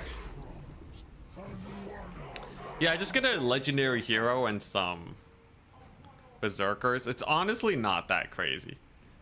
I think the shrines baseline already give you everything you could want. Like the Zinj shrine already gives you lots of research. The Nurgle shrine gives you lots of replenishment. A welcome relief from Yeah, it's really the dang it, they occupied that one too. Yeah, it's really just like, you know, you want to build it up a bit. But you don't really need to declare allegiance with the gods. I find that to not be too useful. But there we go. My trolls are now ripped out of their minds. And I can now give my ice trolls... Holy crap. Unit mass, 15% all armies. That is a juicy buff for trolls. Impact damage is very, very impactful. Pun completely intended. But it is really good. I would highly recommend going for that one as fast as you can. Allegiance to the Hound is at... Okay, I need 2 more. Servant of the dark. Give it up for the Hound. The demons demand. So I really want to see if do I lose out on all progression for these or just the major reward? Eternal challenger. Based on the wording, I'm pretty sure it's just the major reward, but Done and done. there's only one way to find out. Wow, they left Marienburg. Cowards! Carrying it out. Come back! Total devotion. You give yourself to the Hound as its mighty champion. Go You will be forth free to with the recruit gifts another of god's fury champion in and the future. horror in the Hound's name. Rejecting the champions of all 4 gods will grant you an incredibly powerful reward to your hero, but there will be a challenge to pass.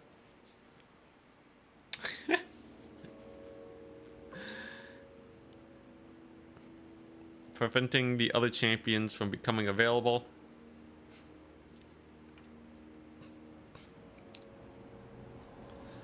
I see. I'll do a Twitch and YouTube poll. If I reject, though, I don't think I'll actually have time to do it all. But I almost want to just reject for the memes.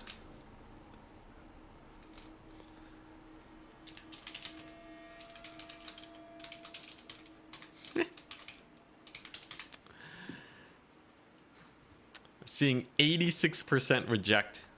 Wolfric a challenge? I bet it's not even going to be that crazy of a challenge. It's going to be like +1 chaos god, right?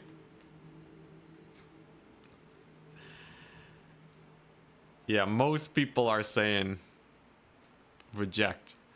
Twitch is not getting a lot of votes in. Even though Twitch technically is voting more to accept. Overall, we just have more rejections. Sure. Well, I did get max allegiance to the Hound. listening. Kind of a crazy ask though, to get 60 settlements. It better be worth. It better be, you know, an actual endgame scenario that's worth it. But I think most people are basically indestructible by the time they get to 60 settlements. So I really doubt it. Oh, Troll Kingdom 6. Good call, my dude. Add 16 troll and monster units to all eligible lords.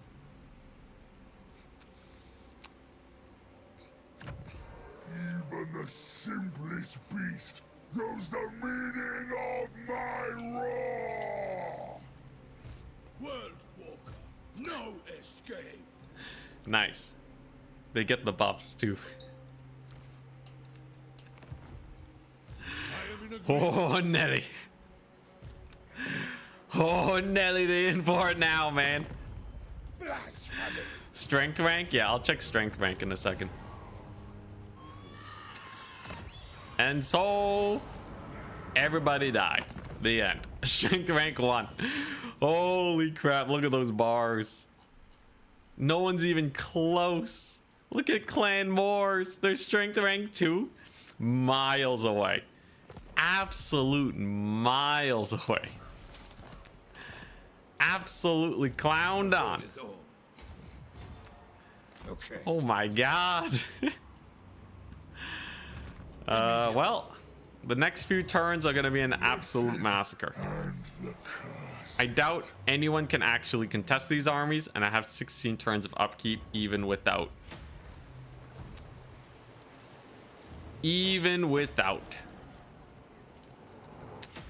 Any other shenanigans. Yo, we might actually get to 60 settlements faster than I thought. This is crazy. Take no offense to my hunt. What's your strength rank? 26? Alright, fine. We'll only accept the weak. The strong must die.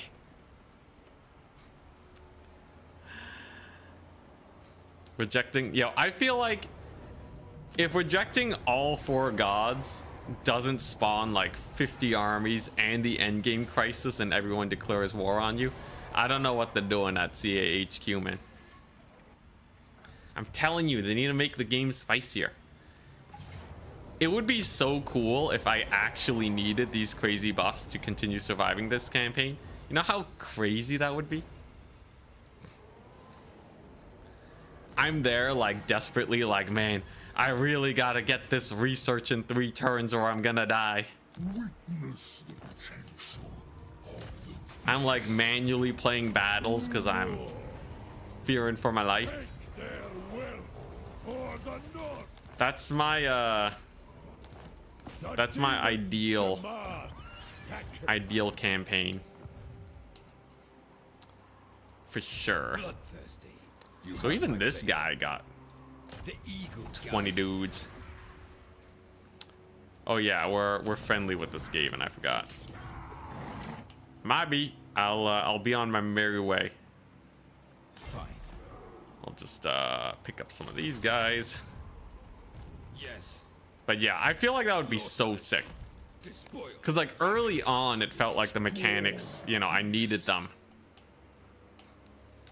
I felt like I really needed them to keep snowballing. But it feels like we're kind of getting to the end of the snowball. And like I want to play with these mechanics, you know? Destroy them. I really want to keep ravaging the Empire. Just give me a basic reason to do so. And then we're goodies. Okay, so Wolfric is popping off now. If I sack this, do I get enough movement range to hit Corone? Holy! Holy smokes! He just walked there. Yeah, I'll colonize that one. Corone acquired.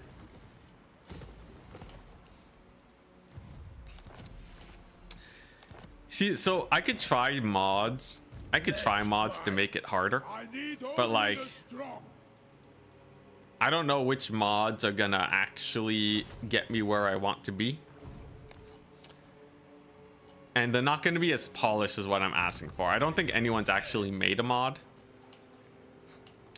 You know what? If you are a mod developer, or you know a mod developer that wants to make a quick buck, I will happily pay. I will happily pay a few $100s for someone to make a mod that is exactly how I described it. Right? So we're talking like Hades 2 mechanic, progression system, all that.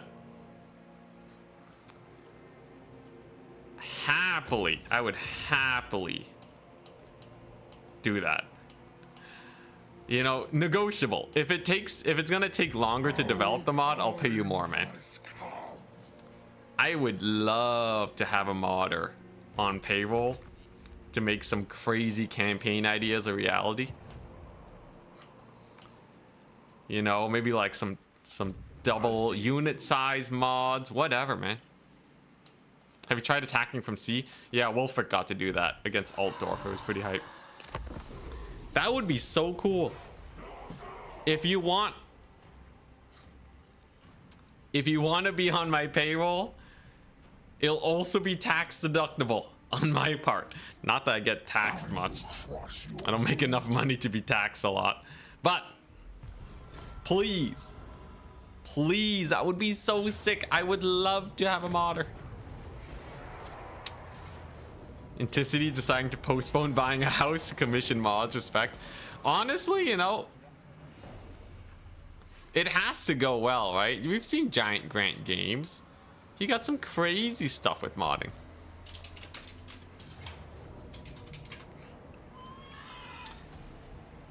Yeah, Giant Grant Games got some insano mods going. Now, unfortunately, he's not doing StarCraft content anymore. And I'm sure that'll one day happen to me with Warhammer, but for the time being, I have some sick ideas that I want to do. Come on, think about it. If you're a modder, think about it. Just think about it. I love the balance of power right now. DM me on Discord and make it a reality. Screw CA, man. Modders is where it's at. The future is modding. And then if enough people like it, then surely they'll implement it into the game, right? They're not. But a man can wish. Carragate Peaks. Prepare to be sacked. So we're gonna turn this one. Also, I love how little damage I'm taking with auto resolve because my balance of power is so much higher. Look at them stats. I love the bonus versus infantry. I love the over 100 the over 100 leadership. Technically my trolls have higher leadership than they technically have higher leadership than slayers. I know it is only by technicality that they achieve such staggering results. I submit. But for the memes, it's a good time. I could recruit another army, but I think it's actually faster now to just keep trailblazing my way through everyone's faces. What's the difficulty you play on? Legendary, very hard. Sometimes I like to implement a mod to declare war on all factions automatically, but that's what we do. 1 second.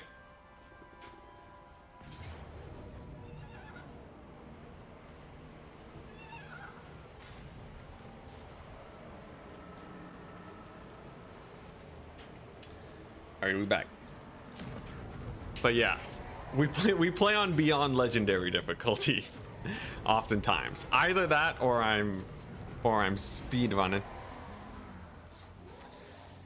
Which is technically you could call speed running uncapped difficulty. But because there's no one to actually speedrun against, I'm not actually being pushed to my limit. I'm just trying to get faster than my previous record. Time to start learning modding. Yeah, if you want to learn modding, just to be a part of my crazy mod ideas project, I will happily commission mods. It is actually financially worth it for me too, because I think the ideas are good enough to actually make some pretty sick videos on. I love how every battle's a decisive victory now. It doesn't matter how many units they have. Get back to strength rank 0. Wait, no, that's high. Strength rank 10 or below. Destruction.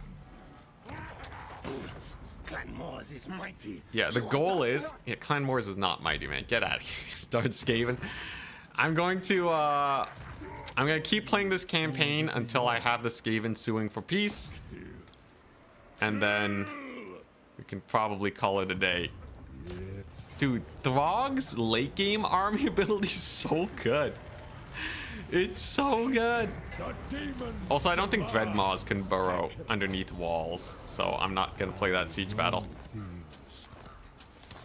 But yeah, I think Throg's late game might be insane. I don't know, something about doubling the size of my armies for basically free is kind of ludicrous. Is it as strong as like greenskins though? Bring death. I don't know. All will.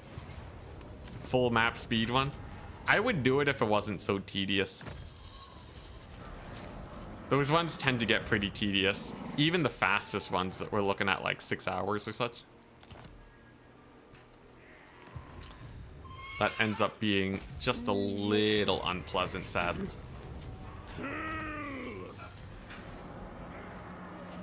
Latest blog post that they could go under walls. Oh, dang. Might have been a previous patch or something. I never actually tested it out myself. Maybe if I get into a battle, I'll give it a spin for you guys. That would be really nice.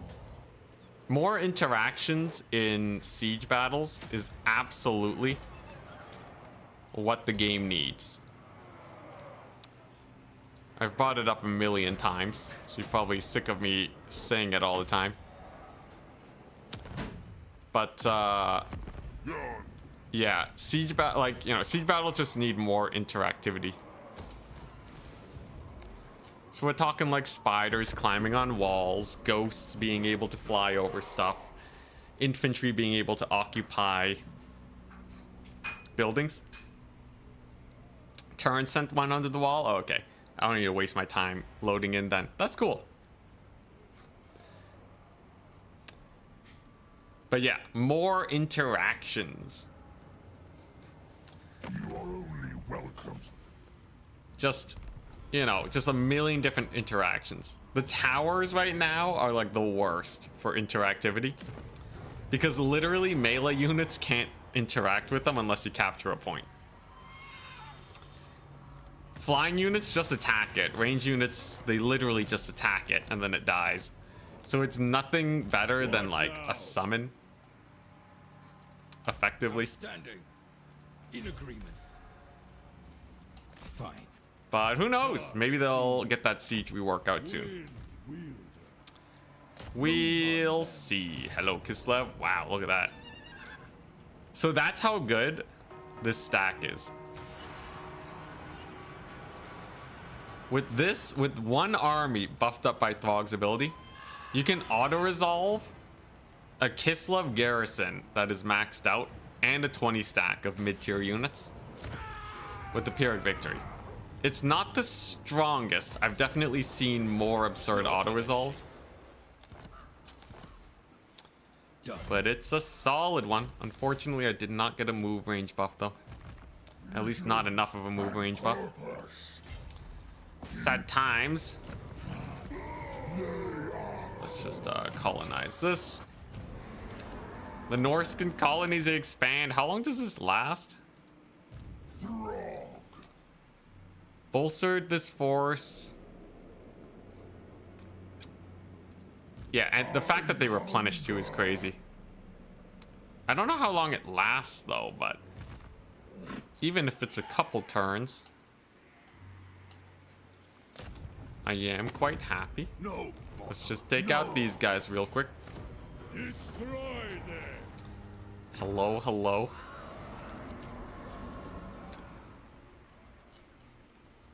Very nice. And then I got all my late game research done. I guess I could get casualty replen. This upgrades skin wolves, which is not useful. I think I ran out of good upgrades, guys. I guess hit points for all characters is good. Oh, is my research? Ludicrous. I have 739 research. That's crazy.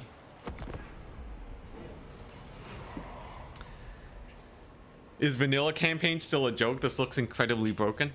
If you're at the point in Warhammer where you start feeling like vanilla campaigns are a joke, by the way, this is not a review of the game. This is my analysis on how I feel about this campaign in particular. I am contractually not allowed to give a full review. But I can say, if you are like, you know, a veteran player of Warhammer, this campaign is probably gonna feel like a cakewalk for you. For me, I abused, or like, you know, I made use of one of the mechanics for the faction, which is Throg has strong trolls. And, you know, we kind of just started romping around. And in general, CA's been trending towards making the game easier and not really respecting their veteran players.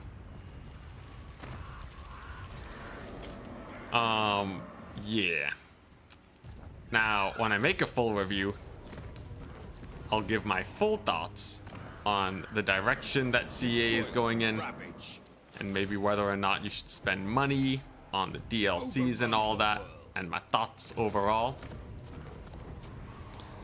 But for now, we'll say that I'm not super impressed with how they manage their difficulty. But that's what the modding scene is for.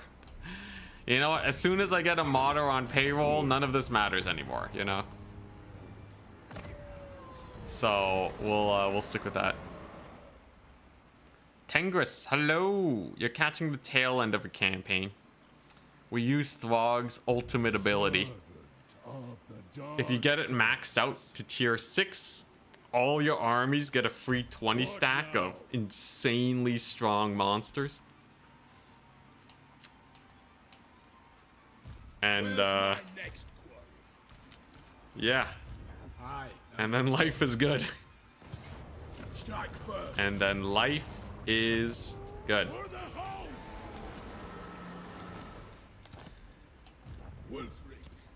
We're starting to head into the mid game. You can definitely start finishing campaigns once you get to the mid game.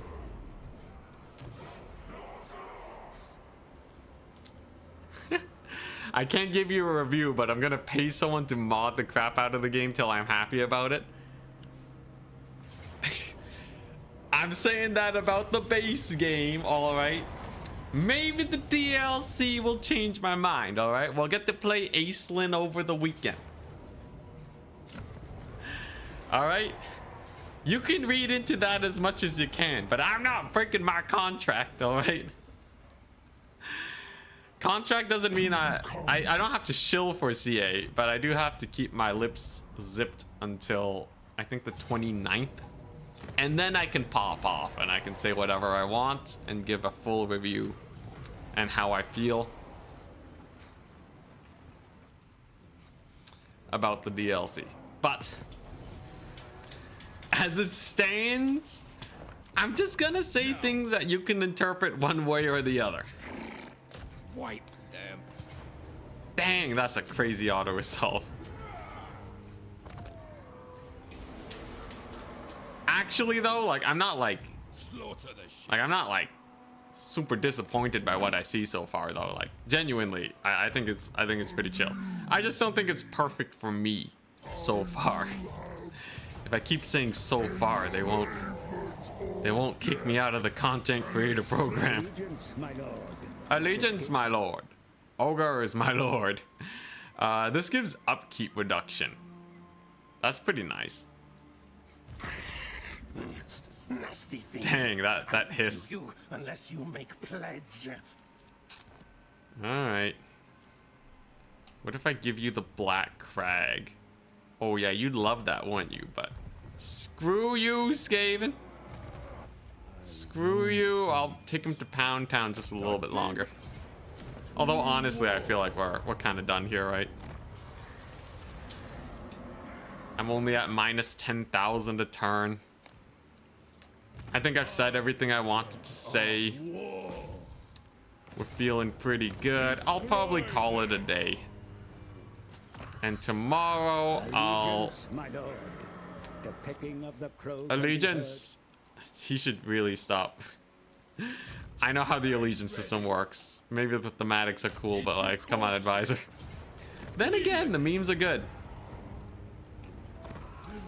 The memes are good, but yeah. Yeah, so here's the thing, right? I am the top 1% of players, but I think a lot of my audience represents a higher level of players. And like at the end of the day, I trust people when they watch my content to make up their own feelings based on the type of creator I am, right? Like I can, like, you know, even if like, let's say Legend of Total War, right? Legend of Total War puts out a scathing review on the game, right? And he says it sucks and it's terrible, right? And he's being completely unreasonable, which honestly he isn't most of the time, but let's say he does. I think if you're really on the fence about buying the game or not, maybe his review will sway your mind. But I feel like most people that would actually take my opinion into account, I think they're going to understand that I am a 1% player person. In fact, I think it's super important that we have someone voicing the thoughts of the 1% of players. Because we have a lot of people already speaking for all the non-tryhards, right? This campaign is probably a blast if you're new to Warhammer. Hell, I have like 40,000 hours in the game, right? I had a blast when I was new to Warhammer. It had these issues for years. I didn't start noticing until I was like 10,000 hours in, right? I think Warhammer in general is great for a new player. This is not talking about the DLC. We'll see where the DLC gets us. But I would say Warhammer as a franchise sucks if you're a veteran of the game. If you're someone who's been playing Total War for years and you love the franchise and you put your heart and soul into it to try and make it better. Impressive. Advisor, I don't need you right now. If you put your heart and soul into it, right? You give CA all the bugs, you know, you give the reports, you make it as detailed as possible, so it's as easy as possible for them to actually fix it. Your returns on that are gonna feel bad. I'll just say, there's a reason why Legend is upset, and while I'm not as extreme as Legend, I understand the feeling, right? You know? There's a reason why I have more sympathy for the guy than a lot of other people might. I don't agree with everything he says, right? I'm not shilling for him, right? But like, I get it, man. I get it. I'm in the content creator program, man. There's stuff that just feels crappy. But that's kind of on you to decide as a consumer, right? You know? Use your brain is what I'm saying. And you'll be fine. Now, should CA cater to us? That's kind of a different thing. Honestly, I've said before that CA shouldn't cater to the multiplayer community, because I'm pretty sure the returns are not worth it, looking at it holistically. Outside of the, you know, viewership that Turin brings in. But generally, you know, when I give suggestions, I usually give suggestions that benefit both multiplayer and campaign. And those are the ones that I push for harder. Like the range unit control is something I specifically told them to focus on. So CA is really good at communicating. Implementing's different. But like the community manager, he's like, hey, you know, you told me you're frustrated, right? What are the things, you know, like give me an idea, right? Just submit your feedback, right? And specifically,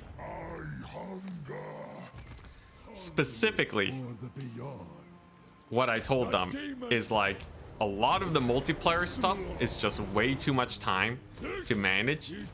The multiplayer community already bans units. So like, we already have a fix. And if CA is actually crunching on time, I think the most important thing you can fix are, you know, X, Y, and Z, you know. Specifically, in that case, I was asking for unit control stuff. All the jank with chasing issues, range unit issues, leashing, all of those shenanigans. And then hopefully it gets better, but yeah, I don't know. I don't know, man. That's kind of a we'll see. But soon enough, it shall happen. Legend is a legend. I don't understand the hate. I think anyone who's popular, who has something that is fairly opinionated, will attract haters. I think that's just gonna be a thing that happens. Like, you know how tame Turin is to not attract hate, right? Like, Turin is clean, right?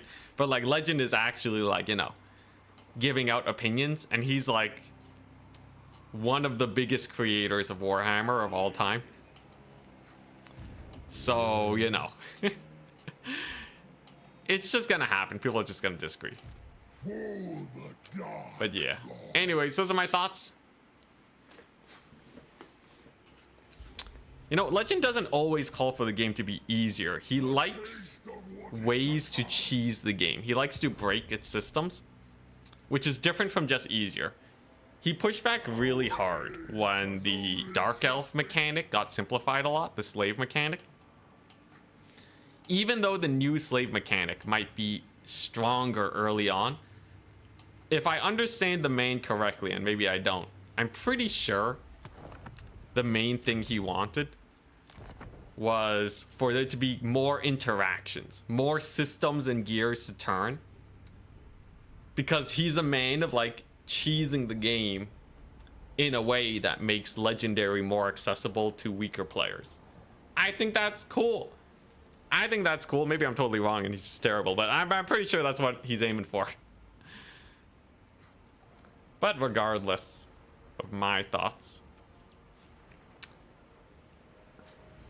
I hope you guys have a great day. Not sure why CA is afraid to give a game mode that's really challenging. It's because players will naturally select harder game modes than they should be, and they'll have less fun. That's like an actual game design thing that people have to worry about.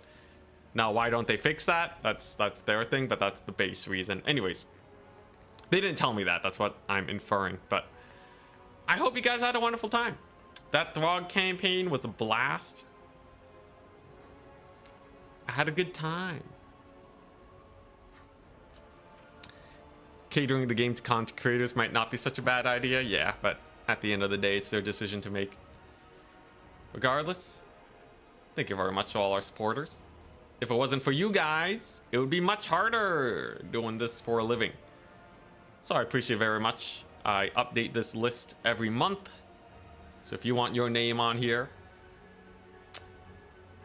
give me money. No, but you know, only support if that's something you genuinely want to do. So thank you very much to Steven Samorden, Charlie, Benjo, Noble Naldor, Ogan Dorner, Clint, Terry Talkleby, Pops, Miss New Booty, Thomas Vitek, and Michael Phillips. They're in the shout out tier, so that's what they get. And to everyone else, I'll see you guys tomorrow for hopefully some multiplayer games. See ya.